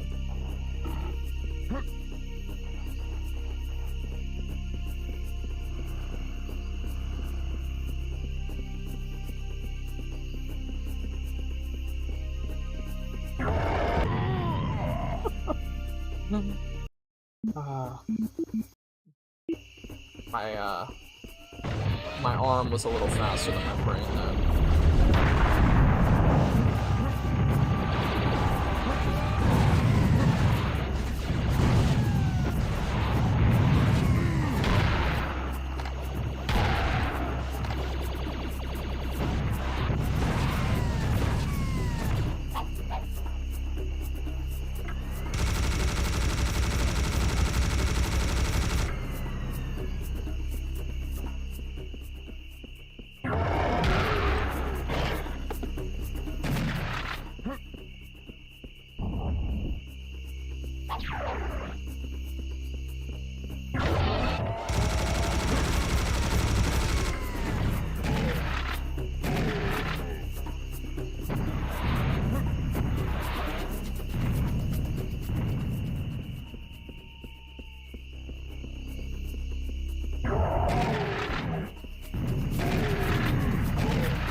That was weird.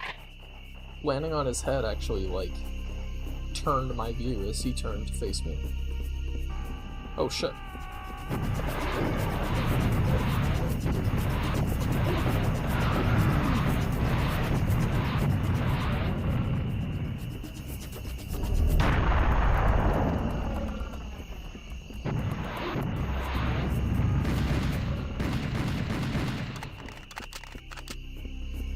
That pyramid's real, that's not a skybox. They do not do skyboxes.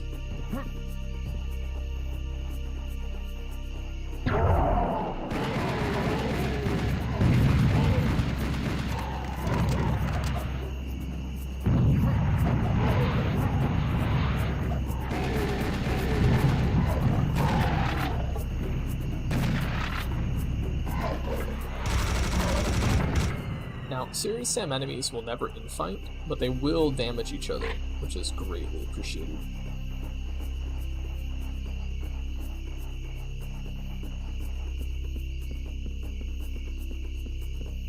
And I like it, it's like the crickets, you know, it's nice.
Such a weird trap.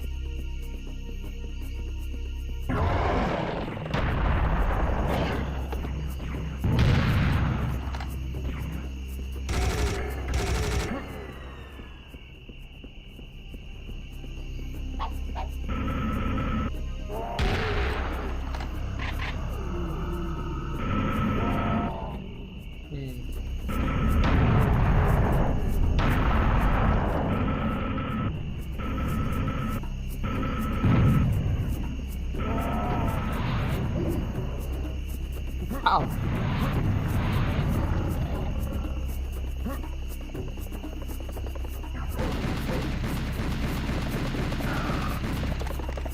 Oop.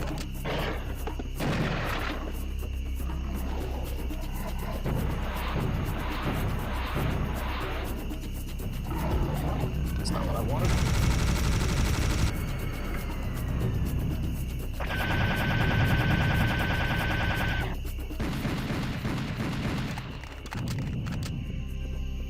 You're out of here.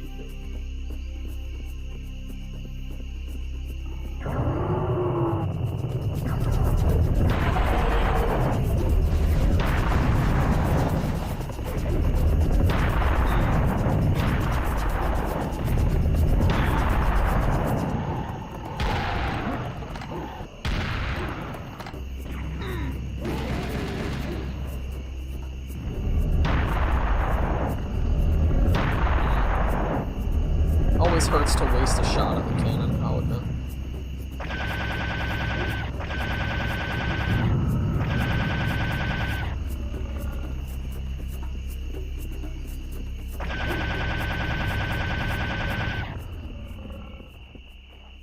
Do I want those? I suppose I do.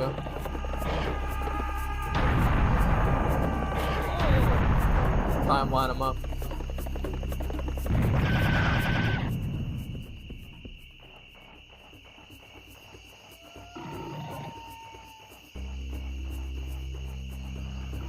I don't like what's in store for me here, I'll admit. Yep, I knew it.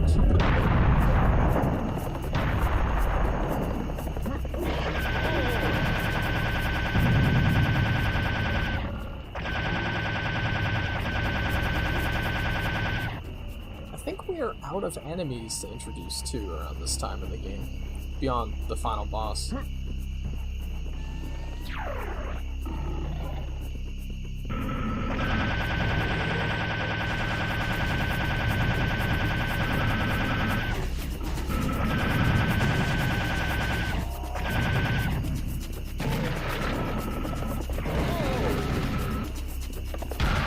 Whoa.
Should have grabbed that later.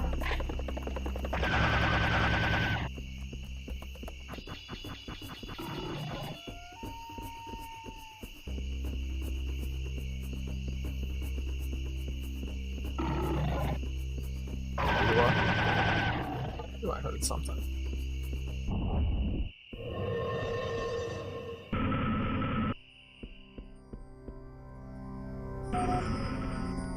This is harder than I remember. This is kind of like a mini boss fight. Since Karnak in the demo, or Karnak was developed before most of the game, Serious Sense development is pretty troubled. Since Karnak was developed before most of the game was finished, there's like weird encounters that don't flow based on the rest of the game. So like this one, for example. Although I don't remember these two arachnoids on the side.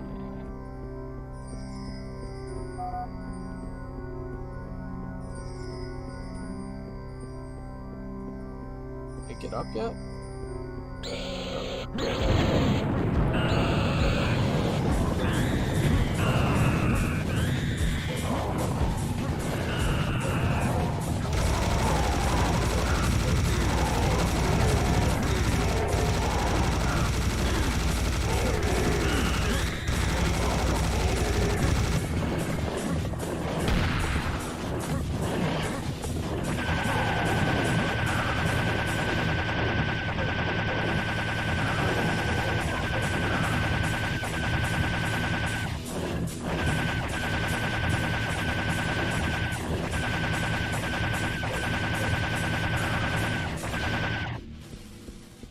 Yonk.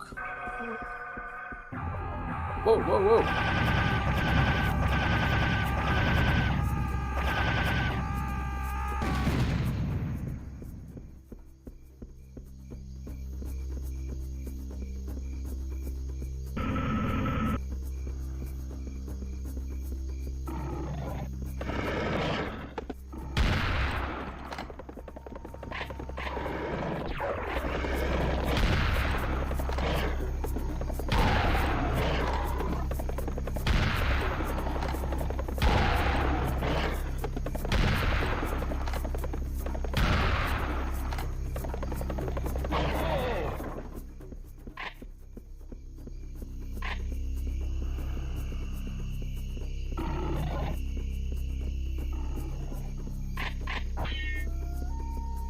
I don't trust that at all. I'm not going for it.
Save.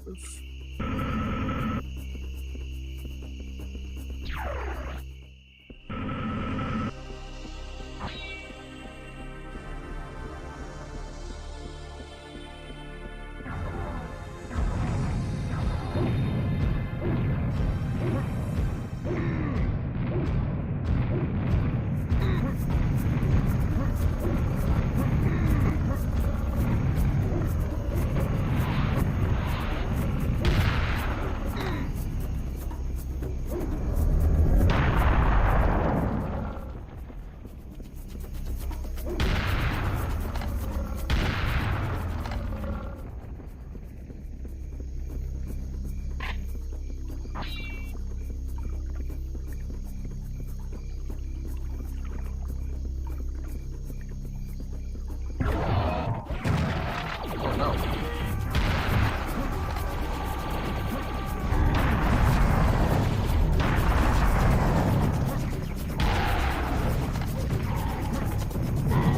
Whoa! Sucks. Yeah. Yeah, right. Like I'm doing the rest of that again.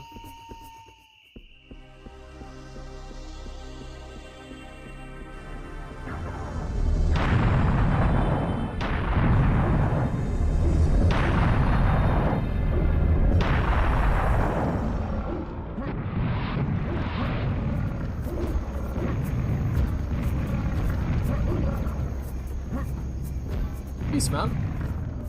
I'm gonna be calling it in a bit too.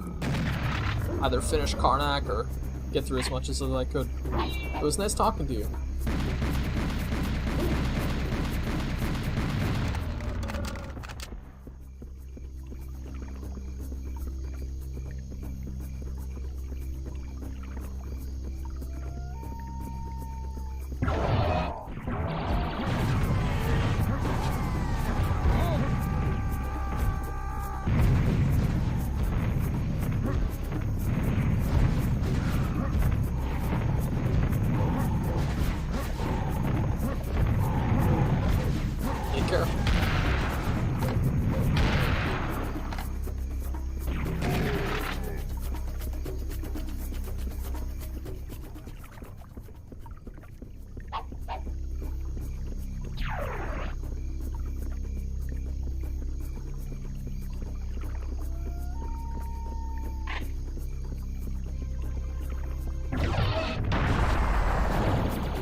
cool.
I suppose that's enough for today. I'm getting filtered. Maybe one more try.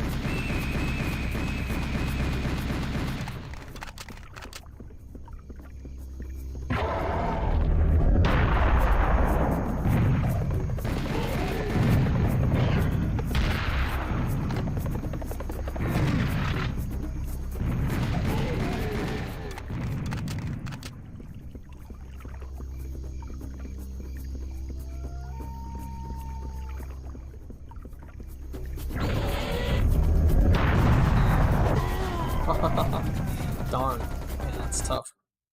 Alright. I think I'm done.